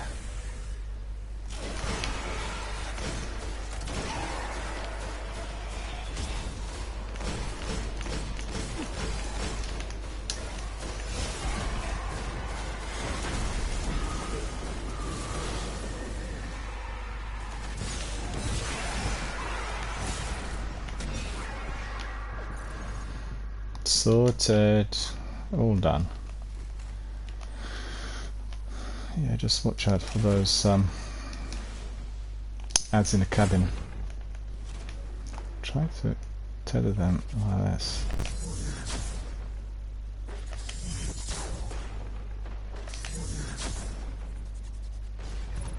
Oh, I did get them. Third time lucky. Completed the bounty as well for that, so that was good. Let me see.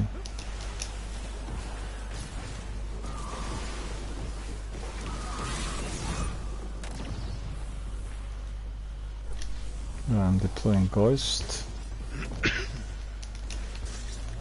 And now I'll go all the way back because I got killed by some of the ads springing up from behind. Yeah, that's right. Guardian down.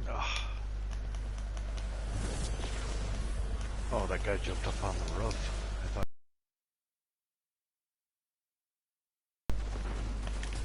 Watch out, there's a lot of ads here on the Ghost. Noticed. Ah.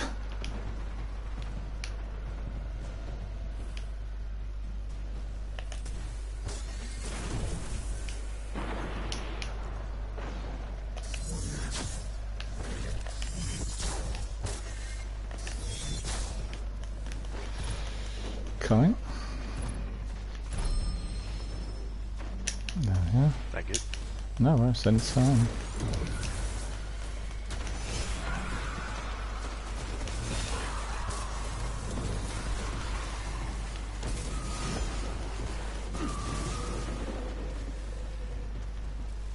Oh.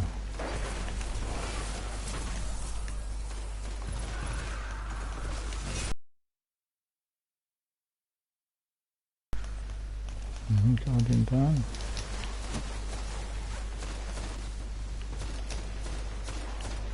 So. Where is our friend? I can't see him. I do not know. Where did he die?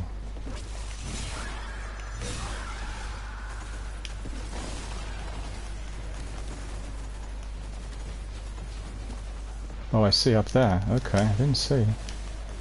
Oh, up there. Okay, right. Ah, I got killed as well. Watch, has 3 of them down below.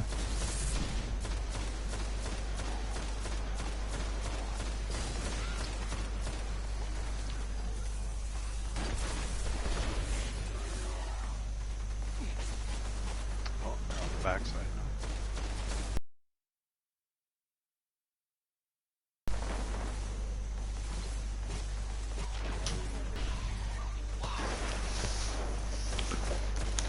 Oh, I have another biscuit. No, I'm still waiting for. Oh.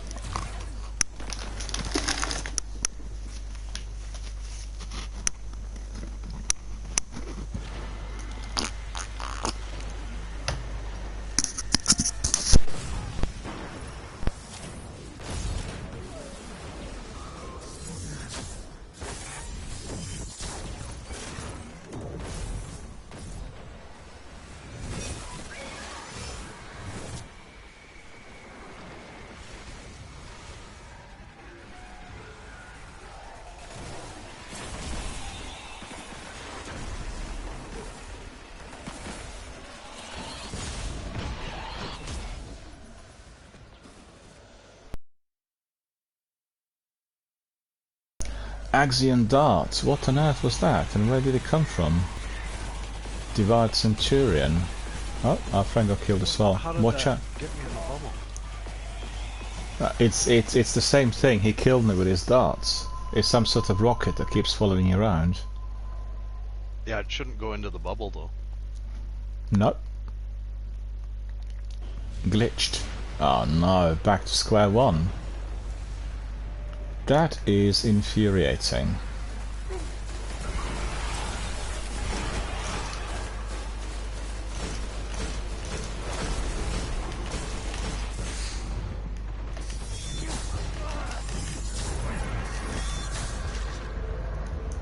He was too strong for a red bar enemy, you know. Did you see this? It took actually 3 tethers. And he was only a red bar enemy. But too strong for what he was. Might have been his shield. I don't know. Was like arc. Oh shit.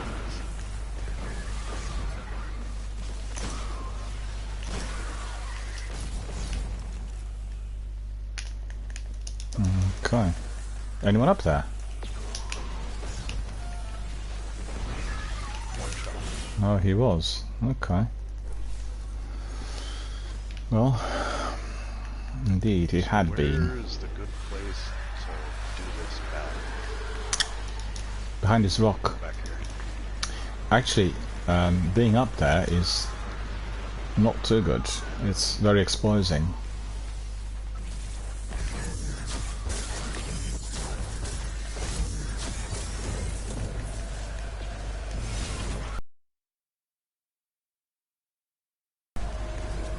What? Still? Look at this. That blight was still alive up to all that tether.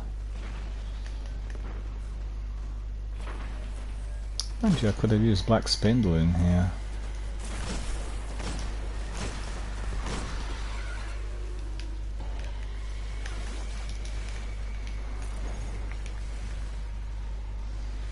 Super's being recharged so rapidly, which is quite good.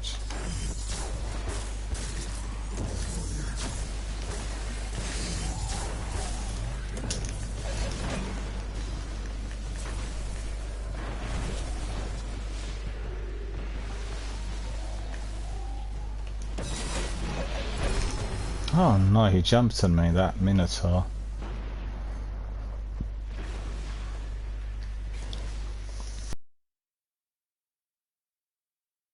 From my spin. You know my Dark Drinker spin?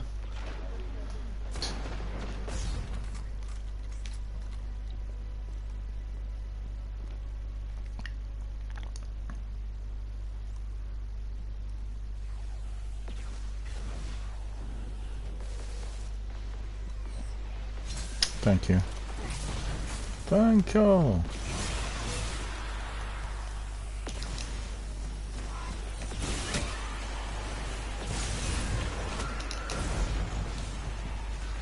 Heavy streak. Oh, look at him. Oh no, he didn't. Yeah, he nearly got us. You didn't see him. He was hiding on the roof. I barely saw him.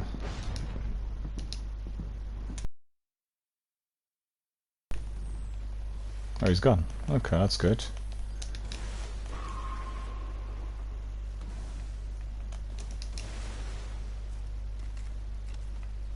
Armor materials. Ah well, 14 minutes to complete.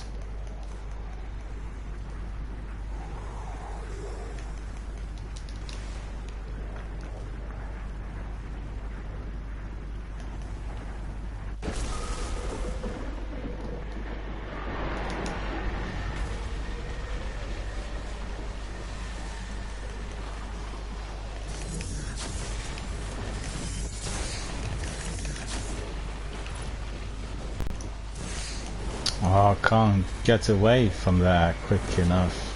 Tethered him 3 times.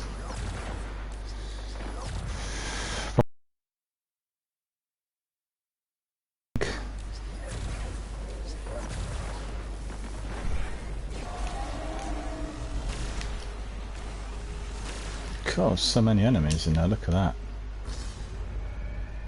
They've all gone. Okay. Yeah, that's definitely the plan.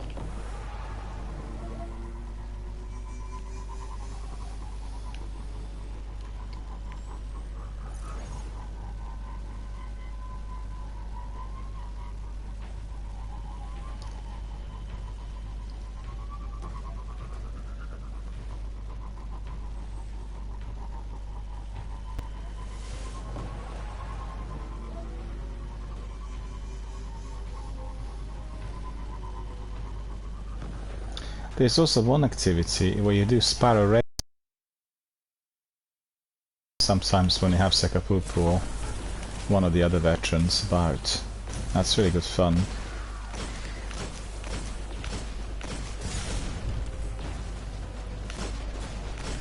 Oh, that's Goliath is in there.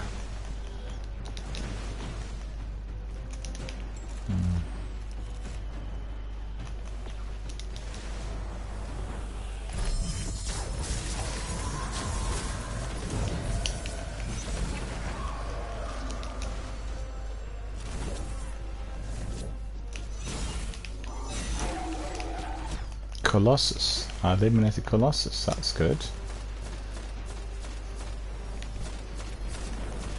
Oh, we can just push in, go for the bosses.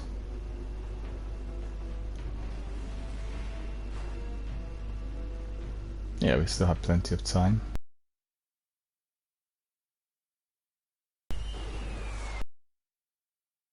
Well.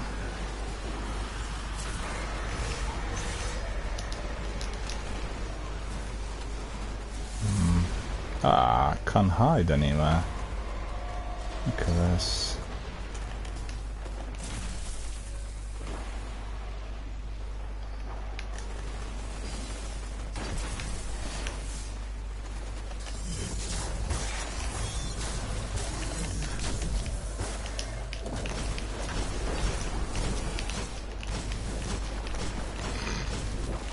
Guy stepped right in front of me and took all my ballista bullets. Yeah, I need to get some extra ammunition for my sword. I'm out. Okay, this is a good spot to hide.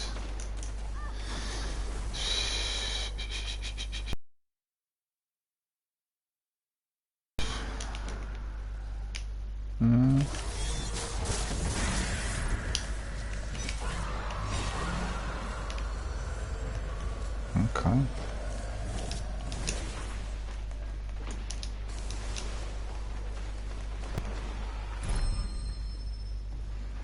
Goal contender.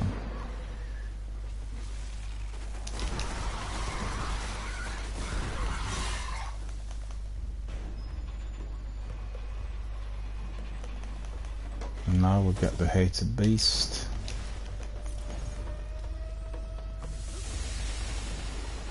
You guys gonna have your Galahorn?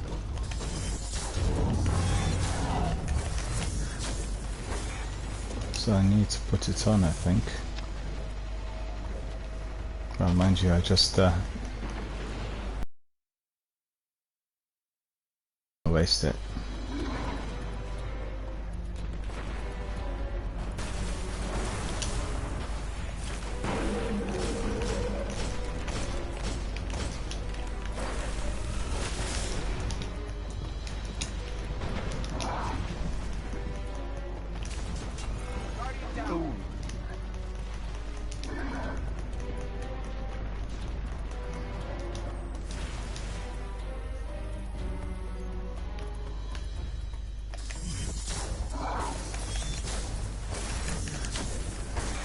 I'm down on that platform above you. Yep, coming.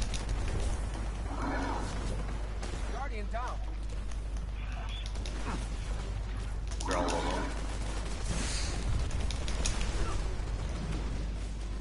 I need to get my life back, hang on. Yeah, watch out, because he...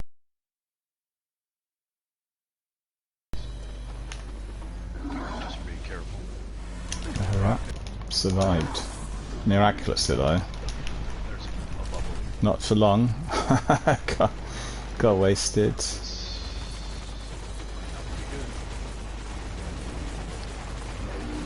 Oh boy, you guys are in bad spots. Yeah, both of us got whacked. I see that.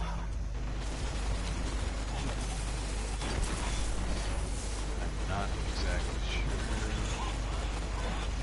sure. A science chasing you.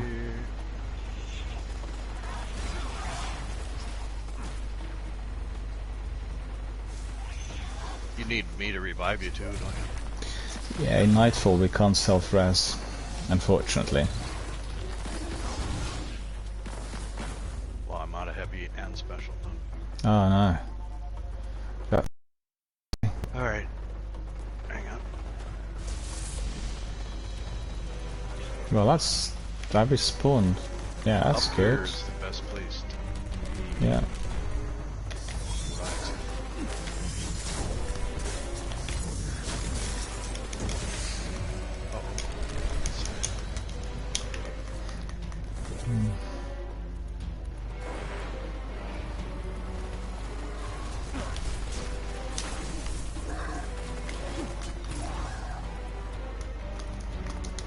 Hang on, there's our friends also in the need. We need to revive our friend.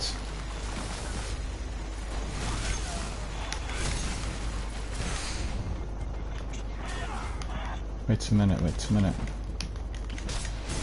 Oh, yeah, he got me. Our friend, he's down below.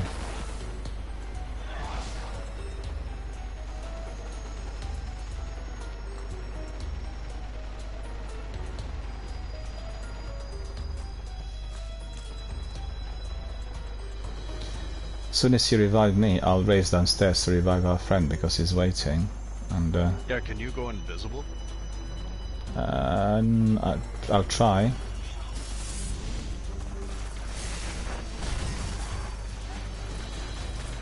You gotta get rid of this.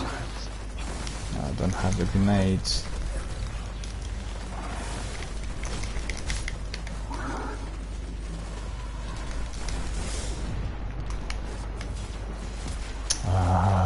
killed in the same spot. So I was about to revive our friend.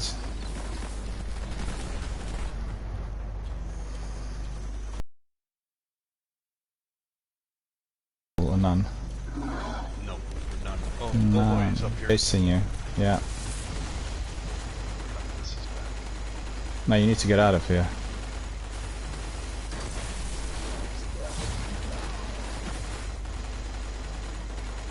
I don't. Where do you want me to go? You're pinned down Got from any all ideas? I'm open for You're any pinned down suggestions. from all sides. Yeah, I just don't have any ammo. See if any ammunition's dropped down the other side. Try racing towards the other side, and then, you know, but you're gonna be too exposed in there.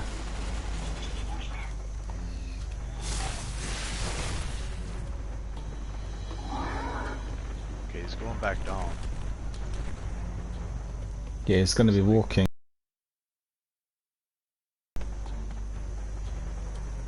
Over us, I think, just where we are. Yeah, way up to the other side, then you can sneak in and revive us. He'll walk the other way, you know, just watch out for the signs. Yeah, they're everywhere. The science.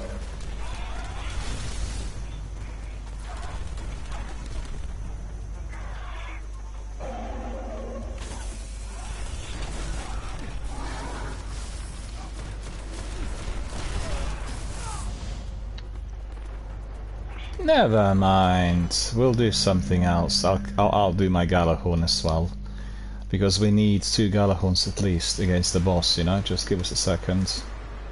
I won't actually resort to my sword. Where is it now? Galahorn, and then synth.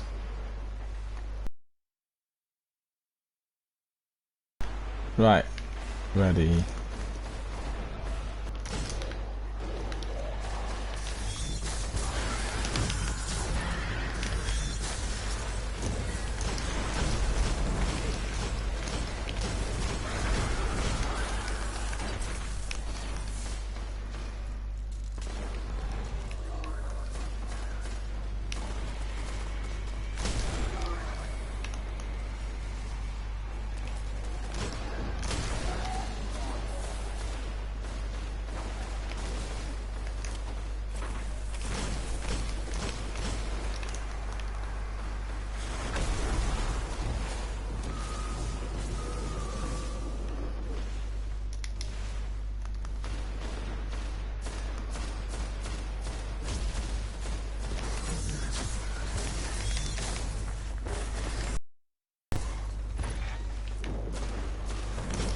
Okay, so that's good. So let's wait for the boss.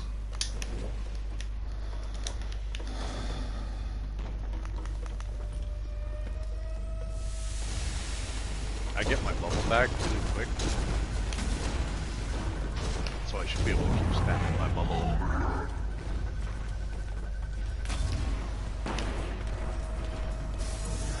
Why is he immune?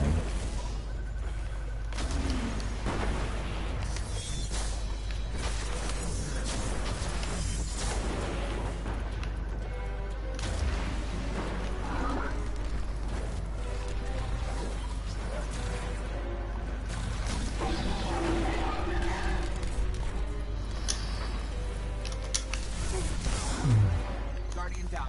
Ah.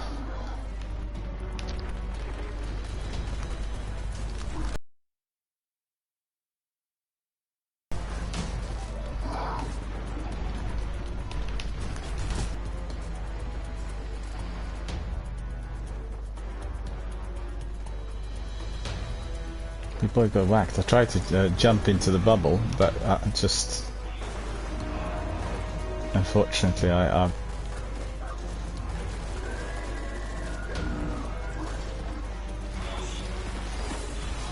oh, that's going to be tricky. He's coming to the back. Yep. Just running.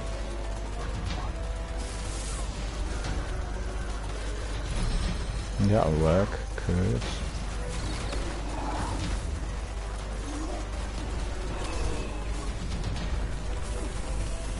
Thank you.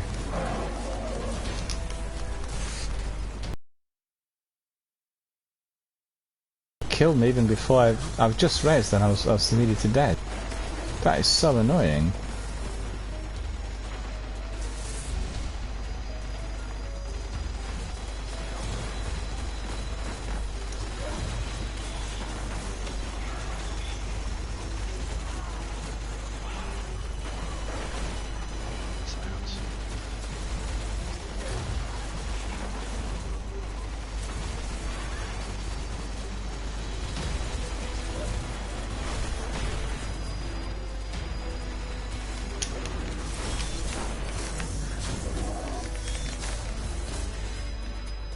Got it. I'll let commanders of Allah know there's one less problem on Mars. 22 seconds.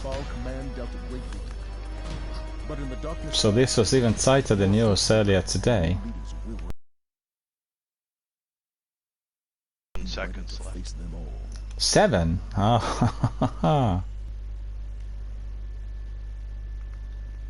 Well, let's see what I got. I didn't have a key.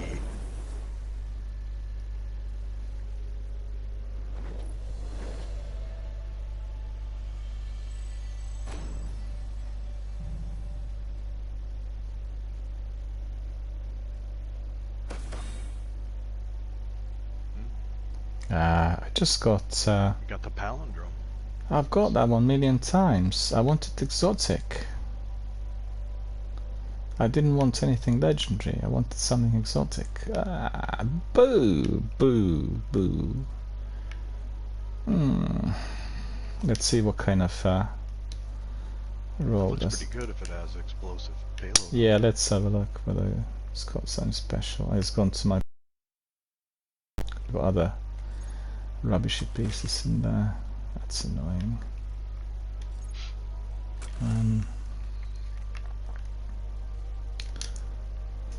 Some perks have been unlocked. Fast ball. Okay. Grenade distance. Pulse rifle focus.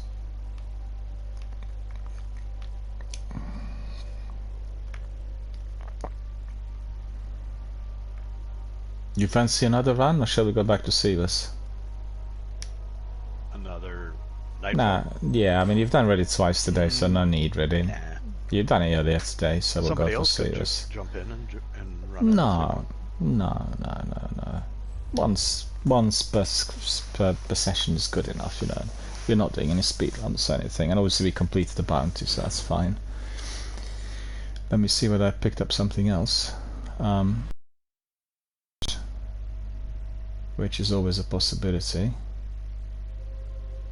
Let's quickly go back to the tower, and then we'll go back to Sivas.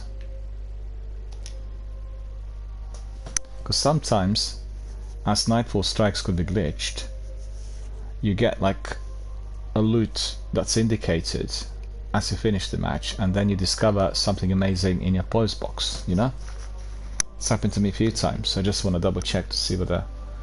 But I think, considering we completed the Sunrise bounty, and it was within the time, there should be better loot than Palindrome. Palindrome's just an ordinary legendary, it's nothing special. I don't know, we'll see. Well, it did take us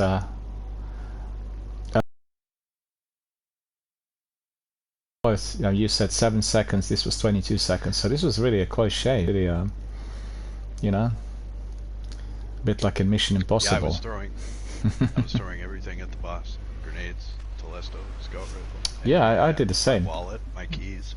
Yeah. At the beginning of the strike, I've given the boss 6 rockets, and then after that 2 times I tethered him. I am instructed to tell. Hi. Well, no joy. Confirmed. No joy, I'm afraid.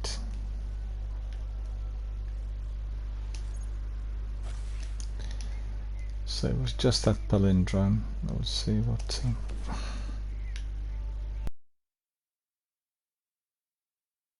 It's not even in my...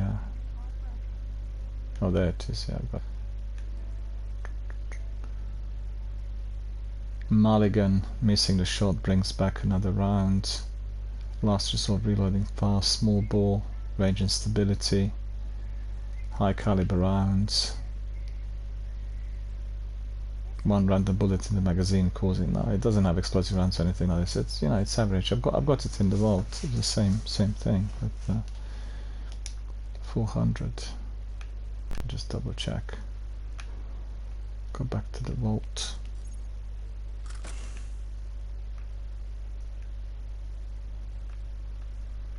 Okay, we'll try to decoy 1 engram.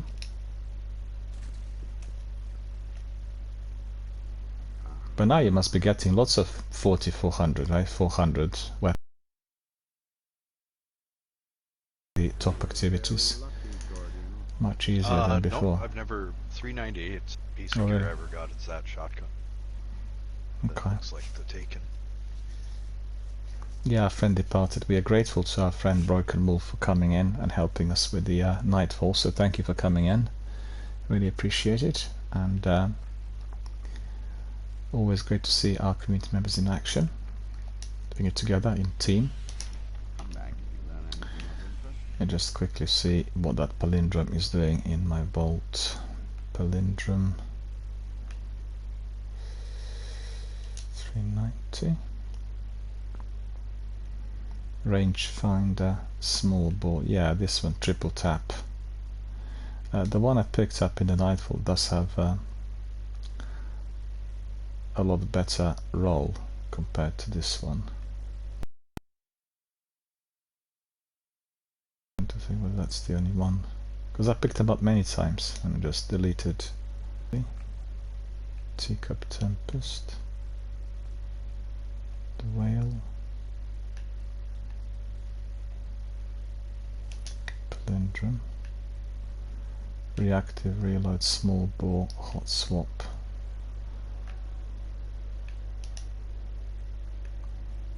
I guess the one I picked up is better.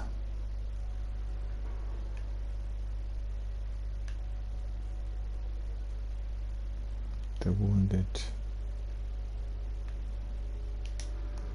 I can try it even, no problem. Swap it, see what it does. And then Darkness Pact. This, and then we'll try Black Spindle. 399. See whether I can pick up anything from Postmaster 2. Bring it to 400.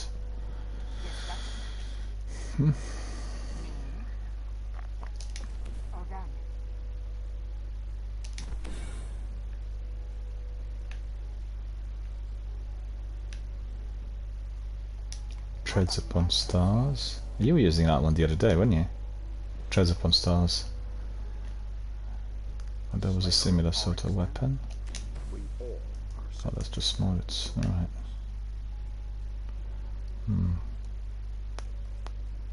Black Spindle.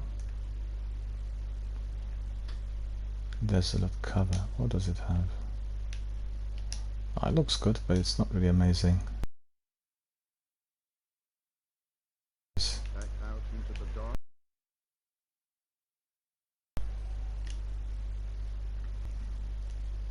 There will be just enough space for that one. That's good. Okay.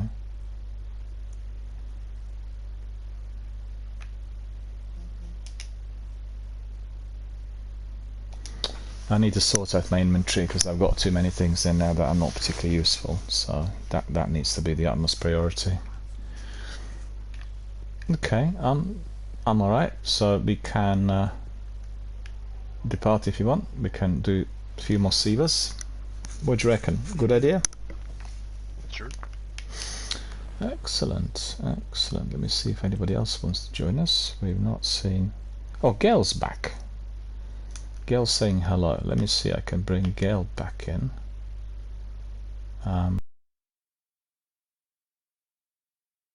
Maybe Shaba wants to join us. Let me see. Playing Destiny. Shaba did pop in the other day. I'm saying hello, so I'm just wondering whether they want to come in. Gale said hello. Hello, Gale. Did you get the kitten? Is the kitten there?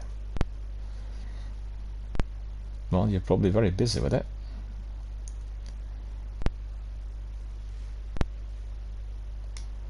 Let's see if our friend Shaba wants to join us. Because I wasn't sure whether it's pronounced Shaba or Shuba. Shuba is... There we are. Hello, how are you doing? Because Shuba is a female name from the Indian subcontinent, and our friend was surprised, didn't realise that.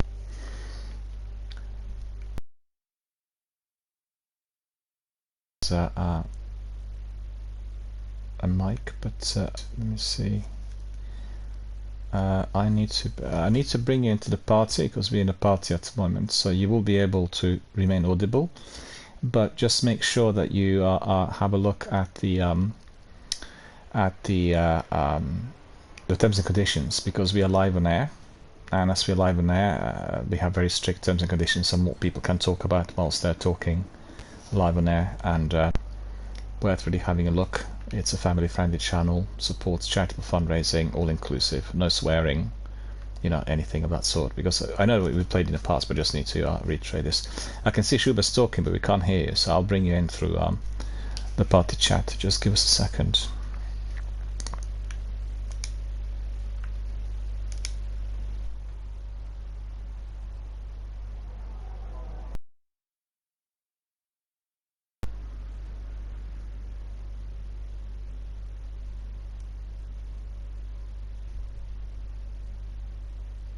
Don't know what's happening. I think something's happened to the party. Our friend Zenith needs to be brought in as well. Hello there, can you hear me? I need to bring in Zenith as well. Just a minute to see.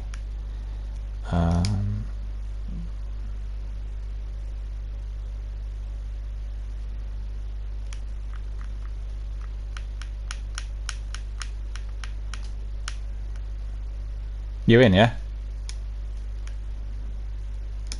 Yeah, just hold on a second. Yeah, there we are. Cool, cool. Hi, how are you doing? Good to see you. All good, all good. Thanks very much for popping in, and we've got Zenith as well. Can you hear me, Zenith? We just need to wait until we are all audible, and then we can crack on.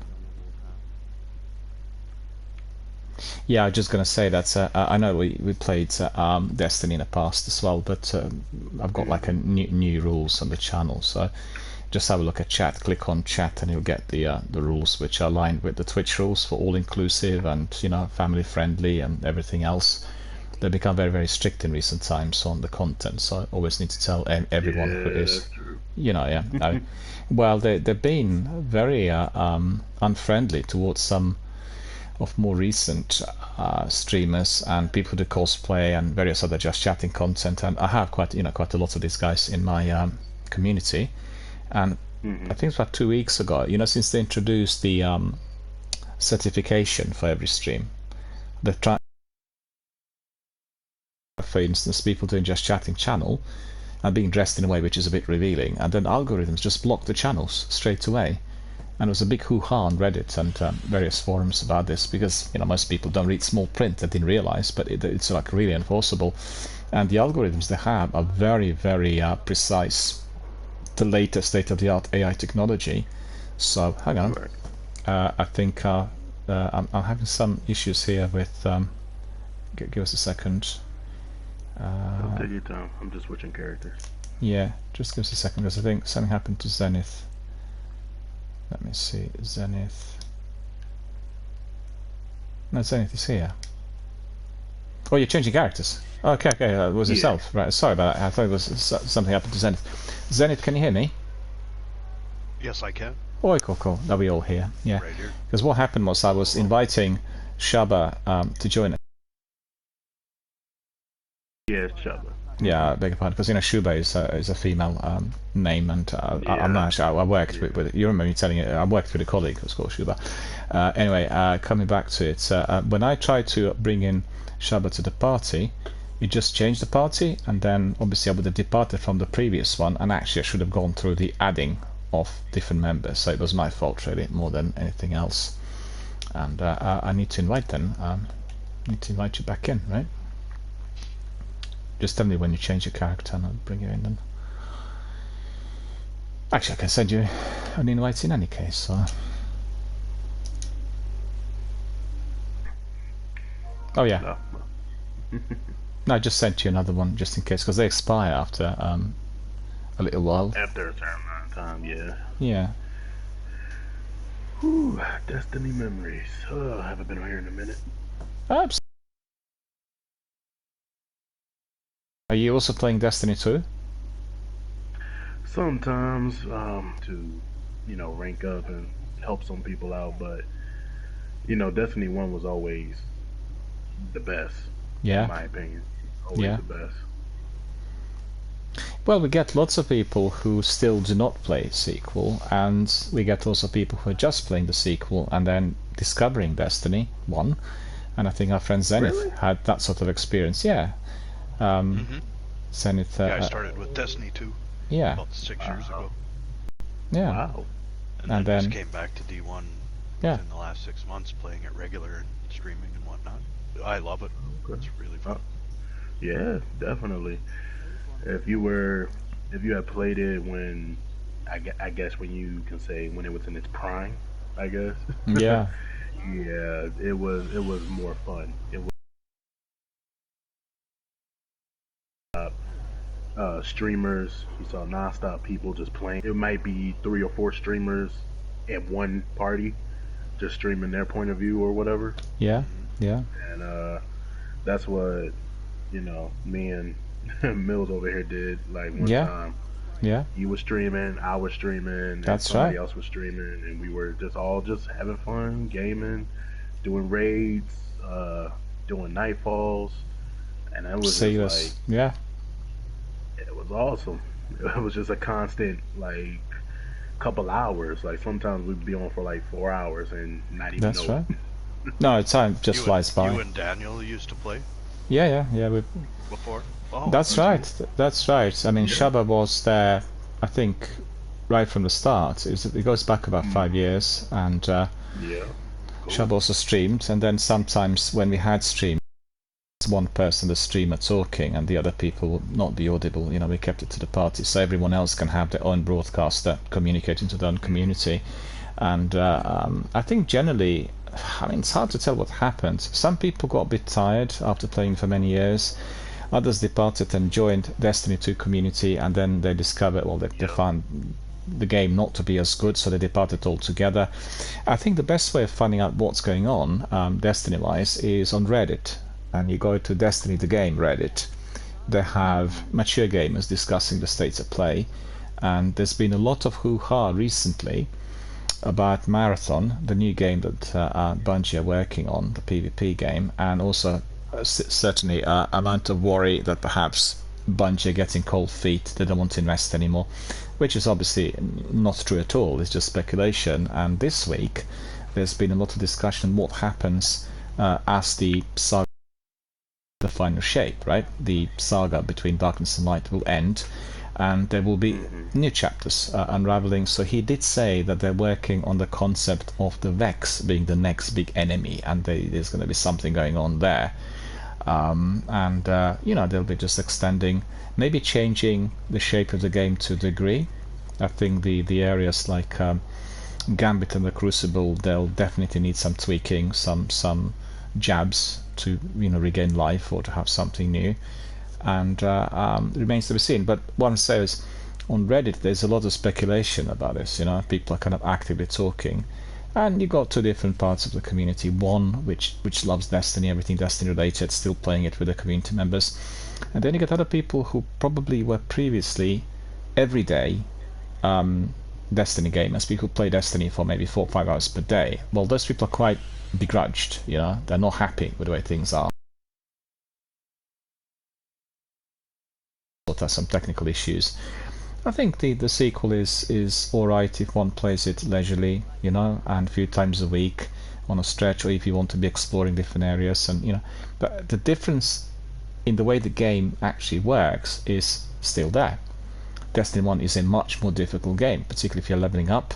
You require that maximum team effort, you need other people to come in and help out, and that is the biggest benefit. As you could see, anytime I'm live, lots of people come in and have a look and ask questions, you know, about Dark Drinker, Sleeper Simulator. In fact, we are due to be having a Sleeper Simulator session, Zenith, Dark Haunting and myself, as we talked about doing the grind and then having it as a walkthrough, you know, so it's always interesting. But I tell you one thing, you know, you mentioned about the Prime.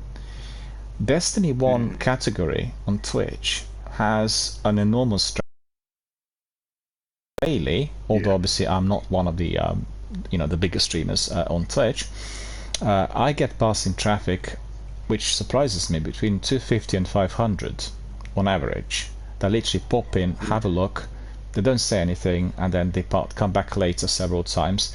I have really very good stats now with some of the things I integrated, so I can tell exactly who's watching where, and you know.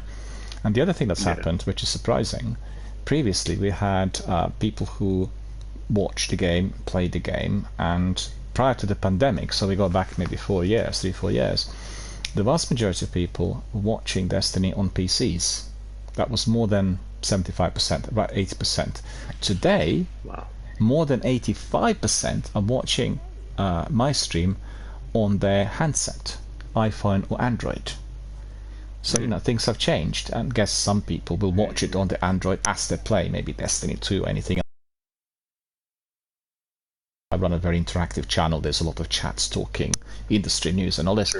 But generally, the impression people get when they come to the forum is, hardly anybody's playing. I'm waiting here, you know, at the Crucible matchmaking, and I'm there like for half hour because no one's playing. No. There are lots of people trying to get in, and lots of people are playing it, but Bungie had reduced the number of rooms that people can enter. We had a problem in here a couple of weeks ago. We couldn't enter into the tower. Too many people at the tower. It's crazy. You know, you've got to come to the tower to the admin. So generally, still, many people both play Destiny 1, and watch streams, come and go. And I have quite a few new streamers. I mean, new followers and new community members. Sometimes people don't want to follow because they will get lots of notifications, and some people are not keen on this. It's great to see that the community is alive and thriving. And today, for instance, it's interesting, I think Zenith did see this. We've had a community member from my other community I built, which is based on Warzone. We had Warzone sessions throughout the pandemic. It was a very, very active, very alive community of gamers who were sort of fighting against the lockdown and, you know, not wanting to be alone, alienated. And he popped in after quite a while and was asking how things were, and, you know, said about his own channel. He actually, in view of the participation with us, he had set up his own channel, and he runs it also now on his PC, which is fantastic to see, you know, like seeing somebody who kind of got to know about this through our discussions and streams, and then going down the route of running his own channel and building his own community. He has quite a few people who joined the Warzone regulars, so, you know, the opportunities are definitely there. Doesn't have to be if we don't see the numbers displayed.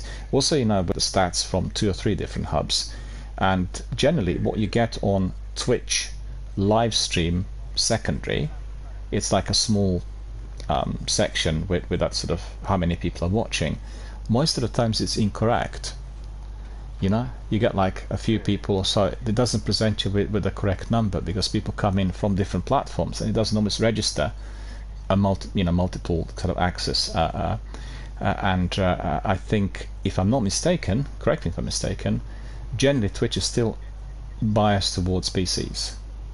You know, the stats come in through the PCs, and I've seen, for instance, with the Twitch app integration, Doesn't work well on PlayStation. It's catastrophic on Xbox. On Xbox, it's much worse than awful. It doesn't give you any audio. It disconnects out of the blue all the time. Poor picture quality with the update, but it's just really, really bad. The community is still very much alive and kicking, and with new content and new ideas, they'll all come back in. You know, there's no problem. And you played Trials in the sequel at all, in Destiny 2, or any of the raids? No, I haven't. With Destiny 2, like, I'm just getting back into it. I haven't. When it came out a couple years back, I wasn't really into it. It wasn't really me. Then I started recently playing it again, and I'm like, okay, I'm kind of getting the feeling of it, but it's not Destiny 1. It doesn't feel of course, it's not the same, but it doesn't feel. It doesn't feel right to me. Like, the gameplay, it doesn't seem. It just doesn't seem right. Like, even when I did PvP on here, if I go on PvP over there, I'm like, what the heck is going on? Like, it doesn't. The controls don't feel the same. It doesn't shoot right or anything.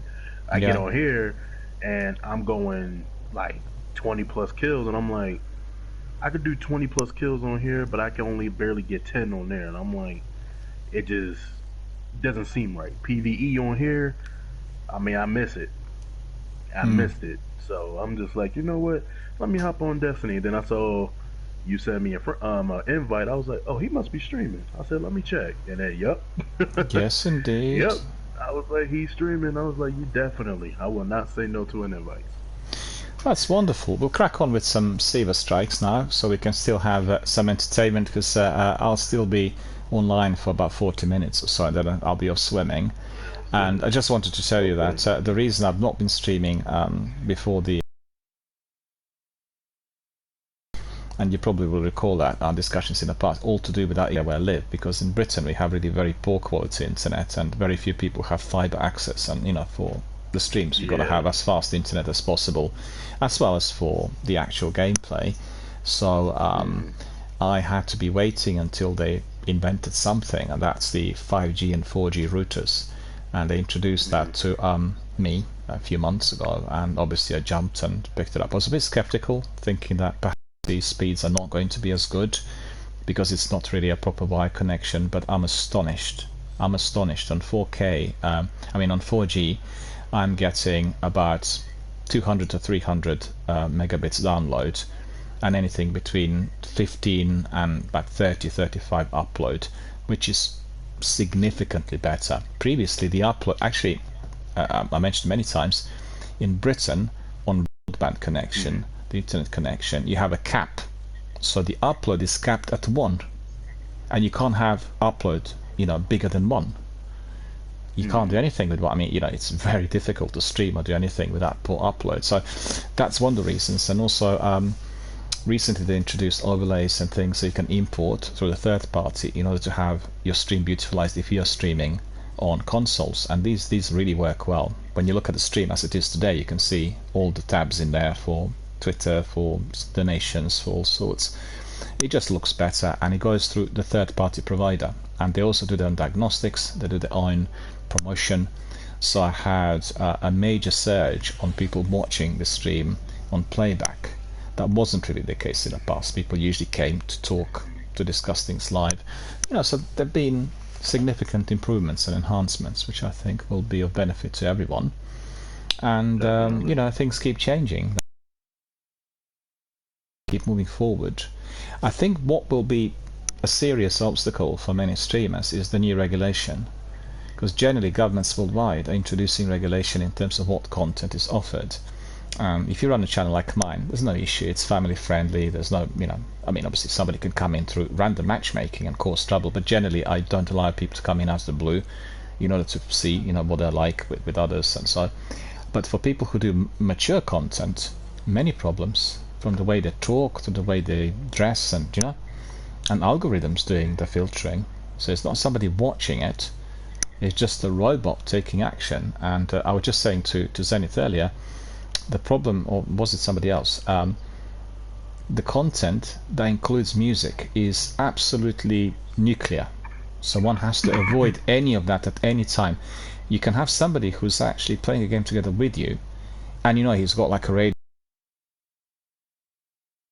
picks up the music, and it's barely audible, but the algorithm will know that the music is there, and the music is not licensed for that game, and that's an automatic copyright strike. So it's a serious problem. For you get a copyright strike, they block your channel, you can't access it, and people who monetize, people who have large communities, they have to go to court.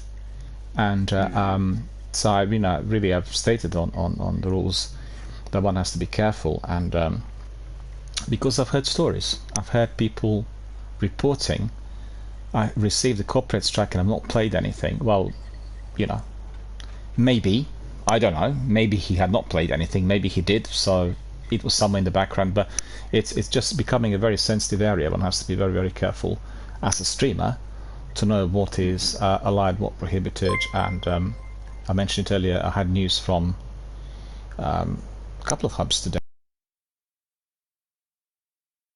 The online bill that we are having introduced in the parliament, so it's imminent. Actually, they wanted to legislate safety online bill before the pandemic, but because the pandemic and everything, things have been delayed. They said that the new law will restrict access to OnlyFans, and surely you've seen many Instagrammers and Twitch gamers. They have this OnlyFans account with cosplay and all sorts, and that will be just basically like pulling a plug. So losing livelihood, and there will be problems for people who monetize in such fashion because it doesn't really comply with the rules. I mean, obviously it's like a third-party provider, but if you're using the links, then they have the right to be preventing any form of access. So many changes are likely, and I think some will be for the better, and obviously the rest may not be as illuminating people. So we'll have to wait and see. You boys ready? Sivas? Yeah, cool. Oh yeah. We'll do a bit of Sivas. You need the bounties or anything at all, or you alright? No, I'm good. I still got stuff on here to do, and I was like, wow, no wonder I haven't. That's right. See some of the stuff that I haven't done. I was like, dang, I still got stuff on here. Same. I was astonished. I just looked at everything I said. After so many hours of streams and gameplay, surely I'm done and dusted. No. Loads of things I need doing. Loads of things. Loads. And I was like, wow, that is crazy. Well, that's the beauty of Destiny. That's, like for instance, you go to, where's its progress, right, in Destiny 1, and you go to record books, right? You click on that, and then suddenly I look at this, all the rewards and everything. The pages, so we flick on a page. Metal and Flesh, not completed, for instance, not touched at all. Then some other ones have been completed. Fully Charged, completely bare. Treasure Seeker, bare. And then you have the unlocked ones, or I should say locked ones that need unlocking with question marks. Smash the Machine. But the only difficulty or difference in there is, just a minute, I just realised I completed some bounties, bear with me. Lots of them actually. Nightfall's been completed. Strange Coin. Shining Light, I got some strange coins, that's cool. Perpetual Light, again, strange coins. I'll be rich. Zer is going to love me. I'll come there like with few hundred strange coins. I'll buy everything. What does it say is wow, Rise of Iron stuff. Wow. Yeah, I was going to tell you. Yeah, I was going to tell you that after all these streams,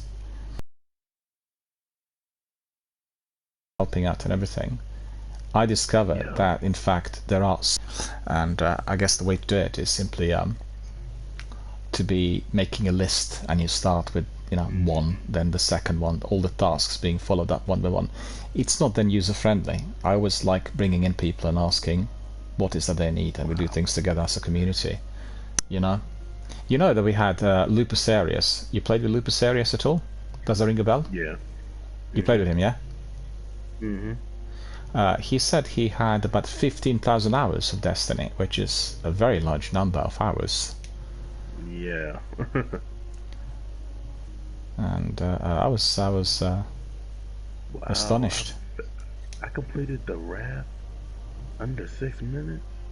3 There you minutes, go. 46 seconds. There you go. That's astonishing. We must have been on point then. We must have been on point that day. The day he is the record holder, world record holder for some activities, and I think one of them is to do with Wrath of the Machine, and it's about 3 activities. I know Shrine of Oryx and Wrath are the 2 of them, but I'm not sure about the rest, and he was sharing this information with us after Lupus Arius told us that he is the world record holder. And you know, so all the Destiny veterans come to Miller's channel one way or the other, because it's the only channel that's still streaming Destiny on everyday basis. And you know, it's so great to see everyone helping out. And, looks like I might be coming back on D1 and completing some of this stuff, because I'm like, wow, I thought I was done. Yeah, I thought I was done. No, I had the same. I had the same. It was a discovery that really surprised me. I thought all of that was completed, but you know.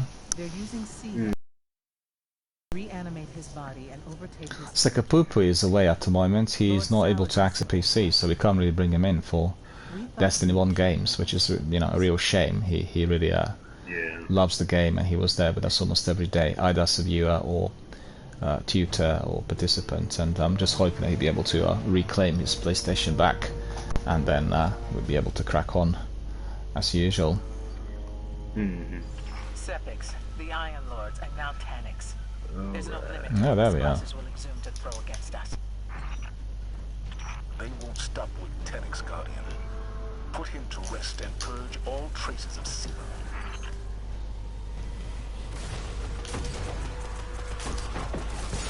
That's Black Spindle in action. I've not been using Black Spindle much, so I wanted to show Zenith this weapon, this perfect sniper, in action. Very deadly. When properly, not masterworked yet, so.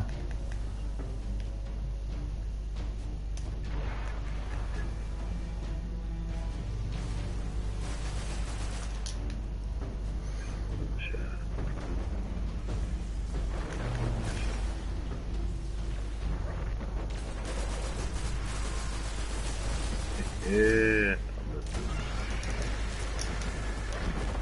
I love this sniper.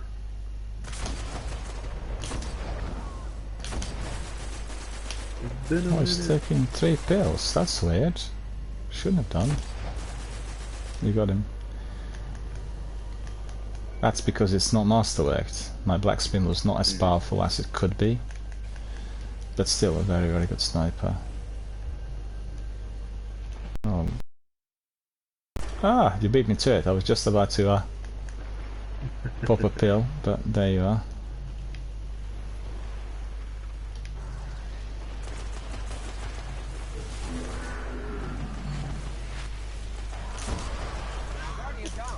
Ooh, shot from behind. Ah! Stuck in there. Slow reloads. Coming. Got it. Ah, no, I got killed.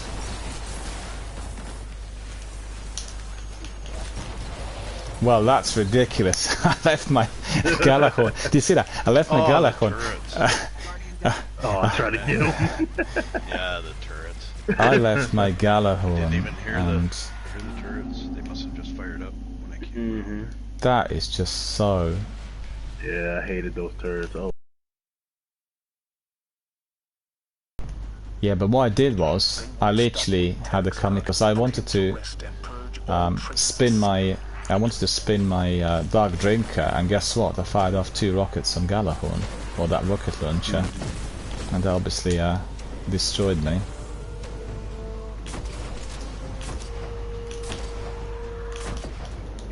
Four pills. Black Spindle didn't destroy that Shrieker, you see. Did take four rounds, so that's... I'm not impressed. I don't know what the reason for that is. Oh my god, I'm missing shots.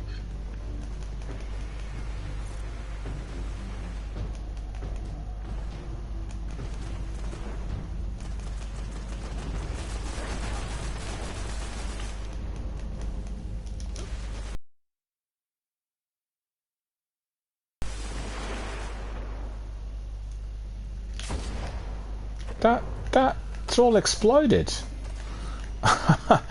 So that was the best shot on Black Spindle I had tonight. It was just the very best.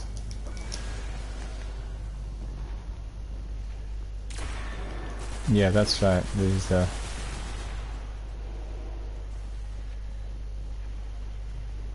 what are they called, these red ones? Are they Shriekers? Are they... I don't know what they're called. Oh, it turned on. Oh shit! I didn't see them.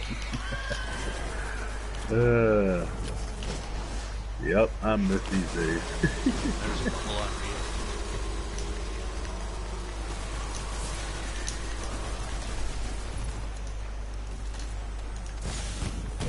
Oh, I got killed as well. I was trying to...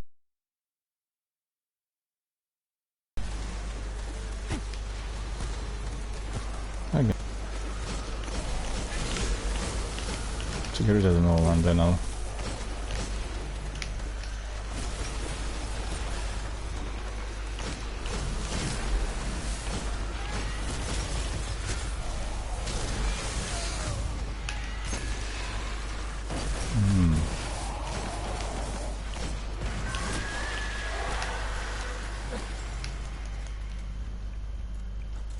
Okay, so that's nice and easy. Okay, that's good. Oh, I destroyed you. Come on. That's right. What's going on? Let's just wait for Zenith. I think Zenith is slightly behind us. Oh, there's that dreadful ogre in there. Look at that. It's gone. Oh, cool. How to get some ammo as well. That's another one there, look. No, I managed to neutralize that turret. They come back though, don't they? Yeah, they keep respawning at the back, yeah. Okay. Now we can have a cup of tea. Dance to the radio. I like this outfit which is glowing. That's quite cool. And I had the other day everything that was glowing, but changed because I want to masterwork legendaries. I had the just a second. I want to unlock the other thing there in the shadow. I had what's the helmet called? Graviton Forfeit. You know, void glow in the middle that I quite like. Yeah.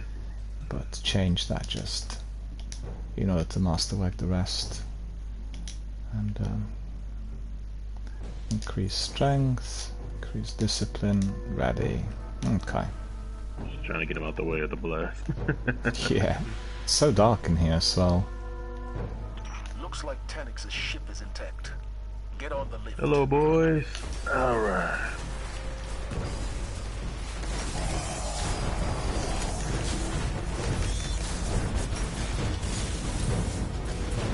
That.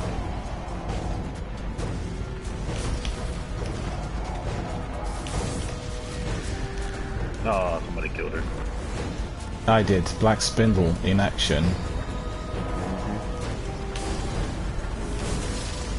I'm glued. Oops.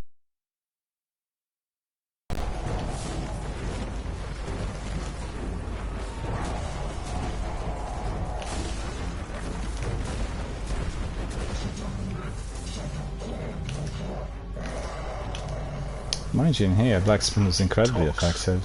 How is that possible? Maybe Taniks was more machine than we thought. He's not alive. Perhaps he never was.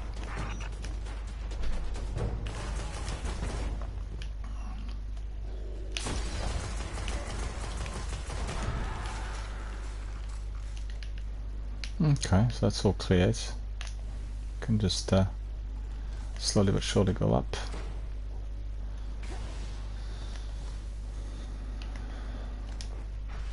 Not been using snipers at all for quite a while in Destiny, but they're very useful when playing with your regulars, you know.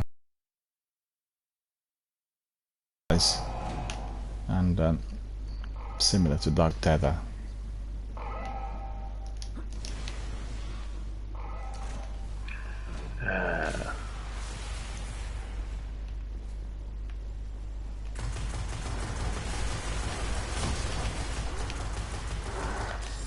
Ah, and I jinxed it. That's silly. Didn't have to use my super for this.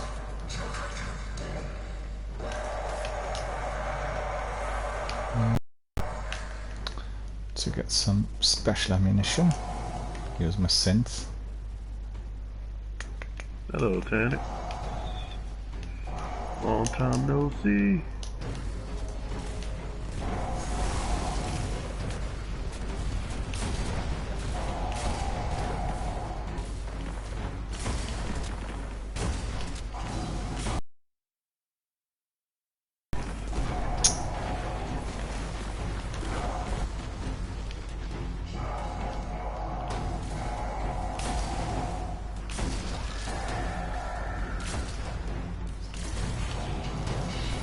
Takes a bit of time to reload.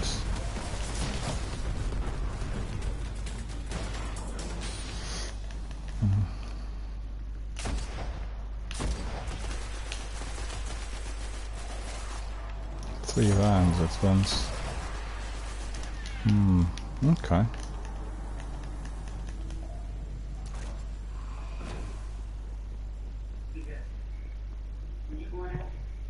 Is he gone? It's gone now.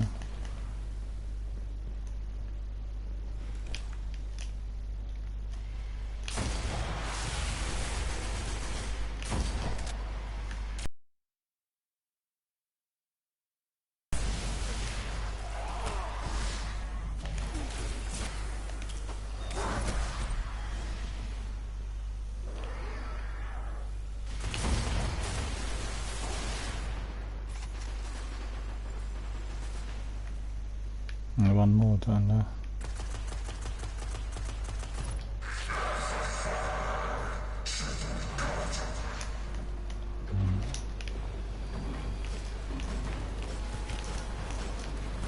A bit too exposed in there.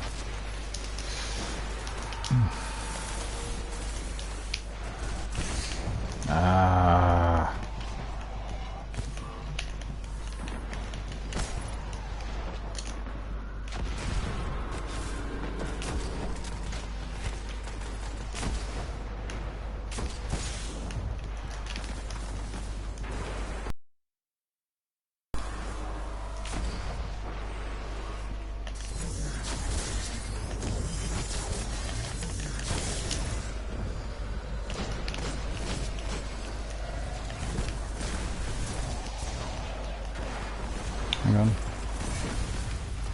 I'm just gonna revive you, but actually, passed already.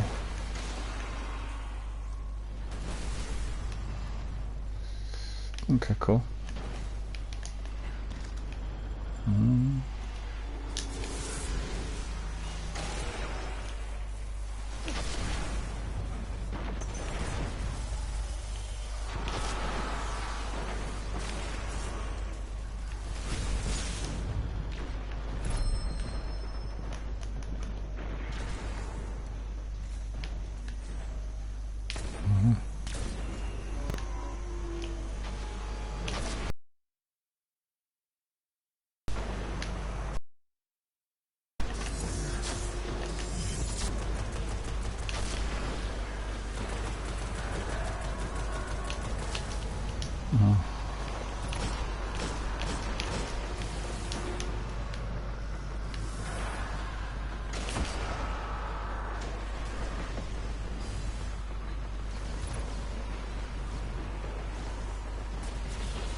Oh, that's good.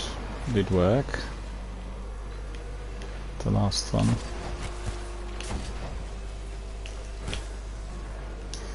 Now I'm out of ammunition in full. Haven't got anything.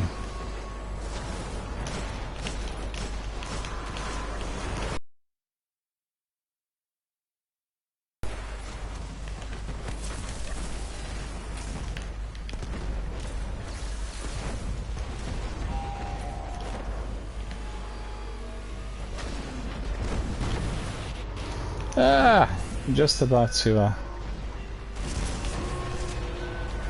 fire off the action, the last shot.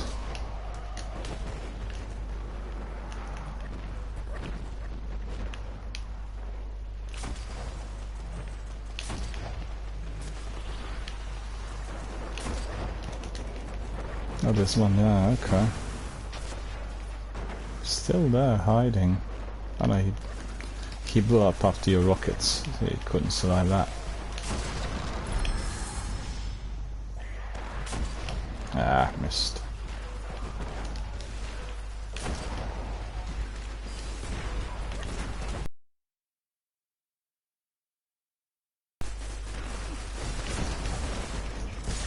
Come on, resisting. Oh, it's been all polished off. Okay, oh no, there's one there. Black spindle and your... What was the weapon you used, Shabba? The one we're just using.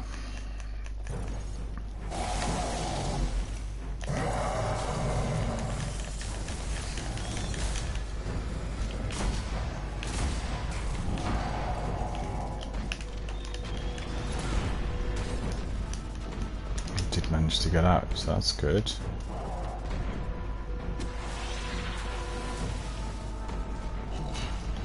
No special ammunition.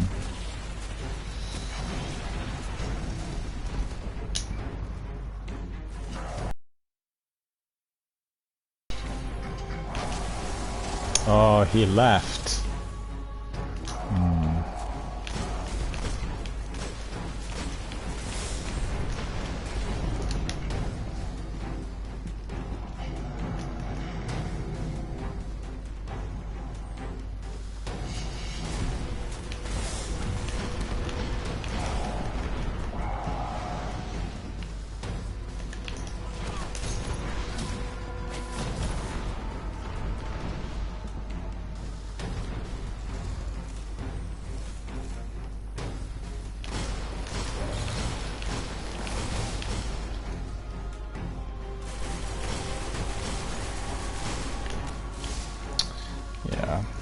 Palindrom's not doing the business. We need Imago Loop.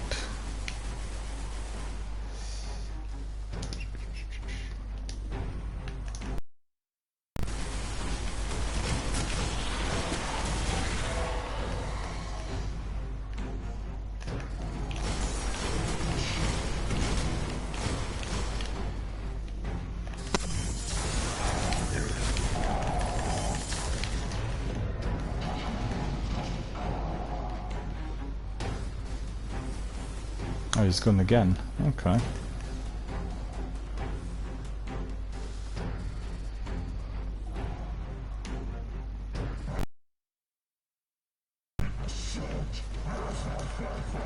Damn, 2 shots and he already destroyed me.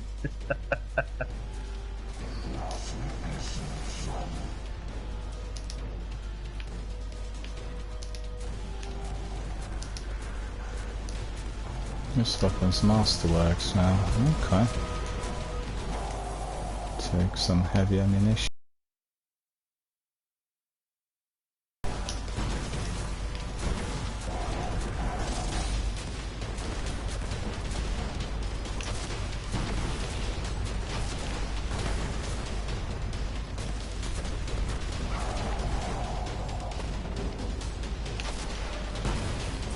Holy cow. I did hit him a few times. I've got one more rocket. What am I stuck on? Nope. Well, he is very powerful. Not taking a lot of damage.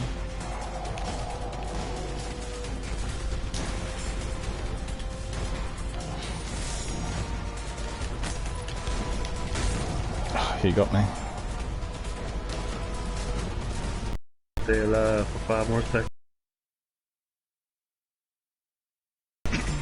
I will try. Alright.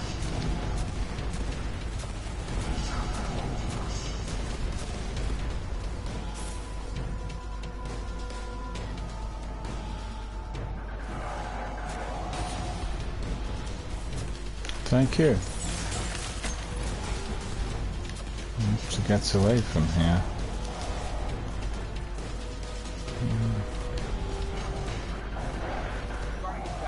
What? How? Oh no, he jumped next to me. Look at that.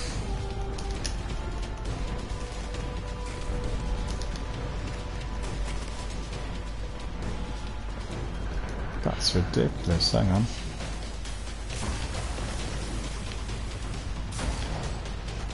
I'll come and revive you, just need to eliminate a few of those. Take your time. I got about 5 seconds.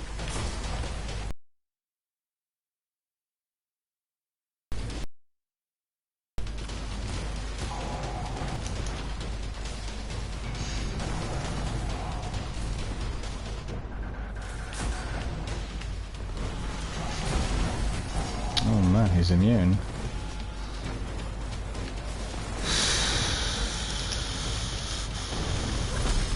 Oh, he got me. I was, thank you.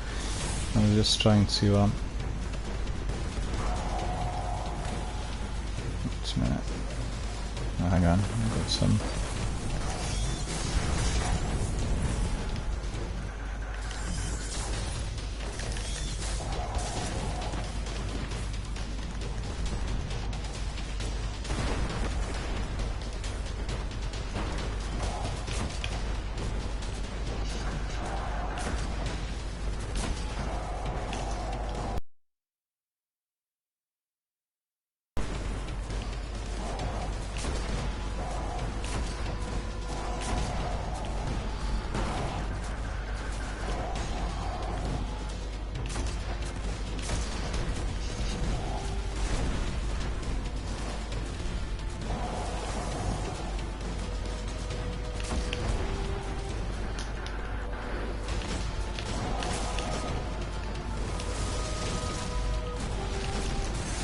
Yeah, he hates me. Just,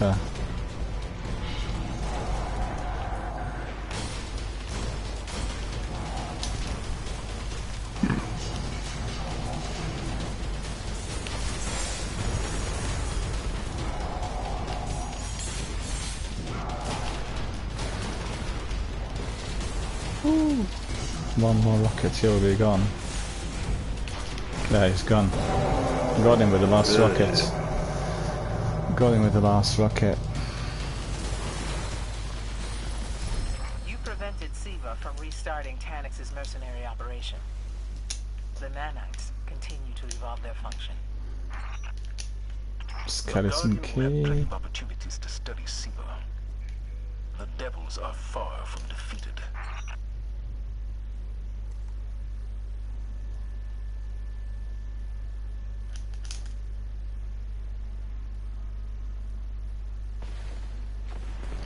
Right boys, we do one more and then we call it a day for today. Is that cool? Sounds good. Good, excellent. Because we've had loads of activities here today. It's been really good fun. So good to see our community members coming back, saying hello and reacquainting. Let me do something. I want to see what I picked up. Some perks, so that's good. Like that. Yeah, we'll go back to Sivas. So that's cool.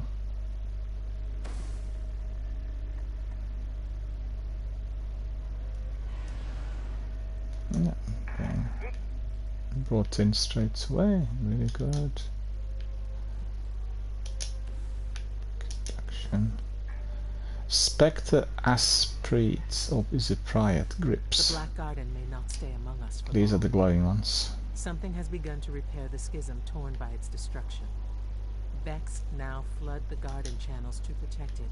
We must stop the Weavers before they seal the garden and begin to summon back its heart.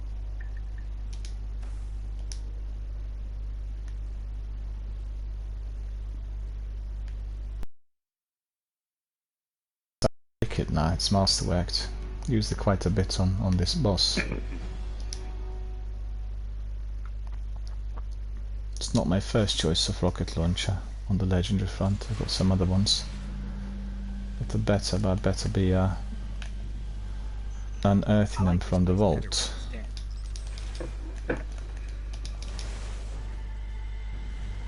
Undying Mind. We've done that today already.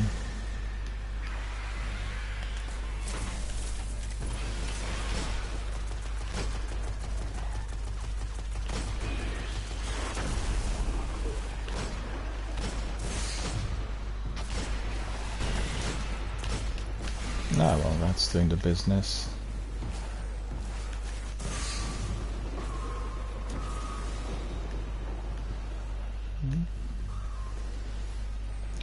I guess for this one, I'm doing pretty well.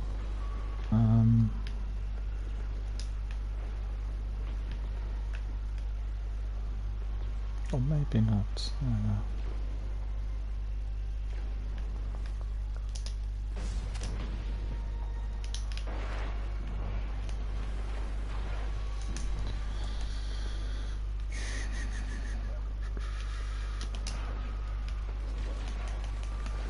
Let's just calibrate that black spindle.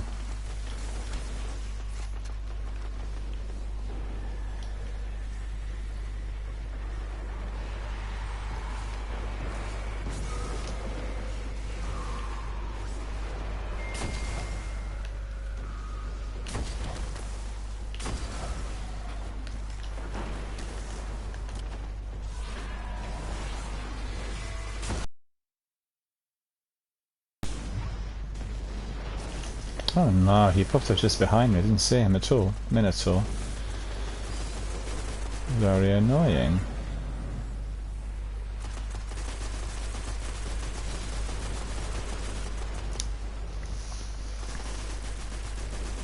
Ah, a Dark Haunting popped in. Hello, how are you doing? Good to see you.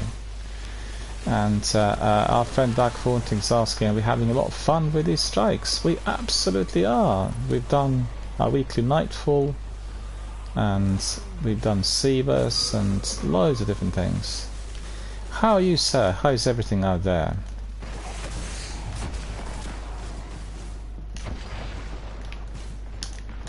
To get away from here, that's not going to work.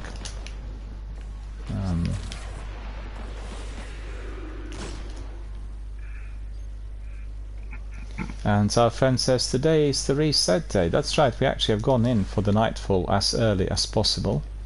I should say very early, and both of us, Zenith and me, completed it earlier today.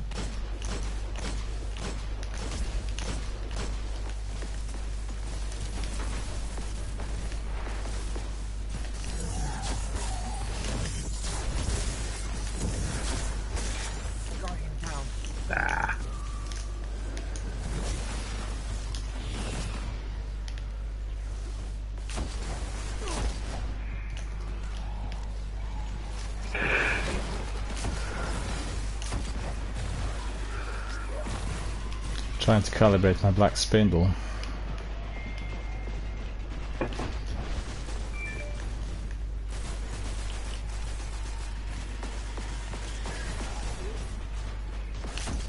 Fine. Up.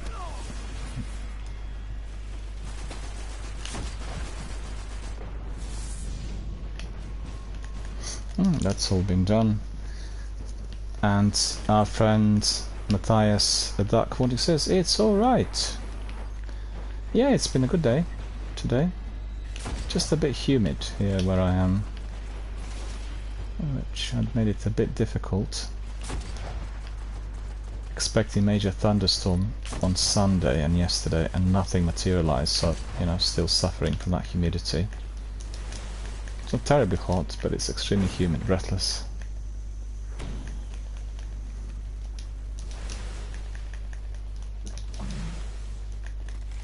Well, I mean, would you like to join Zenith and Shaba, Matthias? Because I will be departing after this with our friends. You could, you know, just literally can step in. You'll be also jumping out. Okay, okay. I believe I have to. Yeah. I'd have to double check, but I think it's close. Yeah, sure. No worries. Well, we'll do it on another day, because Matthias works shifts, I think, and then it will be at different times he'll be able to join us. If I'm not mistaken. You can correct me if I'm wrong. Because I know you said you work sometimes very early mornings and sometimes later in the day.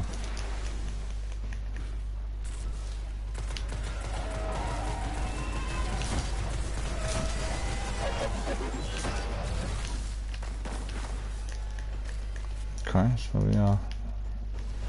Let's see, I haven't unlocked anything now yet.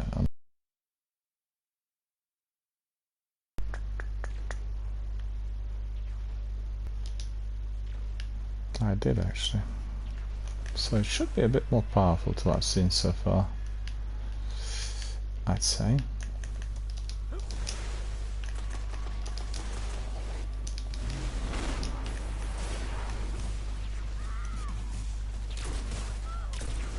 Ah! I wanted to aim my sniper at that milk spot. Yeah, and that one. You've taken my kill. No worries, all good.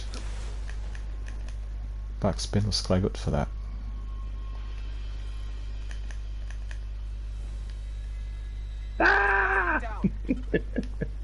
Oh, you fell. You just literally, yeah, you just literally retreated, and then I'll pick.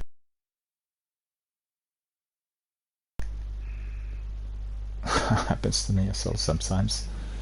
We played Kreuter the other day, and because it's fairly dark on my screen, I kept falling into these holes, you know, like 3 or 4 times, just literally dipped, which was infuriating. We decided just to carry on, and then I'll get res eventually. And the tricky thing is that I have a really good setup with Sony Bravia 60-inch, and then once I've got it, you know, like to the T, with calibration and everything, I don't like changing it from game to game, because obviously games will look different on you know, different platforms. And then for this game it comes across sometimes like a Cool Strike or Kreuter really dark.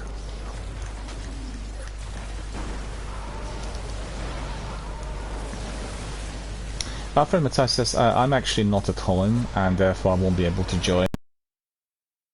I thought you possibly would be at work or elsewhere. We'll do it on another day, no problem. Watch your back. Well, too late. He literally gave me a pill between my eyes, so that was it. And I was gone. How much time do you guys have? I got 5 seconds. 3, 2, 10. 1. No, don't worry about it. We'll res. That's fine.